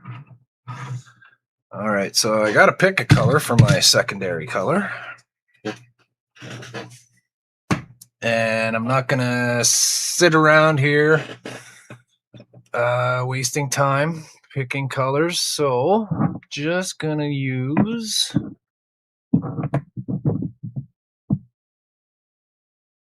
light violet green. I'm going to use this color shifting one, light violet green. So since my ship is green, that's going to be green. We'll get the this guy going wee, wee.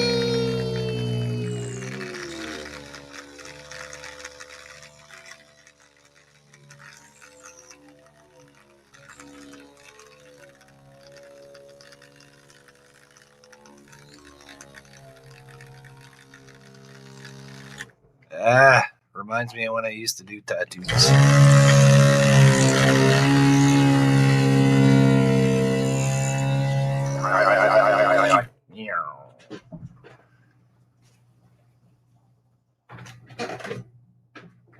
There we go. That seems to have worked. All right, let's see. I need an empty cup. An empty cup.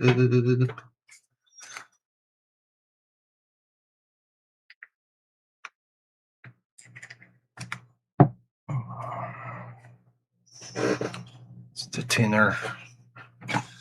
Où est la tinner?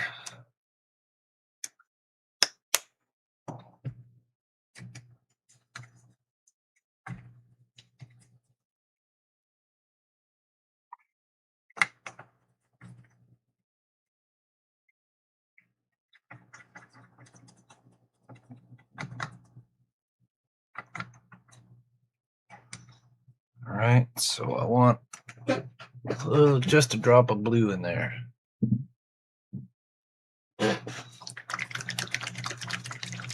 This is also the same kind, so I can use this.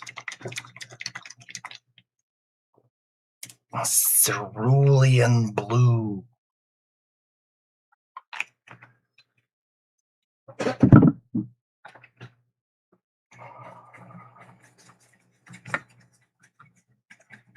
There we go.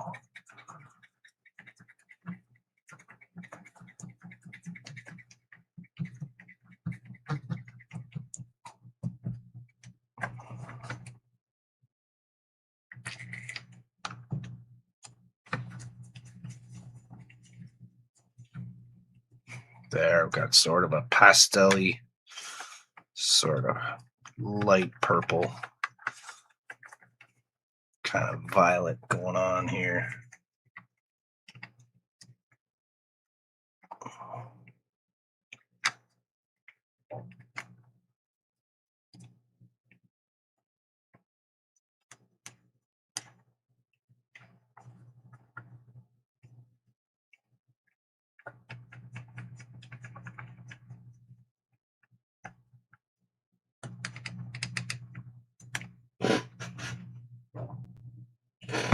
Okay, so when I switch over to my other camera, I won't have my microphone anymore because my microphone is linked to my main camera.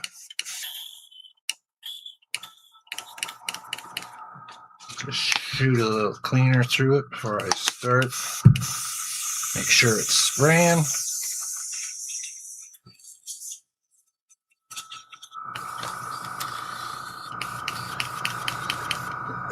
All right, here we go. Turn this guy on.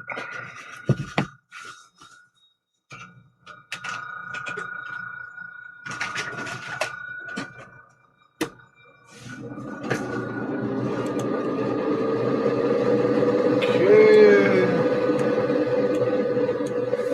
Look at that. Okay, well, I guess I can still have my microphone on if I keep the little camera window in the corner there.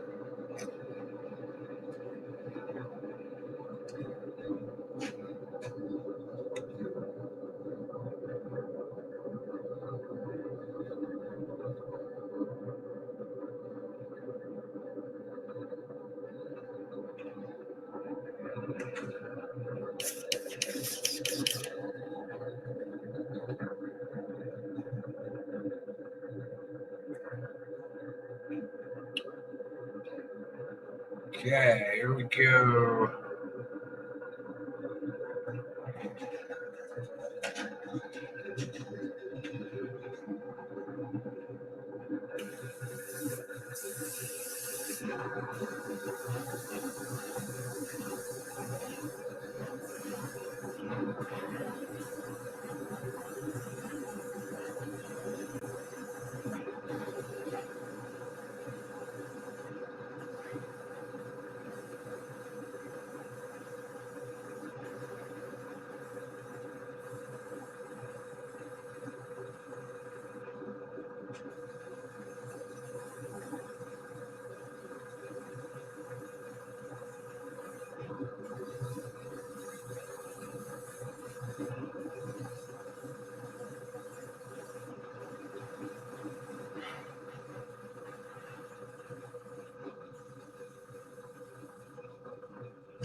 I think it's too thin.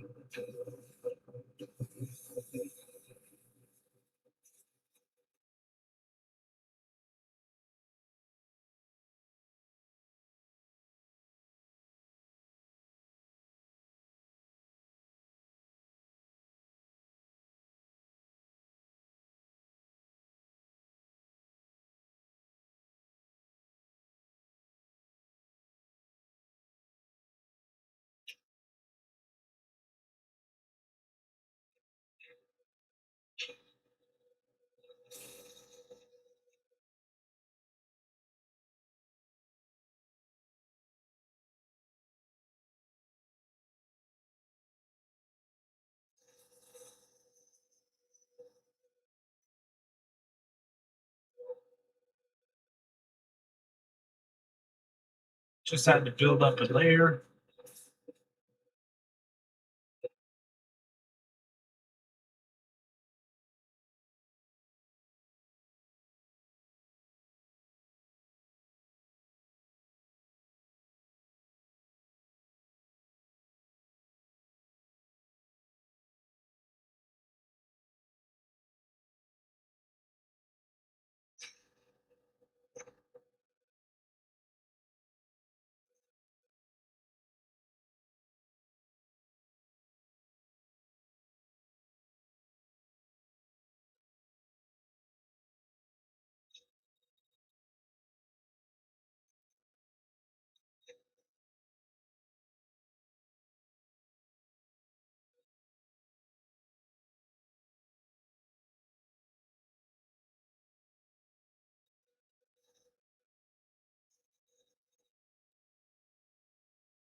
Too much there. Too tick. Too tick. I didn't mask off the bottom yet. Dang it.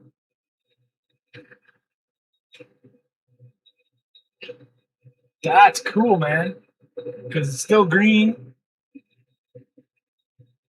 And then it's like purpley green. Oh, yeah, baby.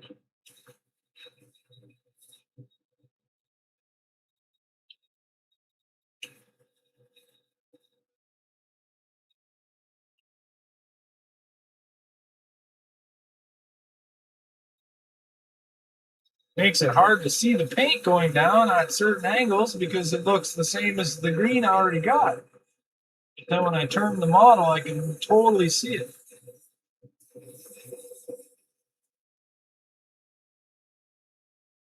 That's cool, man. I like it. I'll start laying it on a little heavier. Thing.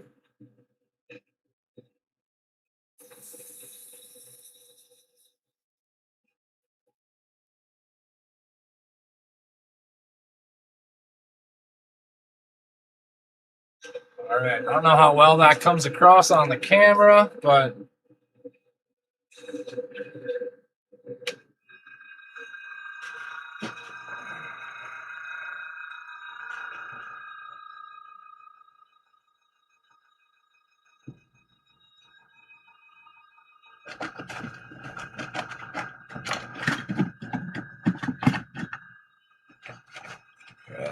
some of this, some of this.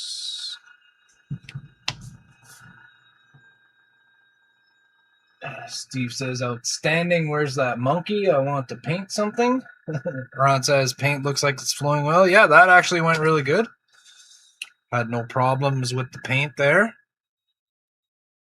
Came out really nice. The only problem I had with the paint is visually, because when it color shifts into the green, it's like the same as the green base coat that I already had.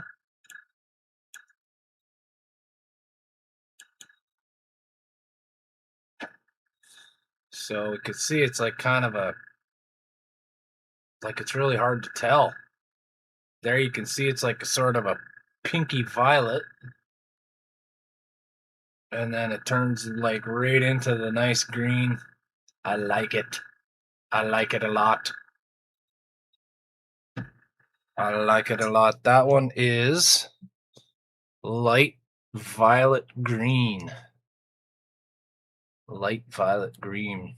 Vallejo the shifters. I like that. Just, this over here. And we'll spray the cleaner out of this.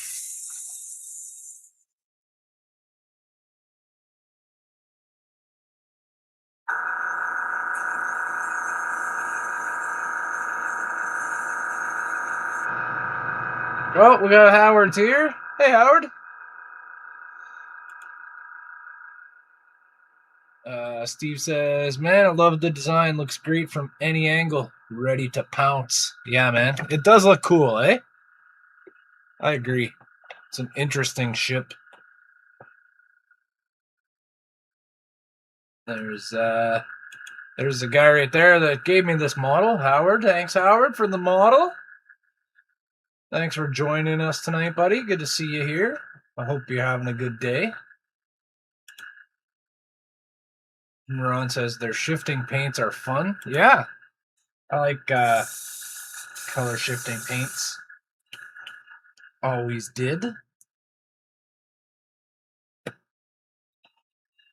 So it's turning out even more like my car collection from GTA Online, which are all green that had color shifting coats, some of them, and they went from green to purple. So I'm like emulating that exact paint job. You can shift your paints? Yeah, man, you can shift your paints. I know you can shift your paints. Ship my pants, you're kidding. You can ship your pants right here. You hear that? I can ship my pants for free. Wow, I just may ship my pants. Yeah, ship your pants. Shift your paints. I just may shift my paints.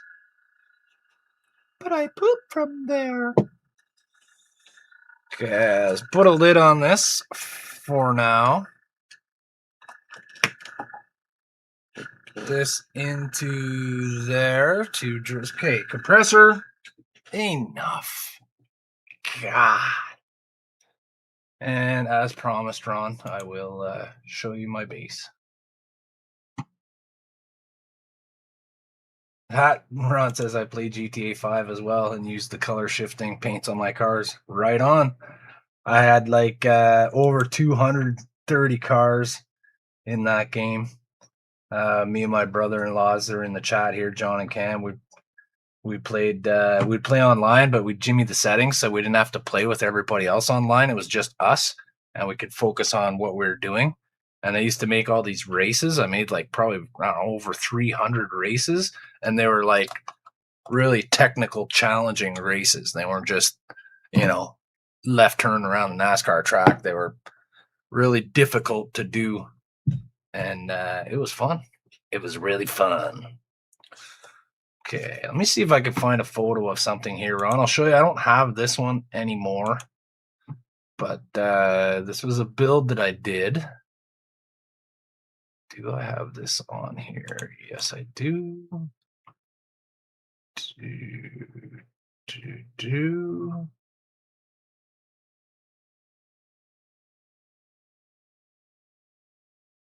Should be in here somewhere.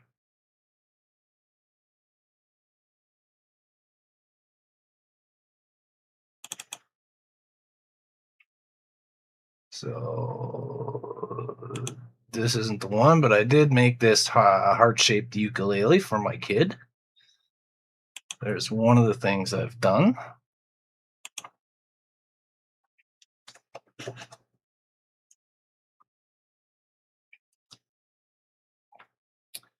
Where's my file of guitar stuff? I had this on the Woody Wednesday stream the other day. It's a model that I made of an acoustic bass guitar. And it's got all the supports inside, like it's made as you would an ordinary guitar, just miniature scale.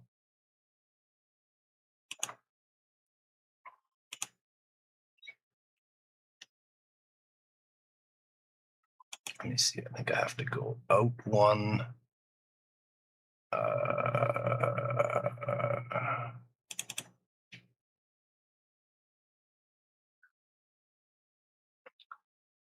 Not in this folder. Here's Batman playing it.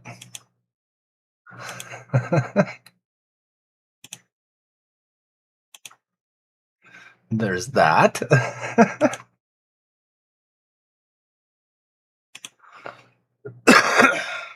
Trying to find a certain picture here of my big green base that I made. And then what happened was I had left it in the gazebo tent at camp, and we're supposed to be back, but we ended up coming home for the night, and we didn't get back to camp, and it was really hot, and all my glue let go. And I opened up the tent, and the base had collapsed. It was on a stand, and it was just kind of hanging there. Thought I had that in my photos here.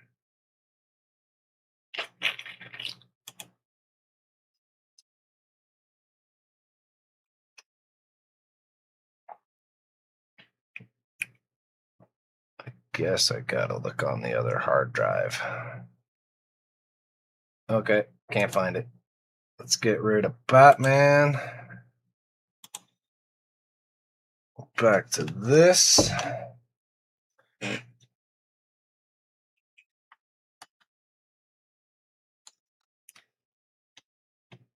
Hello. Says, oh man. I'll find it, dude. I'll find it. It's on my external hard drive, so I just gotta hook that up to my computer. Why won't this stay straight? There we go. Come on, stay straight. What's going on here?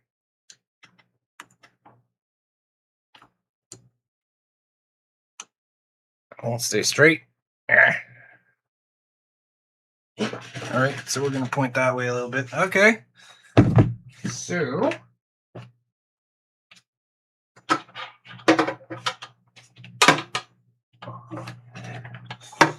this was a 6-string, 3/4 scale guitar.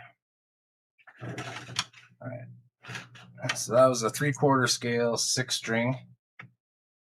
So we got a moose antler nut. And we got a moose antler bridge. And the knob there is also made out of moose antler because it has a pickup in it. So the strings are mounted on these pins. I call it the invisible tailpiece. It's a little extra hardwood in there for extra support. I got these stainless steel pins. Howard says just a little crooked.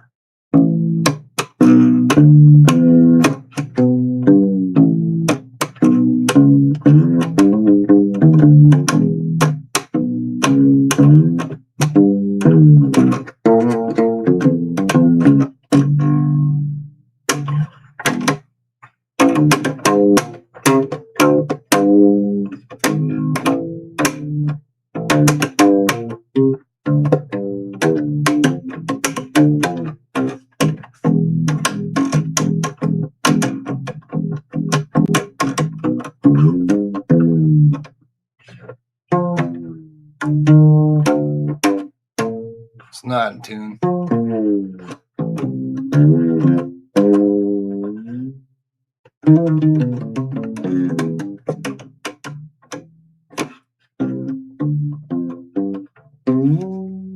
Oh, and also my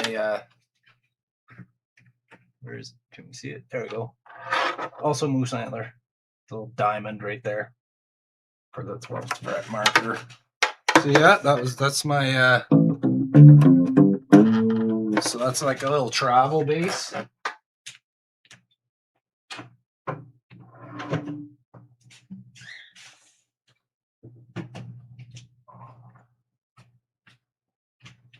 This is the prototype for that one. It's just a little guy here. This was I just went and bought a little kid's guitar. So I made like a little uke bass.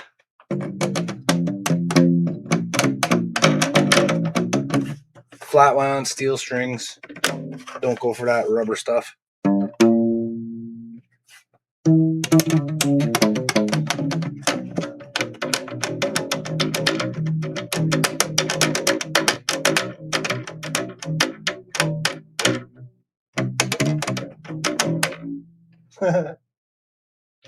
Hey, Rocco, don't freak out. Don't freak out. Rocco's having a little freak fest. I've got this thing. So we got the Paul McCartney style violin bass, but you can see some noticeable differences, like an F hole, which is an actual F, by the way, because you're going to call it an F hole. Don't shape it like an S. Make it an F. So this is a hollow body.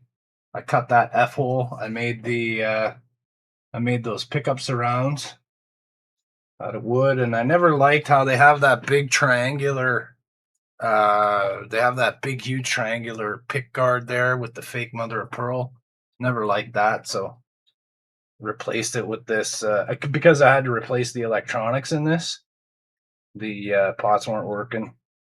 Jack wasn't working. I had to replace all the electronics. So there we go. There's that. It's a J Tercer, which is a pretty good name. I also have an acoustic that's made by J Tercer, and it's a big, huge beast of a thing, and sounds really good. It's really nice. It's got all the binding down the neck here around this. It's way nicer than the Epiphone version of this guitar. The Epiphone one's only a semi-hollow body. This one's a total hollow body. Super light. Sounds really wicked when you plug it in. It's a little bit shorter of a scale too. So yeah, super fun. Ron says I love Tercers, great instruments. Right on. Yeah, I like them too, man. They make a really nice. They make a good instrument.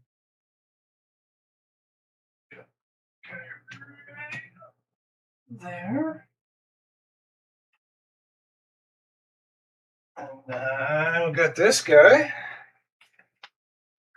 This is the Ibanez SDGR 4-string. This thing is pretty sweet. This is a nice bass. It's got a built-in EQ.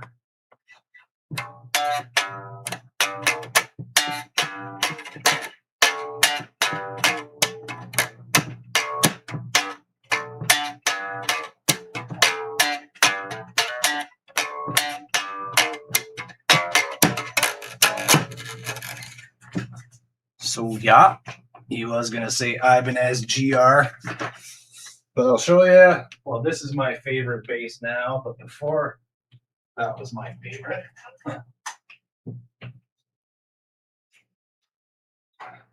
This one was my favorite. I picked it up for like $150 at the pawn shop. It's a Groove Factory GFX. It's super light. It's like made to emulate an Ibanez. It's super light. This thing's been hanging on the wall there for probably a year, and I picked it up. It was still in tune.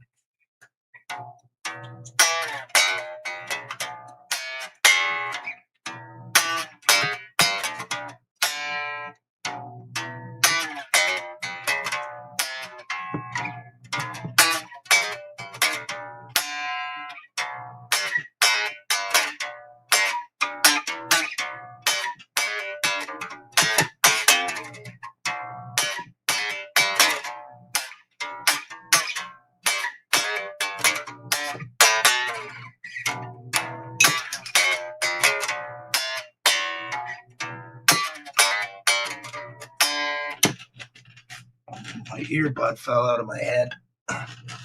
Don't need that on anyway. So yeah, this one's a real nice bass to play. The action is super low. The neck is super smooth and straight. It's just really well made. I like it a lot.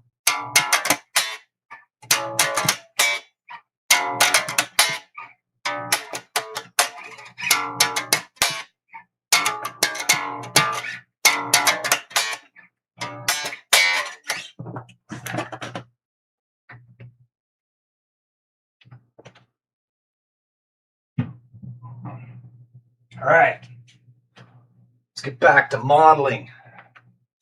That's what you guys are here for, right? You're not here to watch some half-ass amateur pretend like he knows how to play the bass. You're here to watch some half-ass amateur pretend like he knows how to paint. Let's get this back where it belongs, pointing at the models and not my ugly face.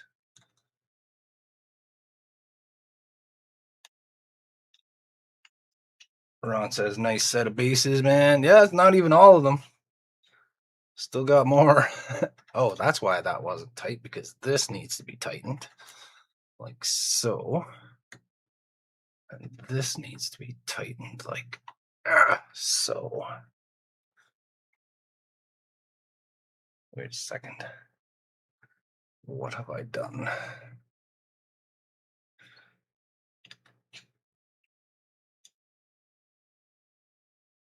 Go.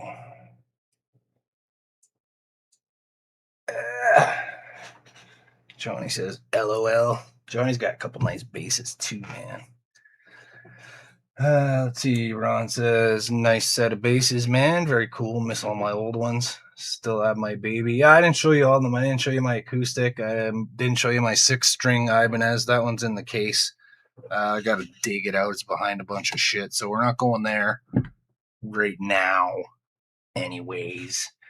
And I also got a 5-string made by Kona, which isn't a well-known, it's a Canadian brand. It's a nice bass. It's well made. It's just not well known. Howard says, how often do you jam on your guitars? You know what, Howard? Not often enough, man. Since I started doing this modeling stuff, I've been pretty much only doing this modeling stuff. I might pick up a bass every, couple weeks or so and just jam around when I'm not doing too much else. Kill a little bit of time and maybe exercise my fingers. But honestly, I haven't practiced as much as I should be if I want to actually get good at it. I've been offered teaching by some pretty good people there. I got a couple buddies that are in bands. My buddy Greg, who's in Superstack, offered to teach me, give me bass lessons. And he also offered to let me use his fully equipped wood shop to build instruments, because ever since I moved here to the apartment building, I haven't been able to really do that. I was doing a lot of that. I was doing a lot of luthier work. I was restoring guitars and I was building stuff, and built some tongue drums and a bunch of cajones.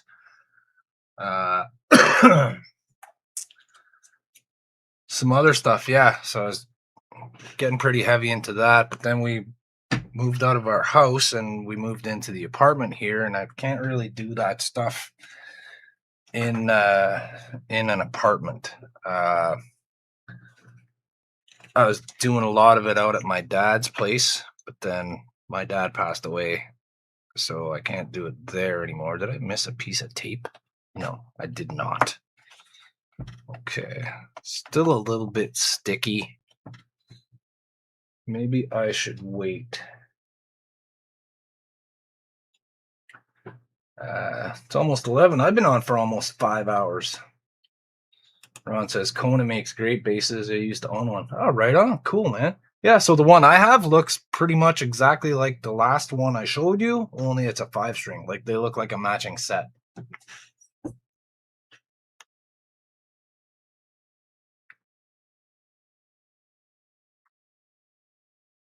Why is this loose? There we go. Tighten this little nubbin right here. Tighten your little nubbin for you, sir? Why, yes, I'd like my nubbin tightened. All right. Give us a sec. It says, I haven't really played bass much since I quit my band. Mostly play acoustic guitar and mandolin now. Yeah, that's what you're saying on your stream. I like a good mandolin sound. Like that. We went to a country music festival there a couple months ago near here. It was pretty cool. We seen there was this dude from wherever, somewhere in Tennessee, Trey something. I can't remember his name, but he's like finger picking specialty on the guitar. Trey Hensley, and he was with some other dude there that was on the dobro. Pretty sick, man. It's pretty cool.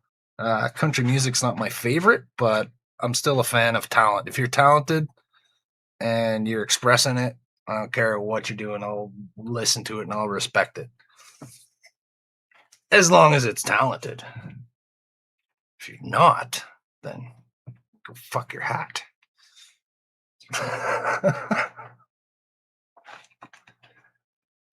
Howard says, looks like I've been a paint fool. Yeah, Howard, you would have been pretty disappointed at the beginning of the stream, buddy.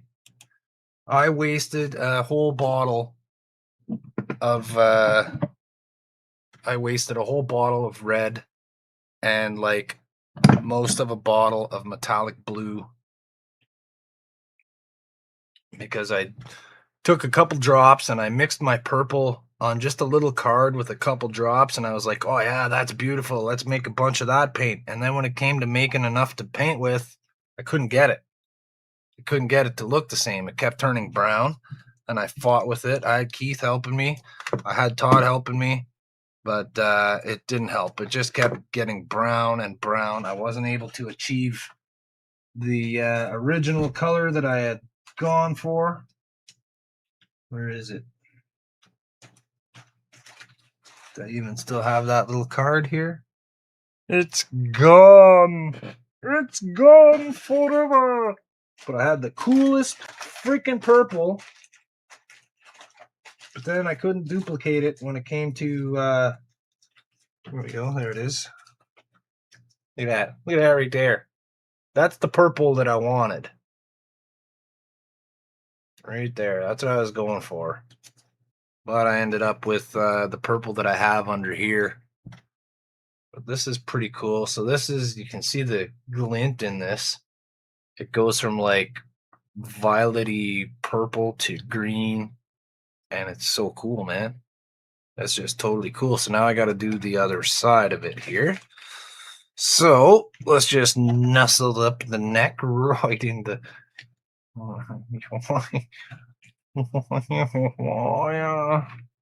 Just settle there. I just want to make sure it's settled in there. Make sure it's nice and comfortable. Howard says you need more red and blue. That's okay, Howard. I'll manage, buddy. Thank you. Howard sent me a whole bunch of paints there the other day and a bunch of models, and I super appreciate it, man. But I'm good, man. Stop sending me stuff. I love it, but come on, it's too much. It's too much. All right, so not as many raised panels on this side. They're a little bit less complicated. So Howard says the red is more like 5-1 with blue because blue will overpower it. Well, what happened is it was turning brown. And I don't know why. I don't know why. I'm turning brown and I don't know why.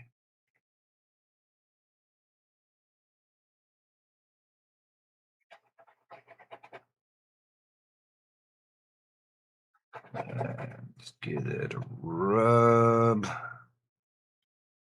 I'm just going to do one piece at a time here.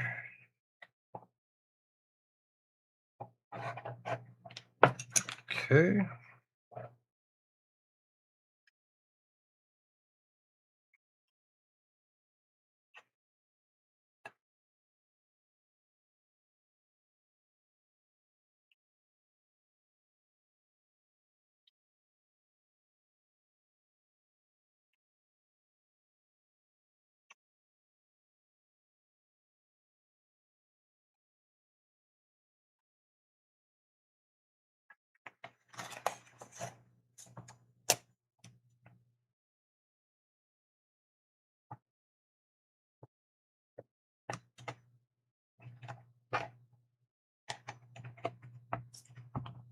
There we go.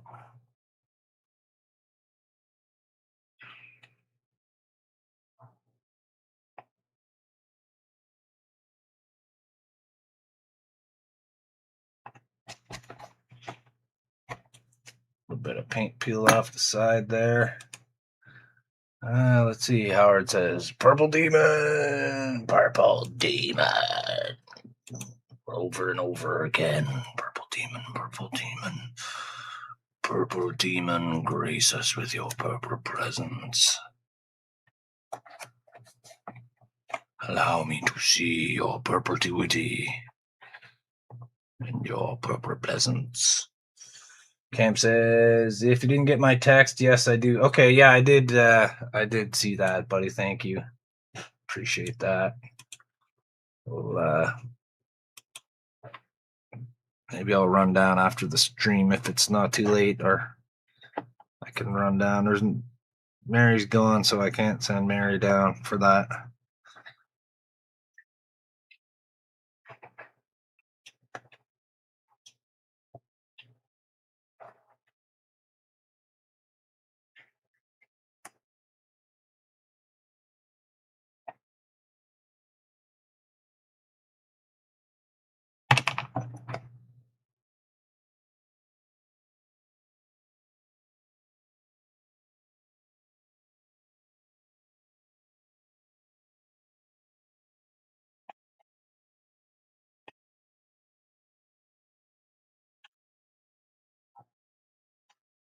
Ah, you slippery bastard.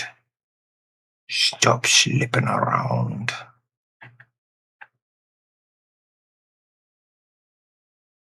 Slippery little slimy bugger.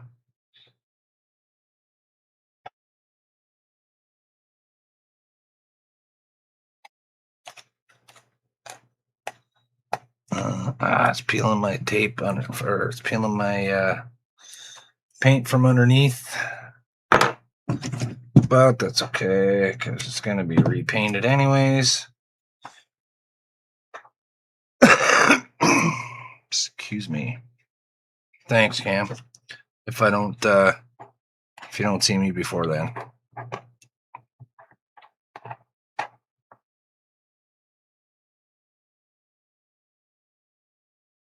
Just totally forgot to go today. Totally forgot, man. Totally. Dude. Totally.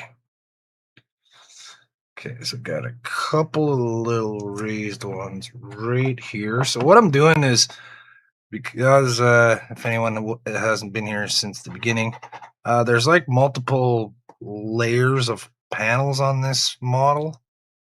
So there's like some panels that has another panel stacked on top of it.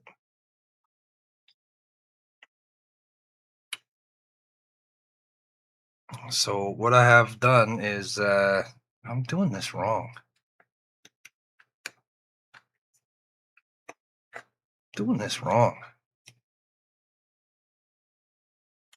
already done that. I gotta repaint this because it peeled off. I'm supposed to be masking the entire panel. Stupid.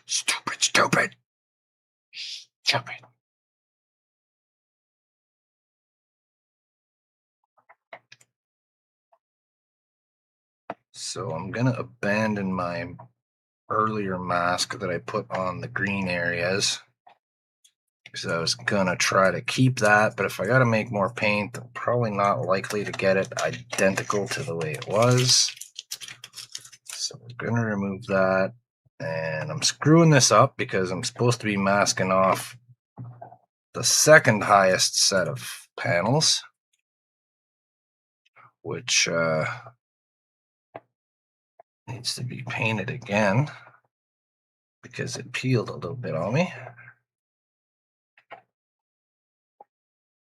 So I gotta peel this off. So I shouldn't have cut this panel. I should have cut the other one around it, the larger one.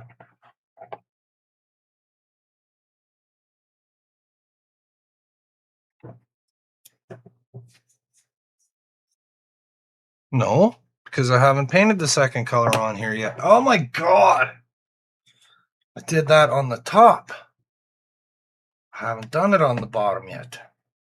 So I peeled that off for no reason. All right. Let's put it back. Still got to paint the second color on the bottom. I'm just starting it. Stupid.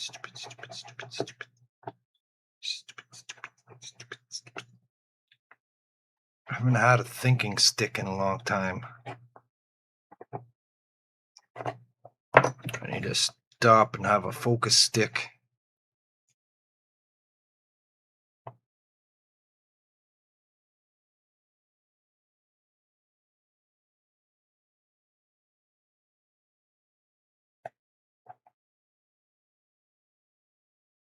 Okay, so yes, I do want to mask this off because it's the highest of the 3 levels of panels, which has already been painted with the purplish gray.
Try to utilize as much of the tape as possible. Let's see how it says. Well, Jody, about the red and blue, getting more and some empty jars to mix colors in so you can save extra. And something else. Dude, come on, man. Now you'll have to do that funny car. Oh yeah, I'm definitely going to do the funny car. Howard sent me a package the other day and this was in it. So I've only done Starship models so far. We've got this funny car right here. So yeah, I'll be throwing that into the mix. I'll have to make it Star Trek themed somehow because it is called Trek Mods. Maybe I'll just paint the Starfleet thing on the roof. That'll do it. Call it a day. Eh? We'll just paint the Starfleet emblem on the roof and we'll have a mission briefing after that. The Infinity Galileo. Yeah. Make that funny car into a shuttlecraft of some sort.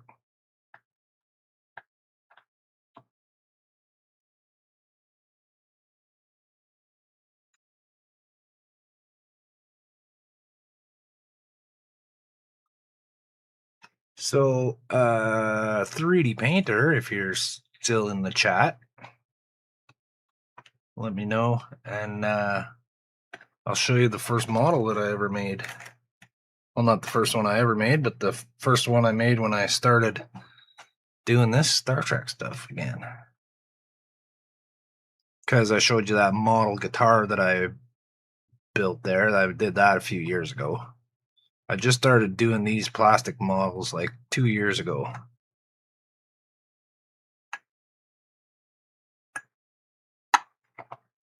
Howard says, oh no, you'll have parts for it. Okay. Okay. Okay. Thank you, Howard. Whatever you have done, whatever you are doing, and whatever you will do.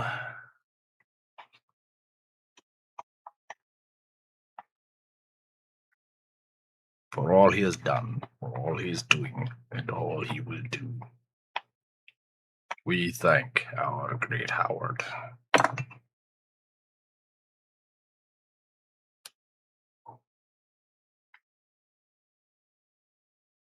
Just hold on there, Paco. We'll get you some food in a few minutes, buddy.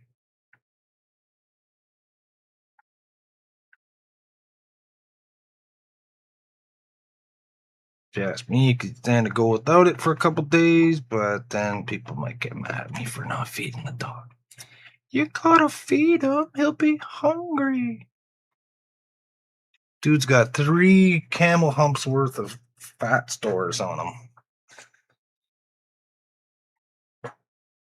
Freaking 17-pound chihuahua.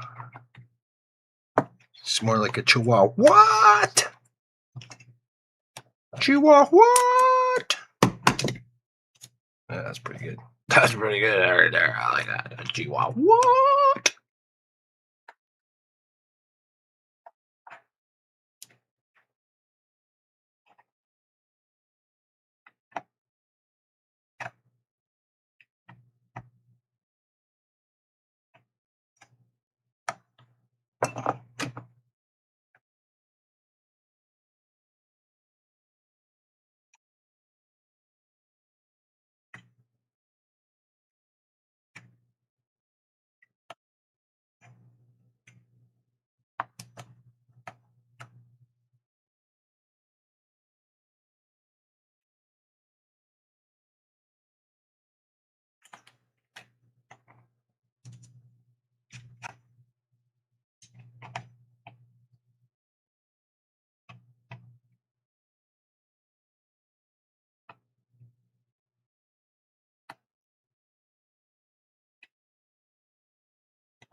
Howard says I would have come and produced, but I was busy with stuff modeling right now. That's cool, man. I had Keith on helping me paint at the beginning there, and then Todd joined in to throw his advice in too. So it's pretty good. I haven't been left stranded today. Had a couple buddies on helping me out.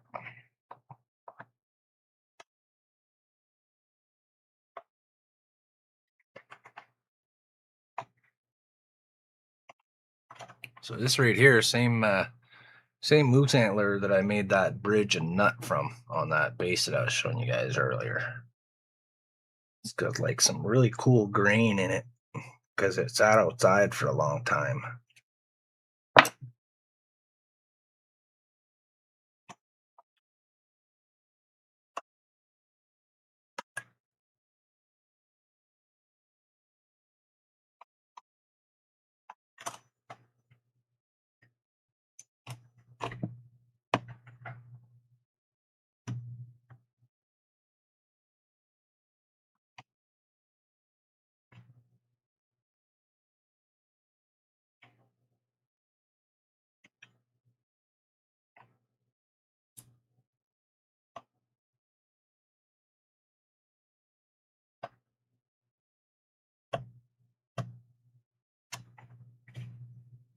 Okay. I know this is tedious and boring, but there's still 10 of you here. I'm very grateful and also a little bit impressed.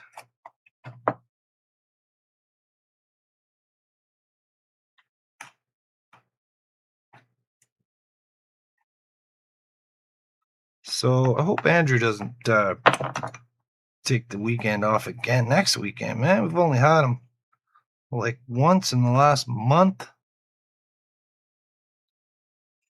We're missing you, Andrew.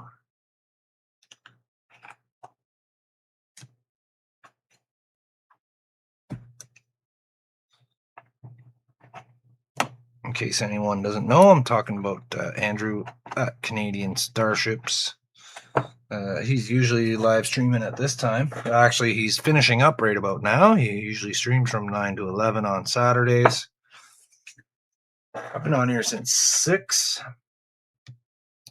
Howard says, I got hair up my arse and opened another kit. Now I'm doing like 5 kits. Have to say no till I get stuff finished. Yeah, well, I started getting too many things on the go too, Howard, because I needed I wanted to join the live streams, but I didn't have things to work on, so I had to, because I was making video series. So we're down at the huddle. We're still working down. All right.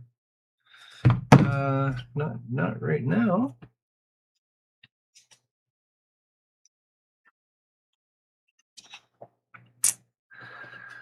Let's see, another little piece of tape here.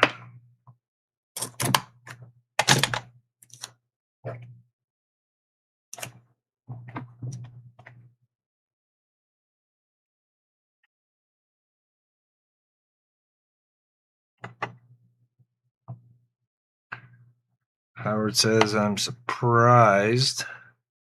I was surprised, I guess, because of the Blue Jays. Well, that's what Andrew was saying. He figures that everyone in Canada will just be watching the Blue Jays game tonight. But he forgets that much of his audience is not in Canada. And they couldn't give a rat's ass about the Blue Jays or the Dodgers.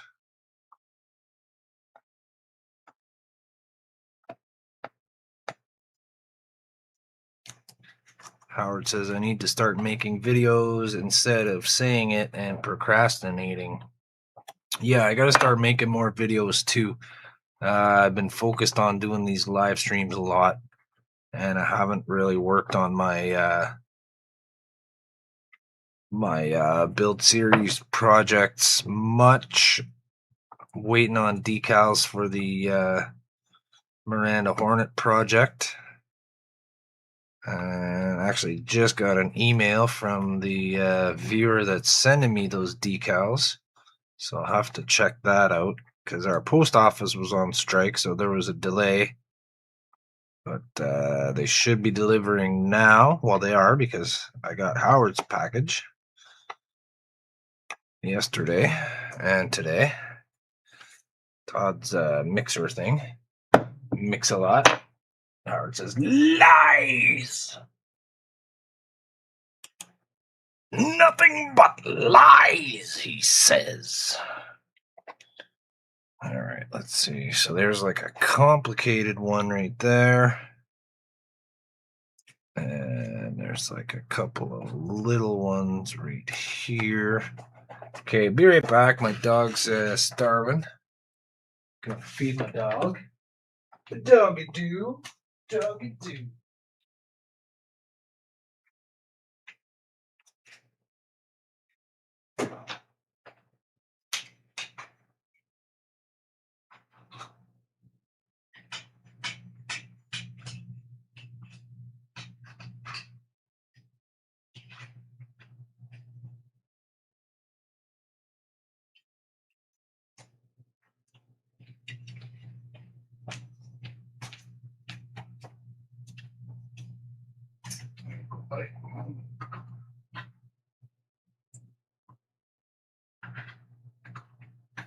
You go home, Bo.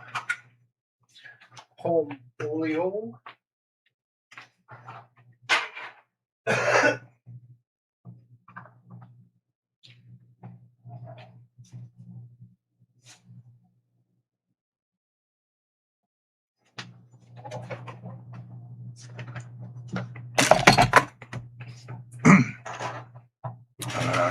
Ow! Dang it! Smashed my knee into the bottom of the table. What? Howard says, wait, this isn't Canadian Starships? Guess he lost out on some free Earl Grey tea. Thank you, Howard. Wow, man. Thank you very much.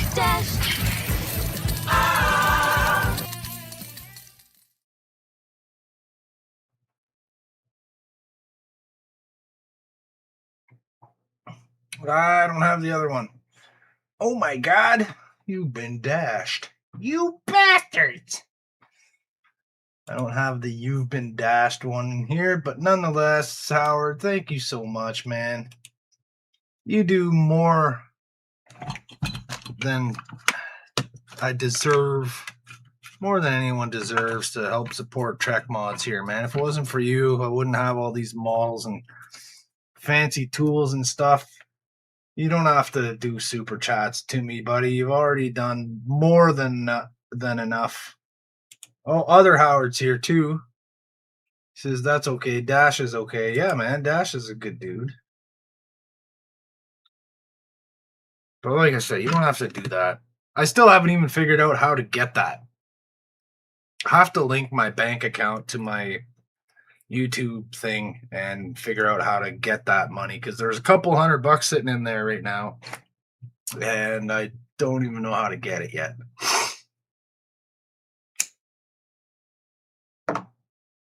So that's going to be fun. I think I just have to go into my bank and get the banking information that I need, like the branch and the account number and stuff like that. And I think that links. Yeah, Buck can tell me. That's right. Buck tried telling me once, but I was busy and I forgot what he said.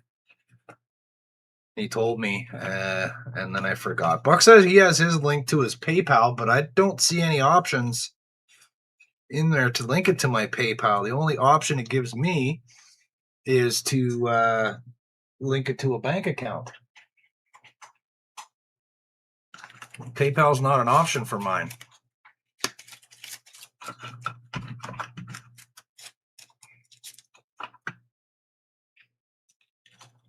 All right, so I'll get right back to the tape in a second. I'm just making a little thing out of paper here for a second. Doing some paper engineering of my own. And I'll get right back to the tape.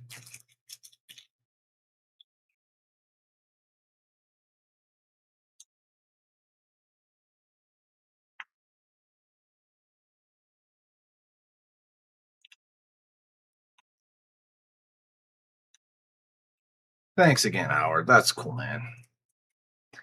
Dashing me.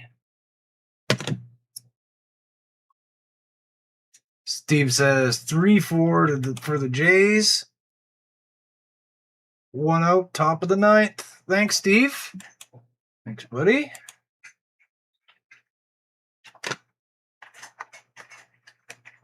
They might just do it. They might just do it. Toronto is going to be a freaking shit show if that happens. Well, even if it doesn't happen. If they win or lose, it's going to be a freaking crap fest in Toronto tonight. That's for sure.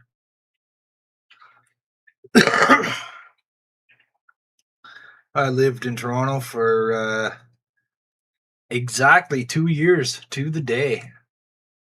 2 years exactly. When I was younger, I was in my mid-20s. I was working as a lot of different things down there.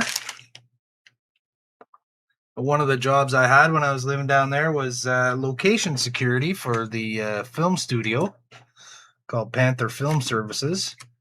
And I did security on the movie The Tuxedo with Jackie Chan. And I met Jackie Chan and I met James Brown. And I didn't talk to, but I saw Jennifer Love Hewitt. Didn't care to talk to her, but talked to Jackie Chan and talked to James Brown. James Brown gave me a beer, man. That was really cool of him. So at the end of this game, Toronto's going to be crazy. Crazy ragers going on. They're going to be raging. Raging like boners in Toronto. Bunch of raging boners.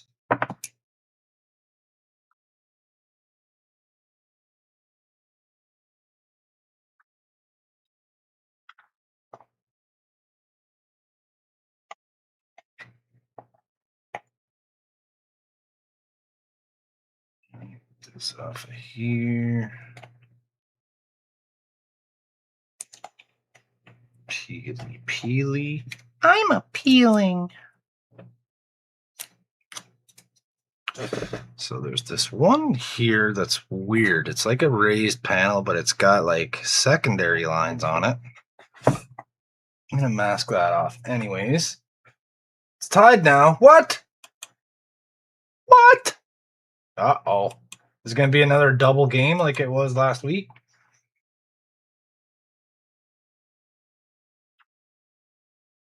So Howard says, probably need your routing and bank account number. Maybe you could keep it up as another account. Keep it separate from your main account as Mad Money.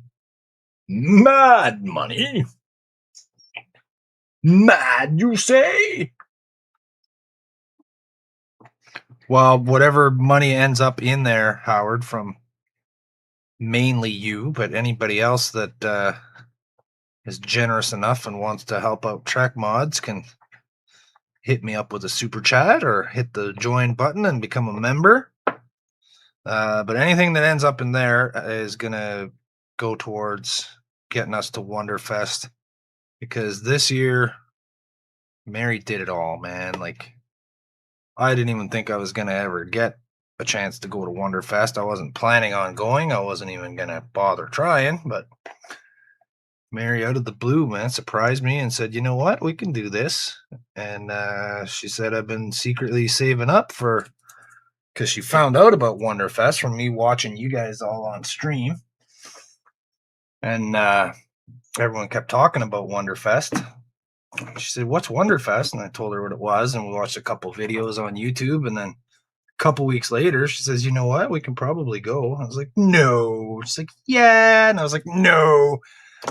Tell you, man, that lady busted her ass and freaking worked extra hours and took on extra part-time jobs.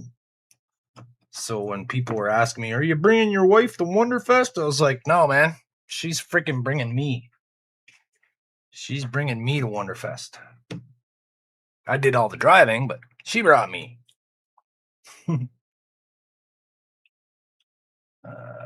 Thumbs up from Howard.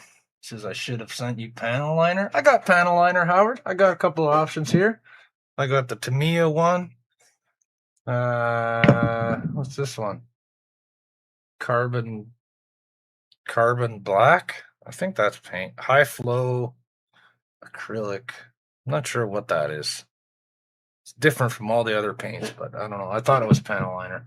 But I got a couple of options here. Panel line accent color. Accentla. Steve says, God bless her. A woman like that. Where's her weight in gold? For sure, man.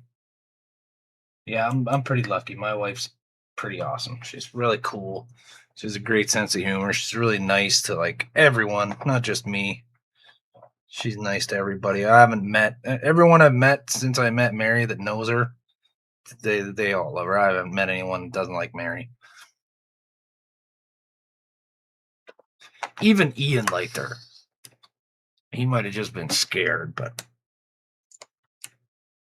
and Mary liked Ian. I had a friend that was a very close, lifelong friend, and he passed away a couple years ago, but Ian reminds me a lot of my friend Todd. It's the same kind of sense of humor, always going for a joke, always a funny guy, but deep down inside at the end of the day, he's got a big heart and he's a good guy. My friend Todd was like that too. We always had fun hanging out with him. We always had tons of laughs. Ian reminds me of him. He's always good for tons of laughs. He's a good sport, has a good sense of humor.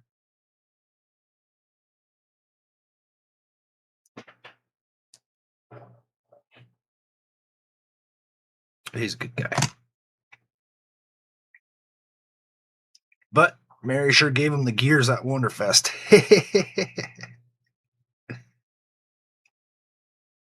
And I think part of the reason why is because he's a good sport about it and he'd laugh along with any joke.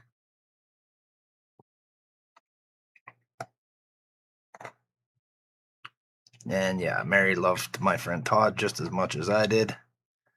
He was her close, good friend too. And yeah, we miss him.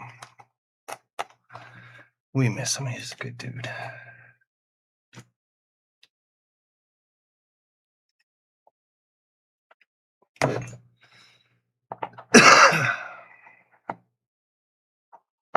But now I got a new friend named Todd, who's also a super good dude. He's not a crazy lunatic like my old friend Todd.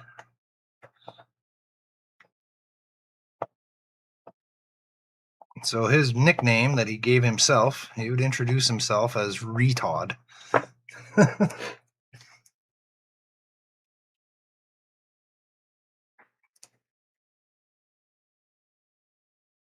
Howard says he's just scared of her because he couldn't talk back to her. Well, that's one of the things I love about Mary. She don't take no shit from anybody.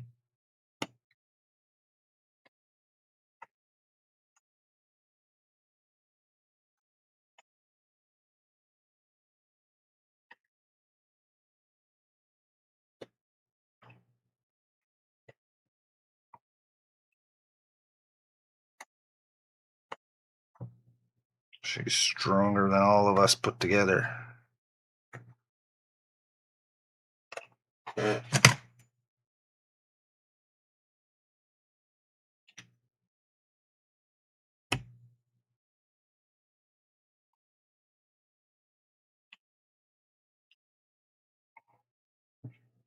That's a complex little shape right there.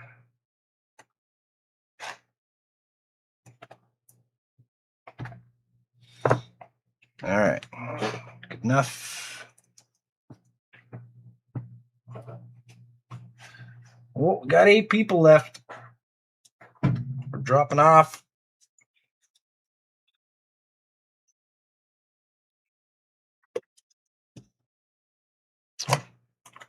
Just got a few more pieces on this side.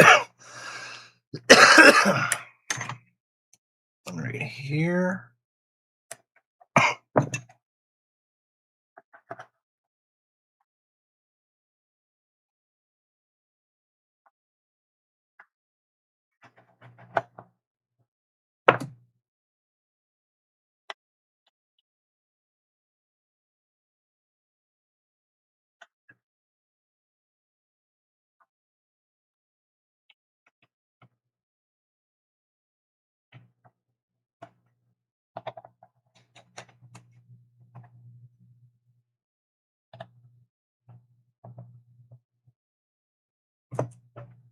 All right.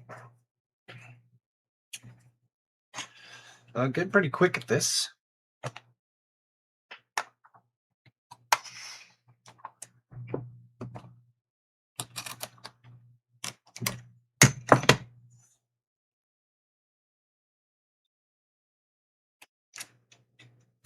Don't want that little extra bit on there. Okay. Let's do these 2 side-by-side ones.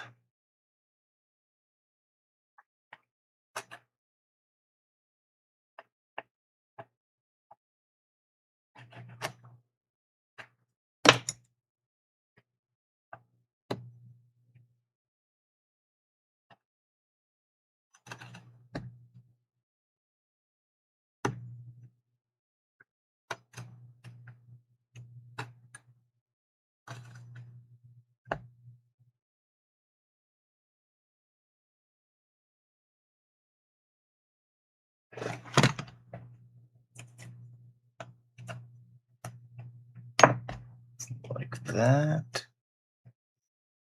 Is this big enough? No. Okay. Right here.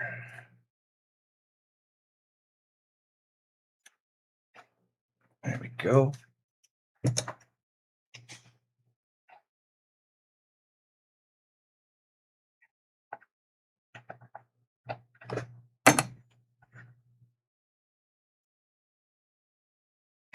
Oops. That's gonna leave a scar. It's gonna leave a mark.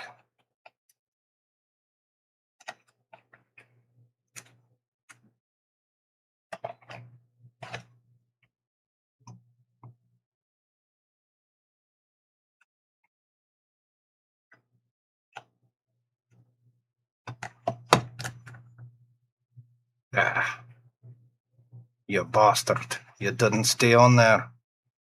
Get on there and stay there. Just a sliver.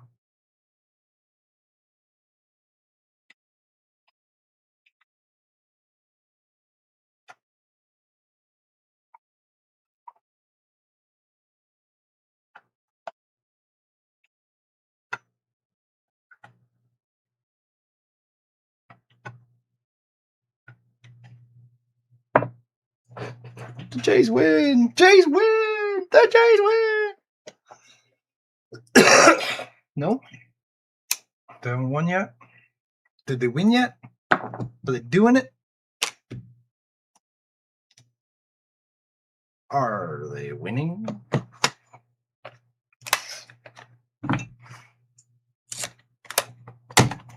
Hey.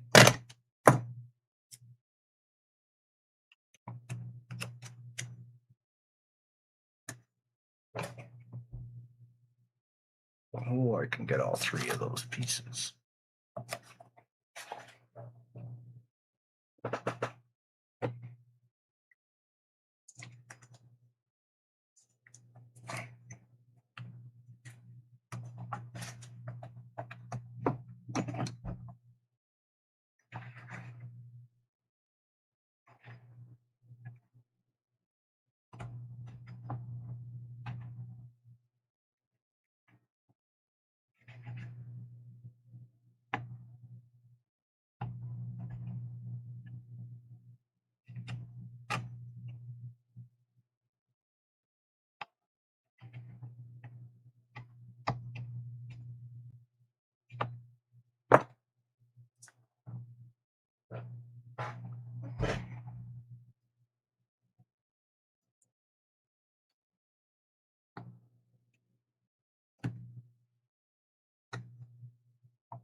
Ah, there we go. I'm back. I was mutated.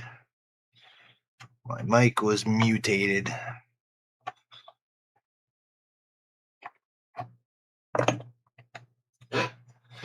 My neck's getting sore.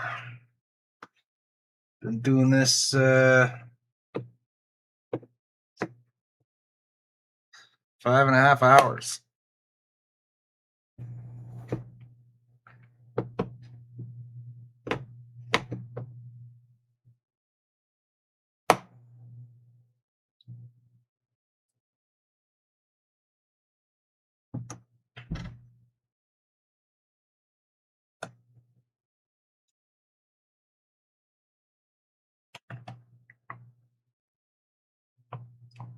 So if there's anyone still watching that's been here for the entire 5.5 hours, thumbs up to you. If you're there. Howard says a solo stream. A Han Solo stream. Well, at the beginning I was solo. Nobody was watching there for the first 5 minutes or so. Took a little bit for Cam says doesn't seem that long. Doesn't? No, it really doesn't.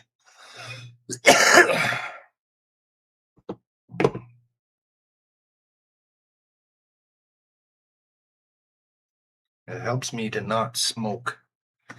I'm busy doing this.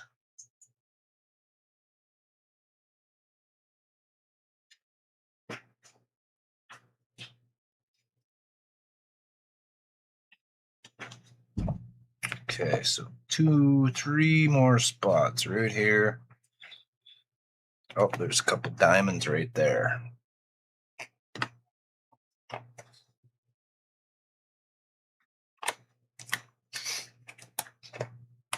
Camp says was fun. It is fun. I'm not stopping yet. Even if nobody's watching anymore, I'll still continue doing what I'm doing until I'm done doing it.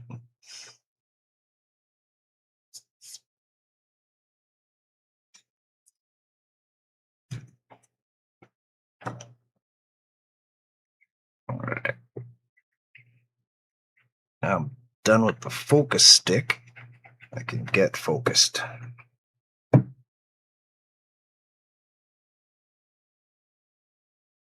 There shall be no further mistakes after the focus stick has been used.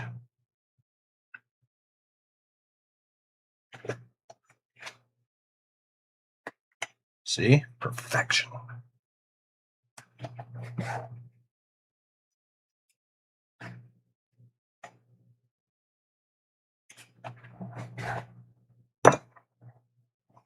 Howard says,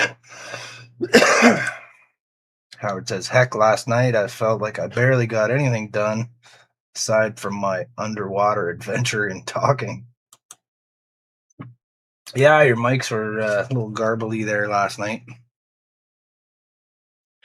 But like you said, once you switched over to your Wi-Fi or whatever, it was a lot better. So your shop there isn't that far away from your house.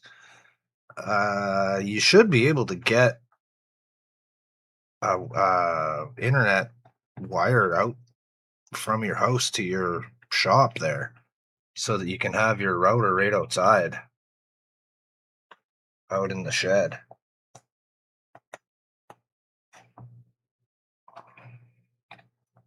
And I think you've mentioned that you have those, you have some of those Wi-Fi extender little booster things. I got a couple of those too. Like our apartment here is really long, so the internet doesn't really make it to the bedroom that good. Works fine on your phone, but for like the PlayStation and the TV and that, it needs a little bit stronger of a signal. So I got one of those little Wi-Fi signal boosting things in the bedroom that catches the internet for us. I can, but I'm going to run a hard line there. Yeah, that's what I mean. Run a hard line right into your shop there from your house. It's not that far. It's like across the driveway.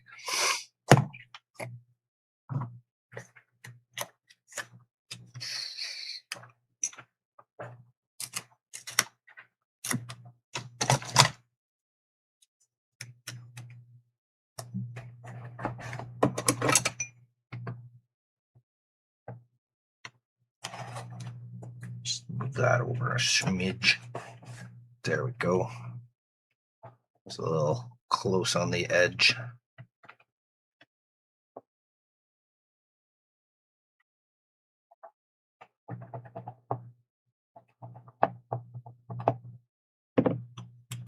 See, it's not in my head to get done. I got 2,200-foot line the other day, so I can hook it up to my solar panels. Oh, cool. Backup power for the garage. Back up, Sonny. Let me make my money. Back up, Sonny. Let me make my money.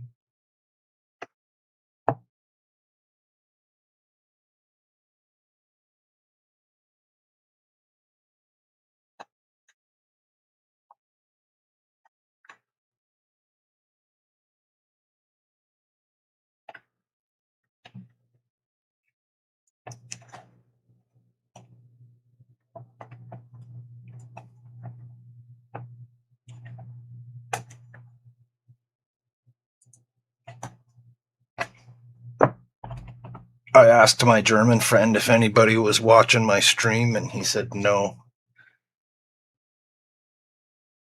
But then I took a look and I said, oh, there's 9 of you here.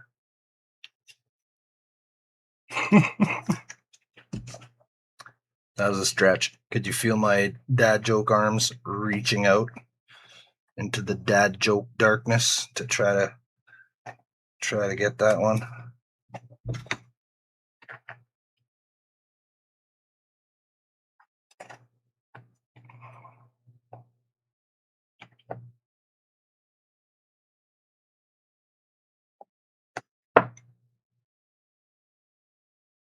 Howard says to hook up both to the house to the solar panel line took a crap, so I haven't known exactly how many panels are performing. Oh no.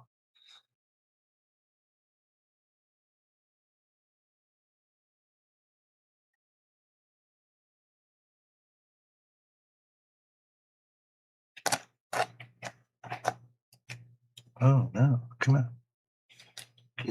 Get up on that.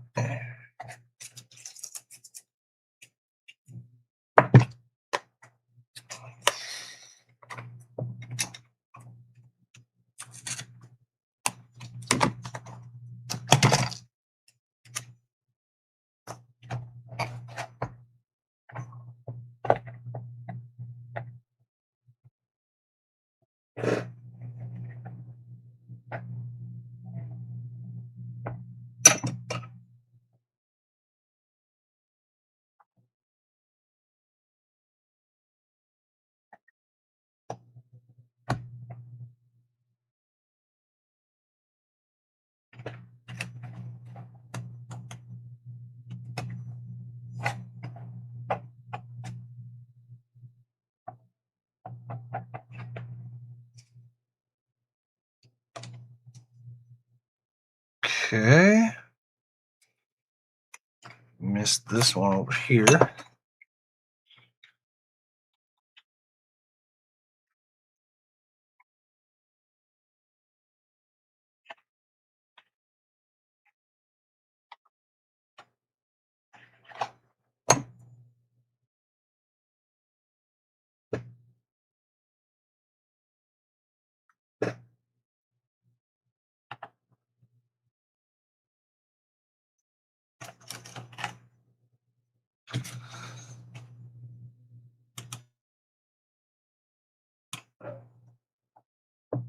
Oh, that spot. Almost forgot that one. Oh, and right there. Okay. So I need one right here.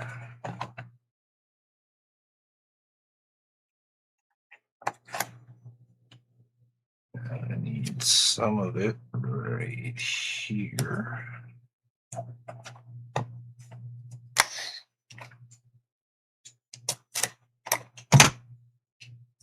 And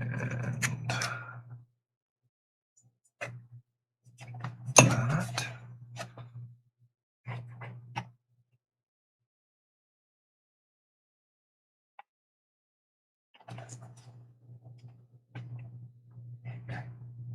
It's a weird shape.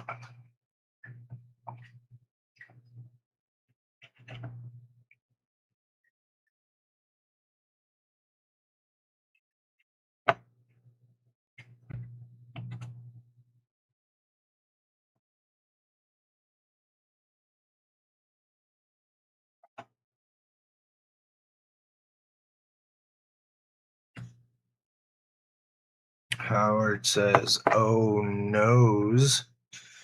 Oh, let's see. Steve says, couple of game-saving defensive plays in the bottom of the 9th. Bases were loaded with only 1 out. Going into extra innings. Uh-oh. Oh, boy. Oh, boy, oh, boy, oh, boy. Like I said, I wouldn't want to be in Toronto tonight. A madhouse. I don't know if people are going to be flipping over cars or anything like that, but there's just going to be a lot of those things, by which I mean human people walking around, screaming and yelling and cheering or jeering, depending on what happens. Wouldn't want to be there.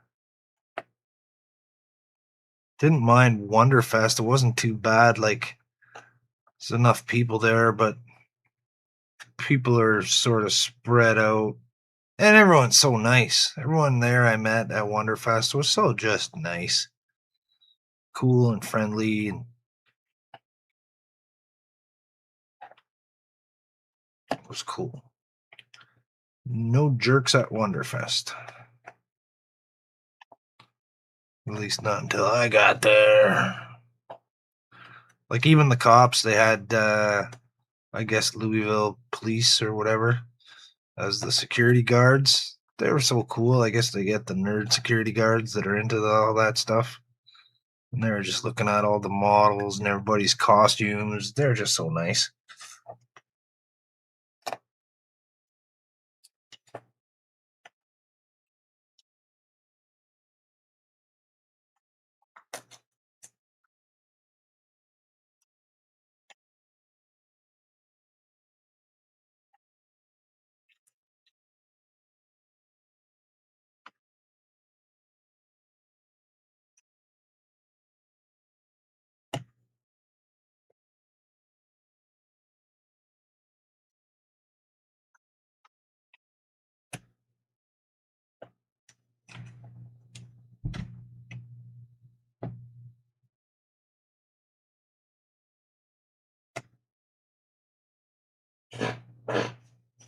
Well, who was the University of Michigan campus in Ann Arbor?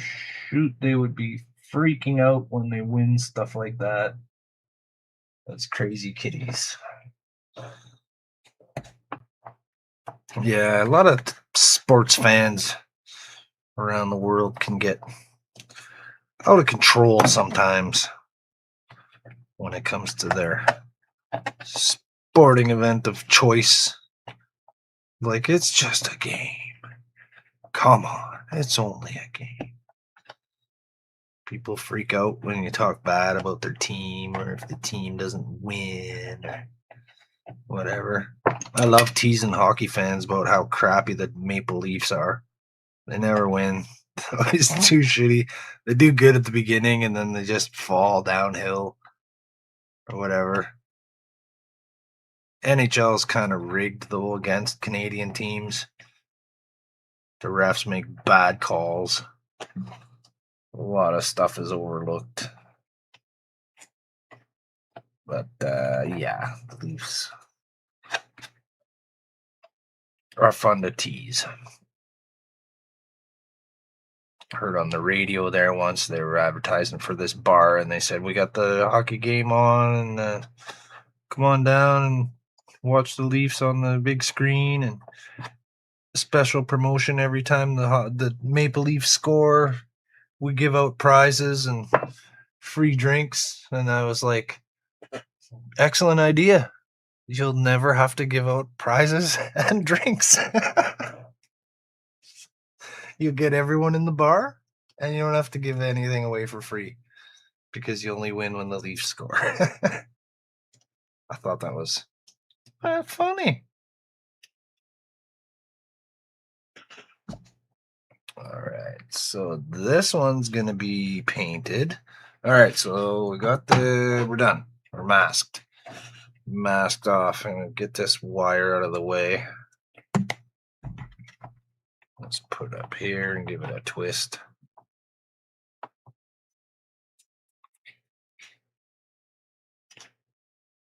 Flip that into the boot like so. Into the paint boot.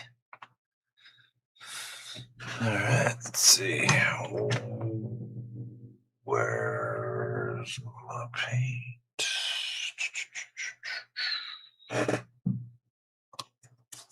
There's my paint.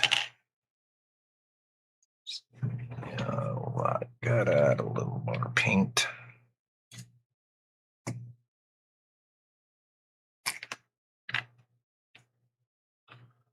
So it was that.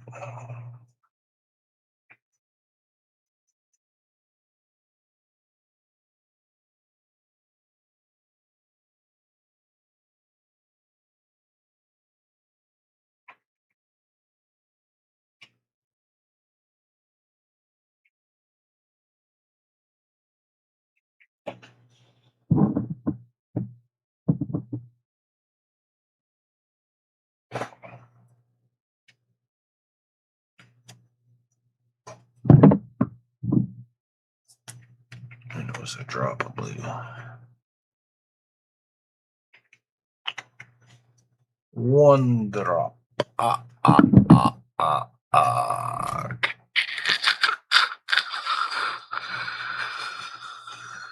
It's pretty thin.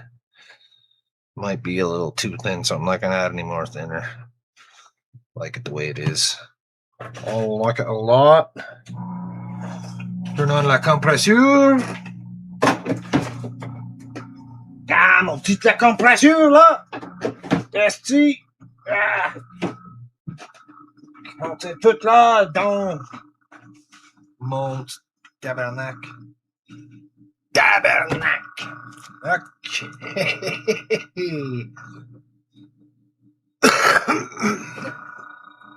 All right, switching over.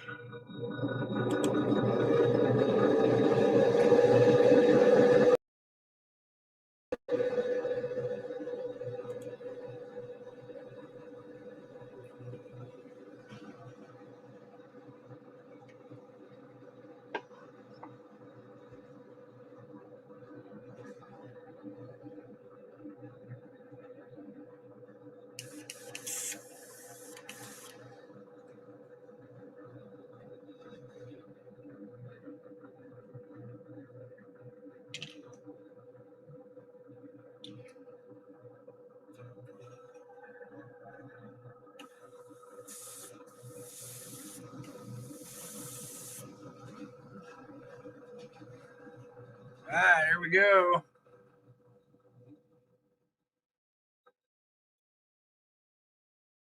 Like the position this is in.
Right. Looks like I used up all my paint. It's like you're getting the hang of airbrushing. Yeah, I think I am. Like some of the guys said, it's all about mixing the paint the right way. You know what I mean? It's all about getting that paint mix sprayable. This airbrush is pretty good too. That helps to have good equipment.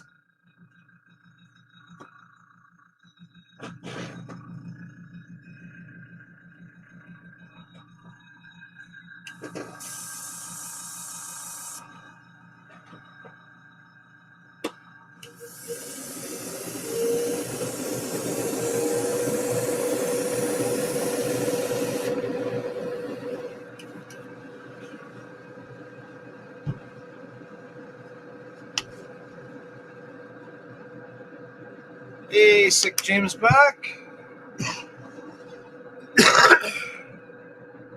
I was planning on leaving a lot more green than there is right now, Jim, but I'm going to be going back over it. I'm going to be going back over with the green again. Turns out I shouldn't have did the base coat of green first. So what I'm going to do is paint all my panel colors, and then I'm going to go over with green. So it's going to be a lot of green still in between all the panels, and all the main hull parts are still going to be green. Where's the lid go for that?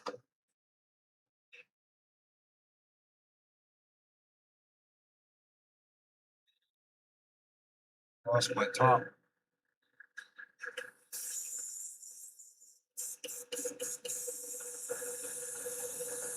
I'm gonna spray this out.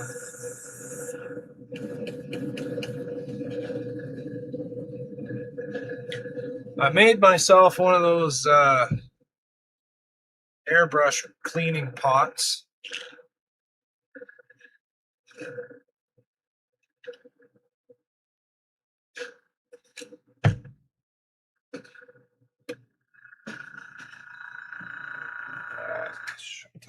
There we go. That's better. So yeah, I wanted one of those airbrush cleaning pots. So I actually made myself one out of this thing right here. You got the filter right up there. It works great, but I made it for a different airbrush before I had that Grex one, so it doesn't fit into this opening. So I'll have to like redesign this opening right here so it fits the Grex airbrush, or maybe come up with some kind of adapter that I can change it for different ones, because I got a couple different airbrushes. So right now I'm just spraying it into the vacuum booth there, the ventilated booth. Thumbs up from Sick Jim. Thanks, Jim. Oh, there's my lid. There's the lid. Okay, I remember to clean that out. Let's get rid of this one for now. Turn this light back.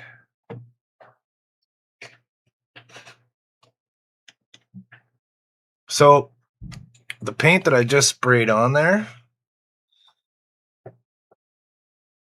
actually still looks kind of green. It's a color shifting paint. So it goes from like a sort of it's almost purple, sort of a violet, a purpley violet, and then it shifts to green in the light. There we go.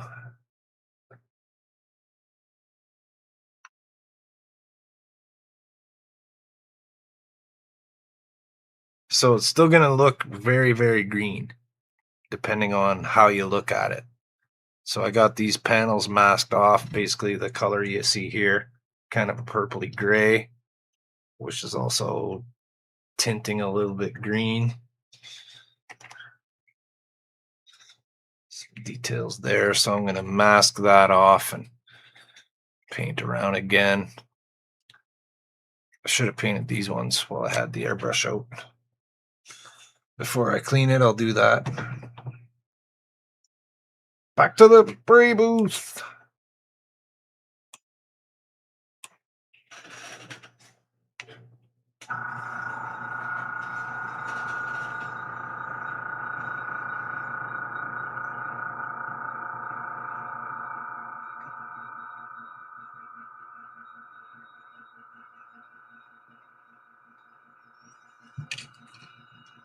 And that's the end of that paint anyways. Which is good. We'll use up the rest of it.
I still got 7 people? That's crazy. That's crazy, y'all.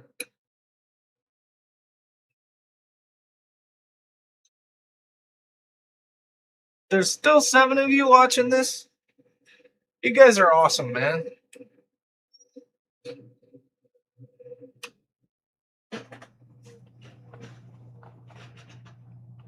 whatever shipheads are still watching this right now, you guys are awesome, man. Uh-oh. Cameron, are you still watching? Todd's still here. We are serious troopers. Did you see me go, Todd? Did you see what I did? Look, I even used all my paint. All my paint is gone. Look at this, buddy. It's like green, but it's not green. This is really cool. This looks really, really cool. So once this dries, this is all I'm going to do for tonight. I'm done my painting. For tonight, I used up all my paint. So I'm going to let that dry. So then I'm going to mask off the panels I just painted. So I got the highest level masked off, painted a darker color. And now this level I will mask off tomorrow. And then I'll paint the rest of it as close as I can get to this green that I made last night. I should be able to do it because it's pretty much just, it's like not the clear one. It's these two greens. So it's mostly the lighter one, light green and green. Light green and green. So yeah, green, green, yellow, pink. Oh, I dropped it. Pink. There we go. So I'm going to make that tomorrow. That's going to look super cool, man. Super, super cool. It's 12 o'clock. I've been on here for like 6 hours. I had a lot of viewers. Whoever's still here, Stephen Martin, if you're still here. Cameron, if you're still here. Johnny, if you're still here. Thanks, you guys, for tuning in, man. Todd, thanks for helping me out earlier at the beginning. Appreciate that. I appreciate all your support. You guys, HTM, you guys are the best, man. My Trek Mods viewers, you shipheads out there, you guys are the best too. I appreciate everything. I got an email from one of my viewers who sent me decals, so he might have an update on the status of that. So I'm going to check that when I'm done here. See what's going on with those. Let's just bring this out a bit so we can see that. There we go. So that's the bottom. Yeah, Todd says we're serious troopers. Howard says looking good. Howard, thank you very much for the dash earlier, buddy. I appreciate that so much. It's not necessary, but I love it. It's really fun. I appreciate it. And thank you for the package you sent me with the models and stuff. And, Todd, thanks for this thing here. I think maybe I'll go try sitting on this later and see what happens. See if it makes me laugh. I'll give that a try. So, as always, man, thank you guys for watching Trek Mods. Keep on trekking. I have to learn how to put the Discord link and that all in the description. So tomorrow afternoon at 4, hop over to the HTM YouTube channel, and you should see me again and some of my friends that are here in the chat. Todd, probably Howard. Keith was on here at the beginning with me, helping me paint. Keith's usually on there. Keith at Bricks and Sprues. Yeah, a bunch of us will be there. It's always fun. Buck will be there. Probably Donnie. Who knows who's there? Hopefully Jordan. Ian's probably going to be there. So check us out tomorrow at 4 for Sunday Fun Day. And, actually, Todd might not be there because he's going to Telford. And Ian and Jordan. And I think maybe they're leaving Monday. I don't know. Anyways, check that out. Monday, I'll be on Donnie's live stream for Model Monday. He'll be working on his Orville. And if I can pull it off, I'm going to try to have a set of Doctor Who related Trivia questions. Todd says, yes, we leave Monday. Sick Jim says, till next time. Tomorrow at 9 Eastern, Jim, check out Donnie Daughtry, Don's modeling desk. I'll be on there producing for him, doing Doctor Who related trivia. Donnie's working on his Orville model. Super cool. Hope he makes some more progress on that. And then Tuesday we got Keith at Bricks and Sprues. He'll be working on his Lego Jack Sparrow's pirate ship. And then after Keith, we'll have Buck over at Buckman's Model Mania. He'll be working on probably the Harry Potter brick block house thing. Not sure. It's either the Hogwarts thing or it might be some other castle, but Buck's doing something cool on Tuesday. And then Wednesday's Wood Wednesday, where if you want to tune in and watch a bunch of old men fiddle with their wood, then be my guest. I'll be there in the chat and watching. I might even join with. I wanted to get on last week, but I wasn't ready with my wooden project. Maybe I'll get on there this week. Aligning the Stars streams on Thursday night. Come and check out Jordan. Not sure what he's going to be working on, but doesn't really matter. It's always just cool to watch Jordan. He's a fun guy, good personality, entertaining, and you learn a lot watching his channel because he knows a lot. And then Todd's usually there helping us out. Todd knows everything. And that brings us back to Friday. Friday Fun Day group stream. HTM again. Check us out. And then hopefully Andrew's back next Saturday with Canadian Starships, and we'll get to see him again working on his Enterprise D models.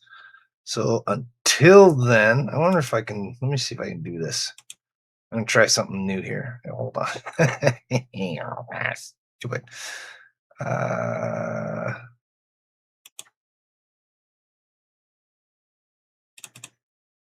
Okay. There we go. Did it go? There we go. All right. Thanks everybody for watching. It's been like over 6 hours. I've been fiddling around, struggling with my masks and my paint, but we got her done. We got some progress done. I appreciate every single one of you that's still here and anyone that tuned in just for a second.